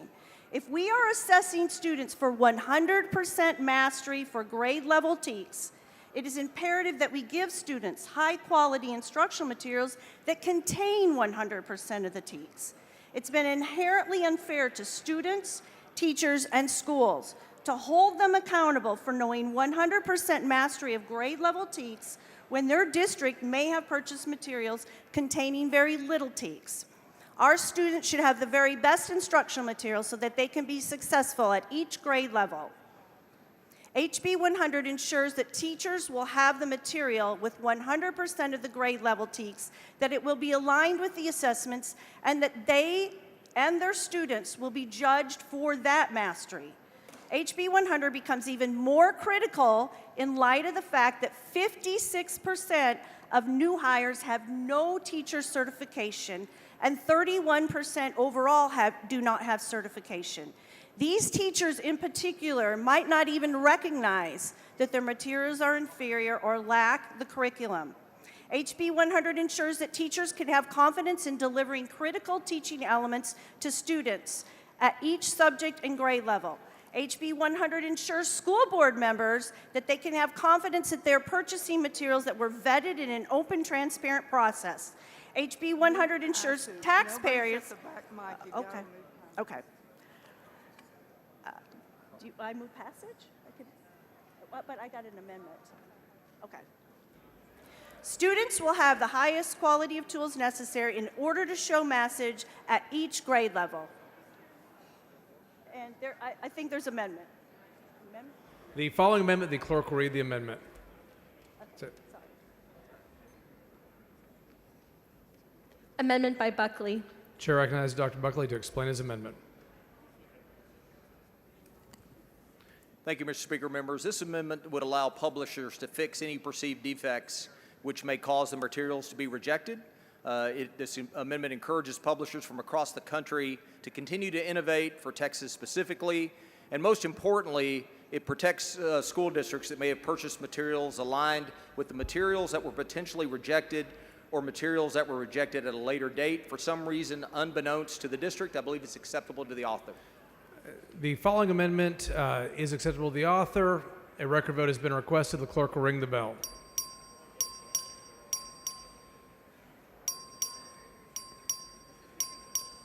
Service Wiener voting nay.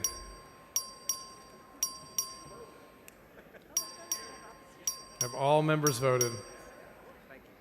Have all members? Service Wiener voting no, or aye. Aye. Have all members voted? There being 146 ayes and 0 nays, the amendment is adopted. Chair recognizes Representative Leo Wilson to close on her bill. I move passage.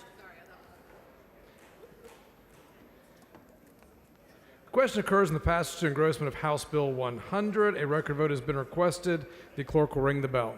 Show Representative Leo Wilson voting aye. Representative Zwiener voting nay. Have all members voted? So King of Hemphill voting aye. Have all members voted? There being 103 ayes and 42 nays, House Bill 100 is passed to engrossment. Chair lays out on second reading House Bill 124. Clerk will read the bill. House Bill 124 by Bonin relating to the school safety allotment under the Foundation School Program. Chair recognizes Dr. Bonin for a motion. Mr. Speaker, I move to postpone further consideration of House Bill 124 until 5 p.m. Wednesday, April 16. You've heard the motion. Is there any objection? Chair is none, so ordered.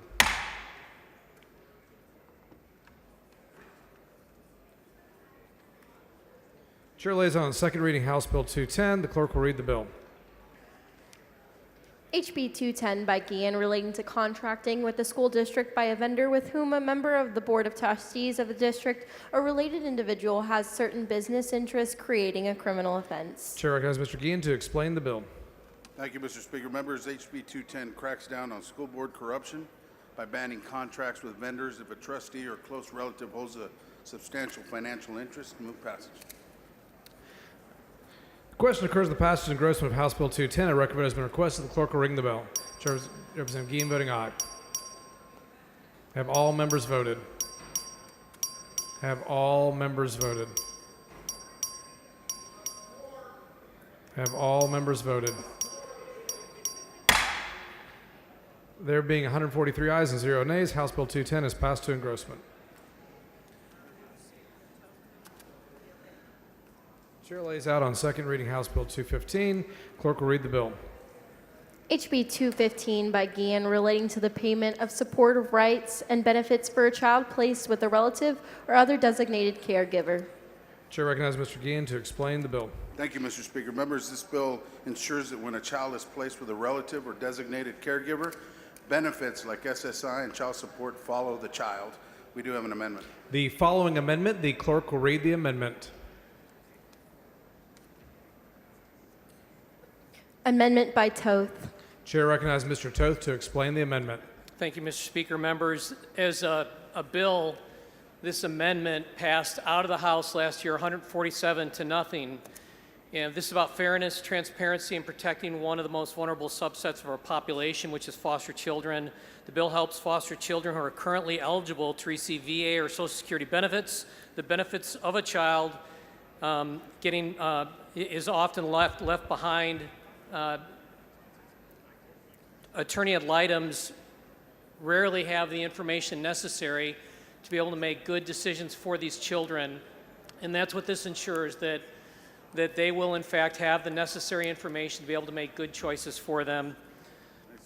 And it's acceptable to the author. Thanks very much. Mr. Toth sends up an amendment. It's acceptable to the author. A record vote has been requested. The clerk will ring the bell. Mr. Tinderholt voting aye. Mr. McQueenie voting aye. Have all members voted? Have all members voted? There being 147 ayes and 0 nays, the amendment is adopted. Chair asks Mr. Guillen to close on his bill. Move passage. House Bill 215 is question on passage of House Bill 215 engrossment. Record vote has been requested. Clerk will ring the bell. Shows of Patterson voting aye. Shows of Tinderholt voting aye. Have all members voted? Have all members voted? There being 147 ayes and 0 nays, House Bill 215 is passed to engrossment. Chair lays on second reading, House Bill 1393. Clerk will read the bill. HB 1393 by Metcalf relating to daylight savings time. Chair recognizes Mr. Metcalf to explain the bill. Thank you, Mr. Speaker. Members, it's Freedom Day. Members, the antiquated practice of springing forward and falling back and changing our clocks twice a year is frustrating to many people in modern day society. This great simple bill is going to correct that. We do have one perfecting amendment. Mr. Speaker, Mr. Moody, for what purpose? I just have one question. Does the gentleman yield for one question? One question by my friend. The gentleman Mr. yields. If we're able to pass this bill, will it allow us to move time forward to the end of this calendar?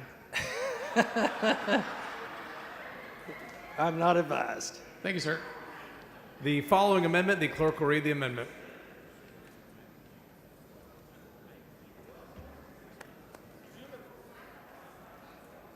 Amendment by McQueenie.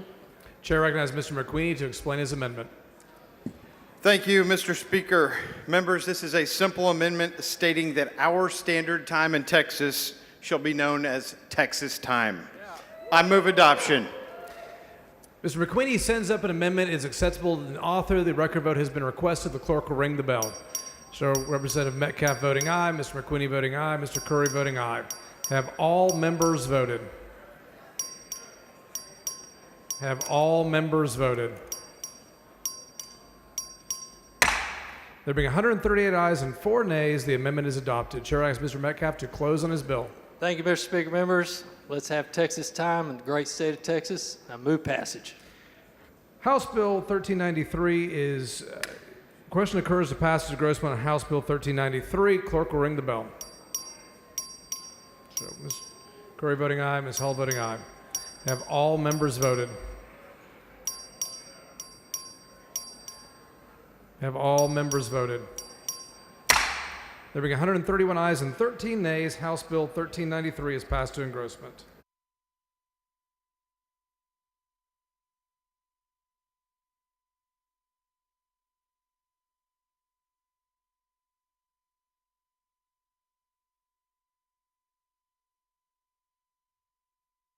The chair announces the signing of the following in the presence of the House. SCR 47.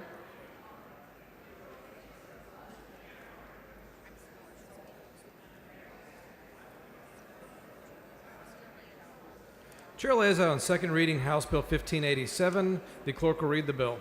HB 1587 by Hull relating to sales tax exemption period for clothing, footwear, and certain school-related items. Chair recognizes Ms. Hull for a motion. Mr. Speaker, I move to postpone further consideration of House Bill 1587 until Tuesday, April 22nd at 10 a.m. Members, you've heard the motion. Is there any objection? Chair is none so ordered.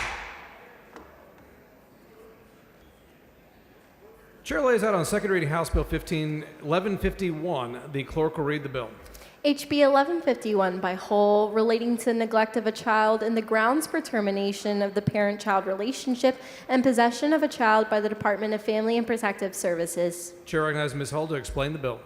Thank you, Mr. Speaker. Members, this bill ensures that parents have the right to direct the medical care of their children. It clarifies that it is not neglect to refuse to administer or consent to psychotropic medication or psychiatric treatment unless those actions or omissions cause the child harm. This balances constitutionally protected parental rights with the need to protect children in truly dangerous situations. Move passage. The question occurs the passage and engrossment of House Bill 1151. A record vote has been requested. The clerk will ring the bell. Have all members voted? Have all members voted? There being 144 ayes and 2 nays, House Bill 1151 is passed to engrossment. Chair lays out on second reading House Bill 1268. The clerk will read the bill. HB 1268 by Button relating to the creation of the Texas Technology and Innovation Program. Chair recognizes Ms. Button to explain the bill. Thank you, Mr. Speaker. Members, HB 1268 creates the Texas Technology and Innovation Program to better leverage federal dollars and support our small Texas businesses.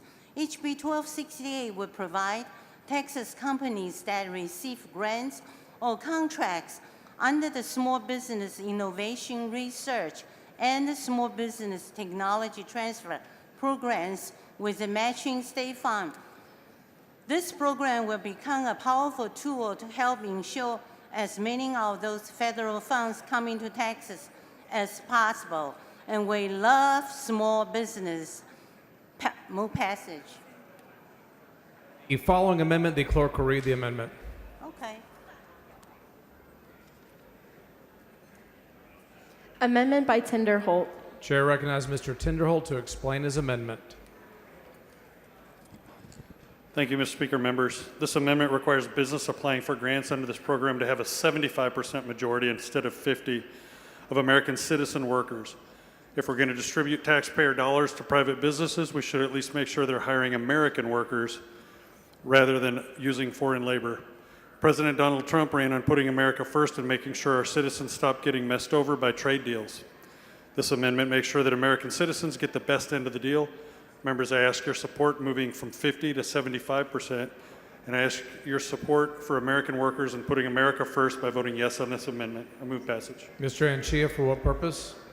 Yes, Mr. Speaker, will the gentleman yield for questions? Does the gentleman yield for questions? I will absolutely yield for the questions. The gentleman yields. Thank you, Mr. Tinderholt. Have you contemplated legal permanent residence as part of your total, or are you only requiring there to be citizenship? Because a person could be in the United States lawfully, could be a long-time resident of the United States as a legal permanent citizen, or pardon me, a legal permanent resident who is not a U.S. citizen. This includes both.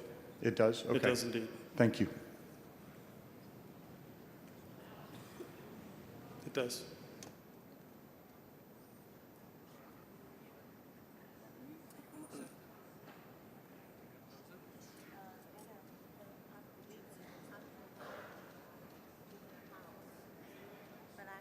Chair recognizes Ms. Button.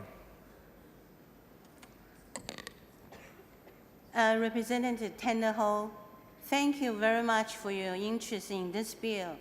This bill actually requires a majority of employees to resign in our great state of Texas. It did not say anything about the citizenship in this bill. However, this bill is aligned with the federal requirement in order to be qualified and to bring down the program, the fund, the federal fund. And the definition for those programs, they say they require at least 51% owners and controlled by U.S. citizens or legal permanent residents to avoid any unintended consequences, because you just don't want to lose that opportunity, since this bill does not define what's the citizenship. Go through the entire bill. No place talk about the citizenship. It's all in the federal programs. Okay, so in order to save time, and I know many of us have to go to the committees and subcommittees, including my own committee. So I will move I will really like to keep this bill as it is right now. Are you? Hold on, just for courtesy. Gentlemen, are you done? Are you making up your mind? Otherwise, girls in charge. Okay. Okay, I'll move to leave this amendment up to the will of the House. See, you all represent your district. So I leave the will of this wonderful, empowered House, and I will vote no, because I don't want to lose that opportunity to help out small, high-tech business. Thank Will you. the gentlelady yield? Mr. Canales, for what purpose? Will the gentlelady yield? Does gentlelady yield for questions? Yes, gentlelady, yield for good questions. Have you read Mr. Tinderholt's amendment? Yes, I did. Okay, earlier in when you were speaking, you said permanent legal residence and United States citizens is what the bill requires. That's what the federal requirement. Okay, Yeah. Mr. Tinderholt, and I don't believe he intentionally made a misrepresentation, but he misrepresented. His amendment only says United States citizens, but leaves out the words permanent legal resident. There are two different distinctions. And did you see that?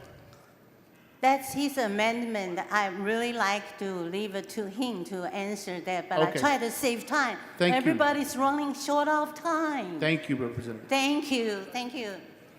Any other gentlemen want to ask this beautiful and smart lady any questions? Otherwise, I move to table, no, to leave the will of this powerful House. Hold on. I try to save time. Hold on.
Mr. Tenderholt sends up Mr. Tenderholt to close on his amendment.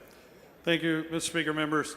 So this allows, so to correct any discussions that were on the mic, this allows not less than 75% have to be American citizens, 25% can be visa holders and legal residents. I move passage. Question occurs on the adoption of the amendment. Record vote has been requested. Clerk, ring the bell. Show Representative Button voting no. Capriglione voting no. Mr. Alcott voting aye. Mr. Anchia voting no. Have all members voted? Have all members voted? Mr. Leach voting no.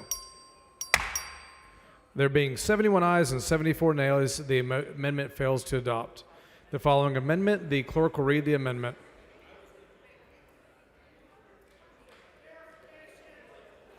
Already moved to the next one. Amendment by Schatzline. Chair recognizes Mr. Schatzline to explain his amendment. Members, my amendment simply requires any business that wants to participate in this program to participate in the E-Verify program. I move passage. Mr. Speaker, Ms. Weiner, for what purpose? will the gentleman yield for some questions? Does the gentleman yield for questions? I will yield for questions. Thank He you so yields. much. Thank you so much, Mr. Speaker. Thank you, Representative. I'm sorry, the House floor amendment system was moving a little bit slow. So can you walk through the purpose of this amendment? Yes.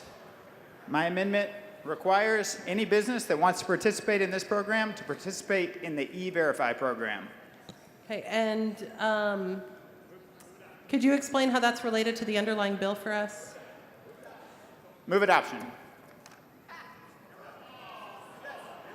Move adoption. You what? Respectfully, I don't want to give time for a point of order, so move adoption. Mr. Speaker, Ms. Weiner, for what purpose? I rise on a point of order under Rule 11, Section 2, that the amendment's not germane.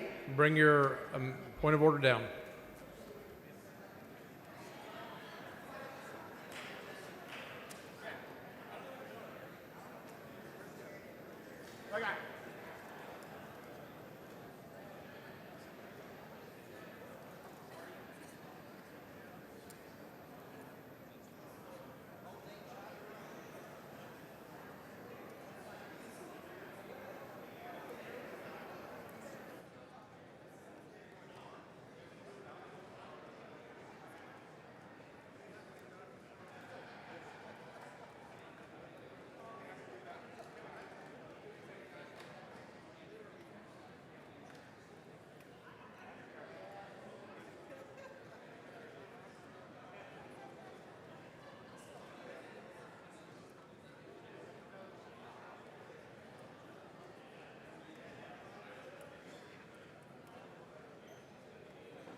The point of order has been withdrawn.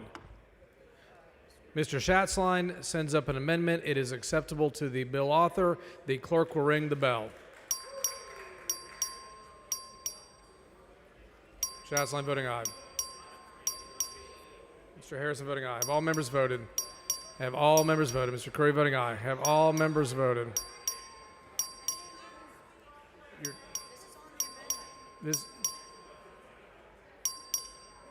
This is on the amendment, the Schatzline amendment. Have all members voted?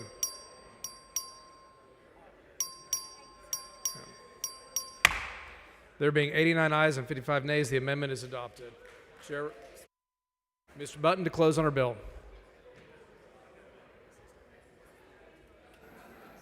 Thank you, Mr. Speaker. Members, let me first apologize. I didn't mean to get this so sensational because we have so many things to do. So let me make it short and sweet. The purpose of this bill is to bring more high-tech innovation, small business, let them grow, and we will be once again on top of the technology in the world, because the fact is you have to admit we are really kind of behind some of the nations, okay? So that's the purpose. I never intend to turn this into a political arena or make some other statements, but I do understand some of you feel passionate about that and respect that. So please support this, because Texas needs small business in the innovation and technology field. And please support this bill. I close. The question occurs the passage of Grossman with House Bill 1268. A record vote has been requested. The clerk will ring the bell. Button voting aye. Have all members voted? Have all members voted? There being 118 ayes and 25 nays, House Bill 1268 is passed to engrossment. Chair lays on second reading House Bill 142. The clerk will read the bill. HB 142 by Noble, relating to the administration, authority, and duties of the Health and Human Services Commission Office of Inspector General. Chair recognizes Ms. Noble to explain the bill. Thank you, Mr. Speaker. Members, it is the goal of us all to make sure that every dollar of our Medicaid and other programs go to those in need. The Office of Inspector General plays a critical role in safeguarding taxpayer dollars by detecting and preventing fraud, waste, and abuse in our state's health and human services programs. However, several inefficiencies in current law hinder the agency's ability to operate effectively. HB 142 is a straightforward and necessary fix, and so by passing this bill, we will enhance the Office of Inspector General's ability to protect taxpayer dollars. I move passage. The question occurs the passage of Grossman with House Bill 142. Record vote has been requested. Clerk will ring the bell.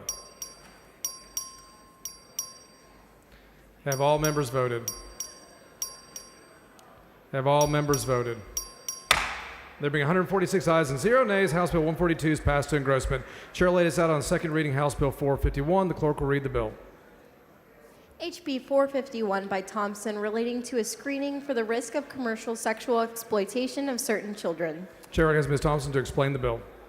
Mr. Speaker and members, Texas has done a lot in the area of human trafficking and protecting our children. This bill actually ensures that we have screening involved with children who are in foster care and TJJD, and I move final passage. The question occurs the passage of engrossment of House Bill 451. A record vote's been requested. The clerk will ring the bell. Have all members voted? Have all members voted? There being 144 ayes and 0 nays, House Bill 451 is passed to engrossment. Members, the Speaker's desk is clear. If you have any announcements, please bring them down front. Ms. Isaac for an announcement. Thank you, Mr. Speaker. Members of the MAHA caucus in Texas, Make America Healthy Again, we have moved our dinner to the Extension Members Lounge, 6:30 to 8:30. Hope to see you there. Thank you. Ms. Thompson moves the House adjourn until 10 a.m. Wednesday.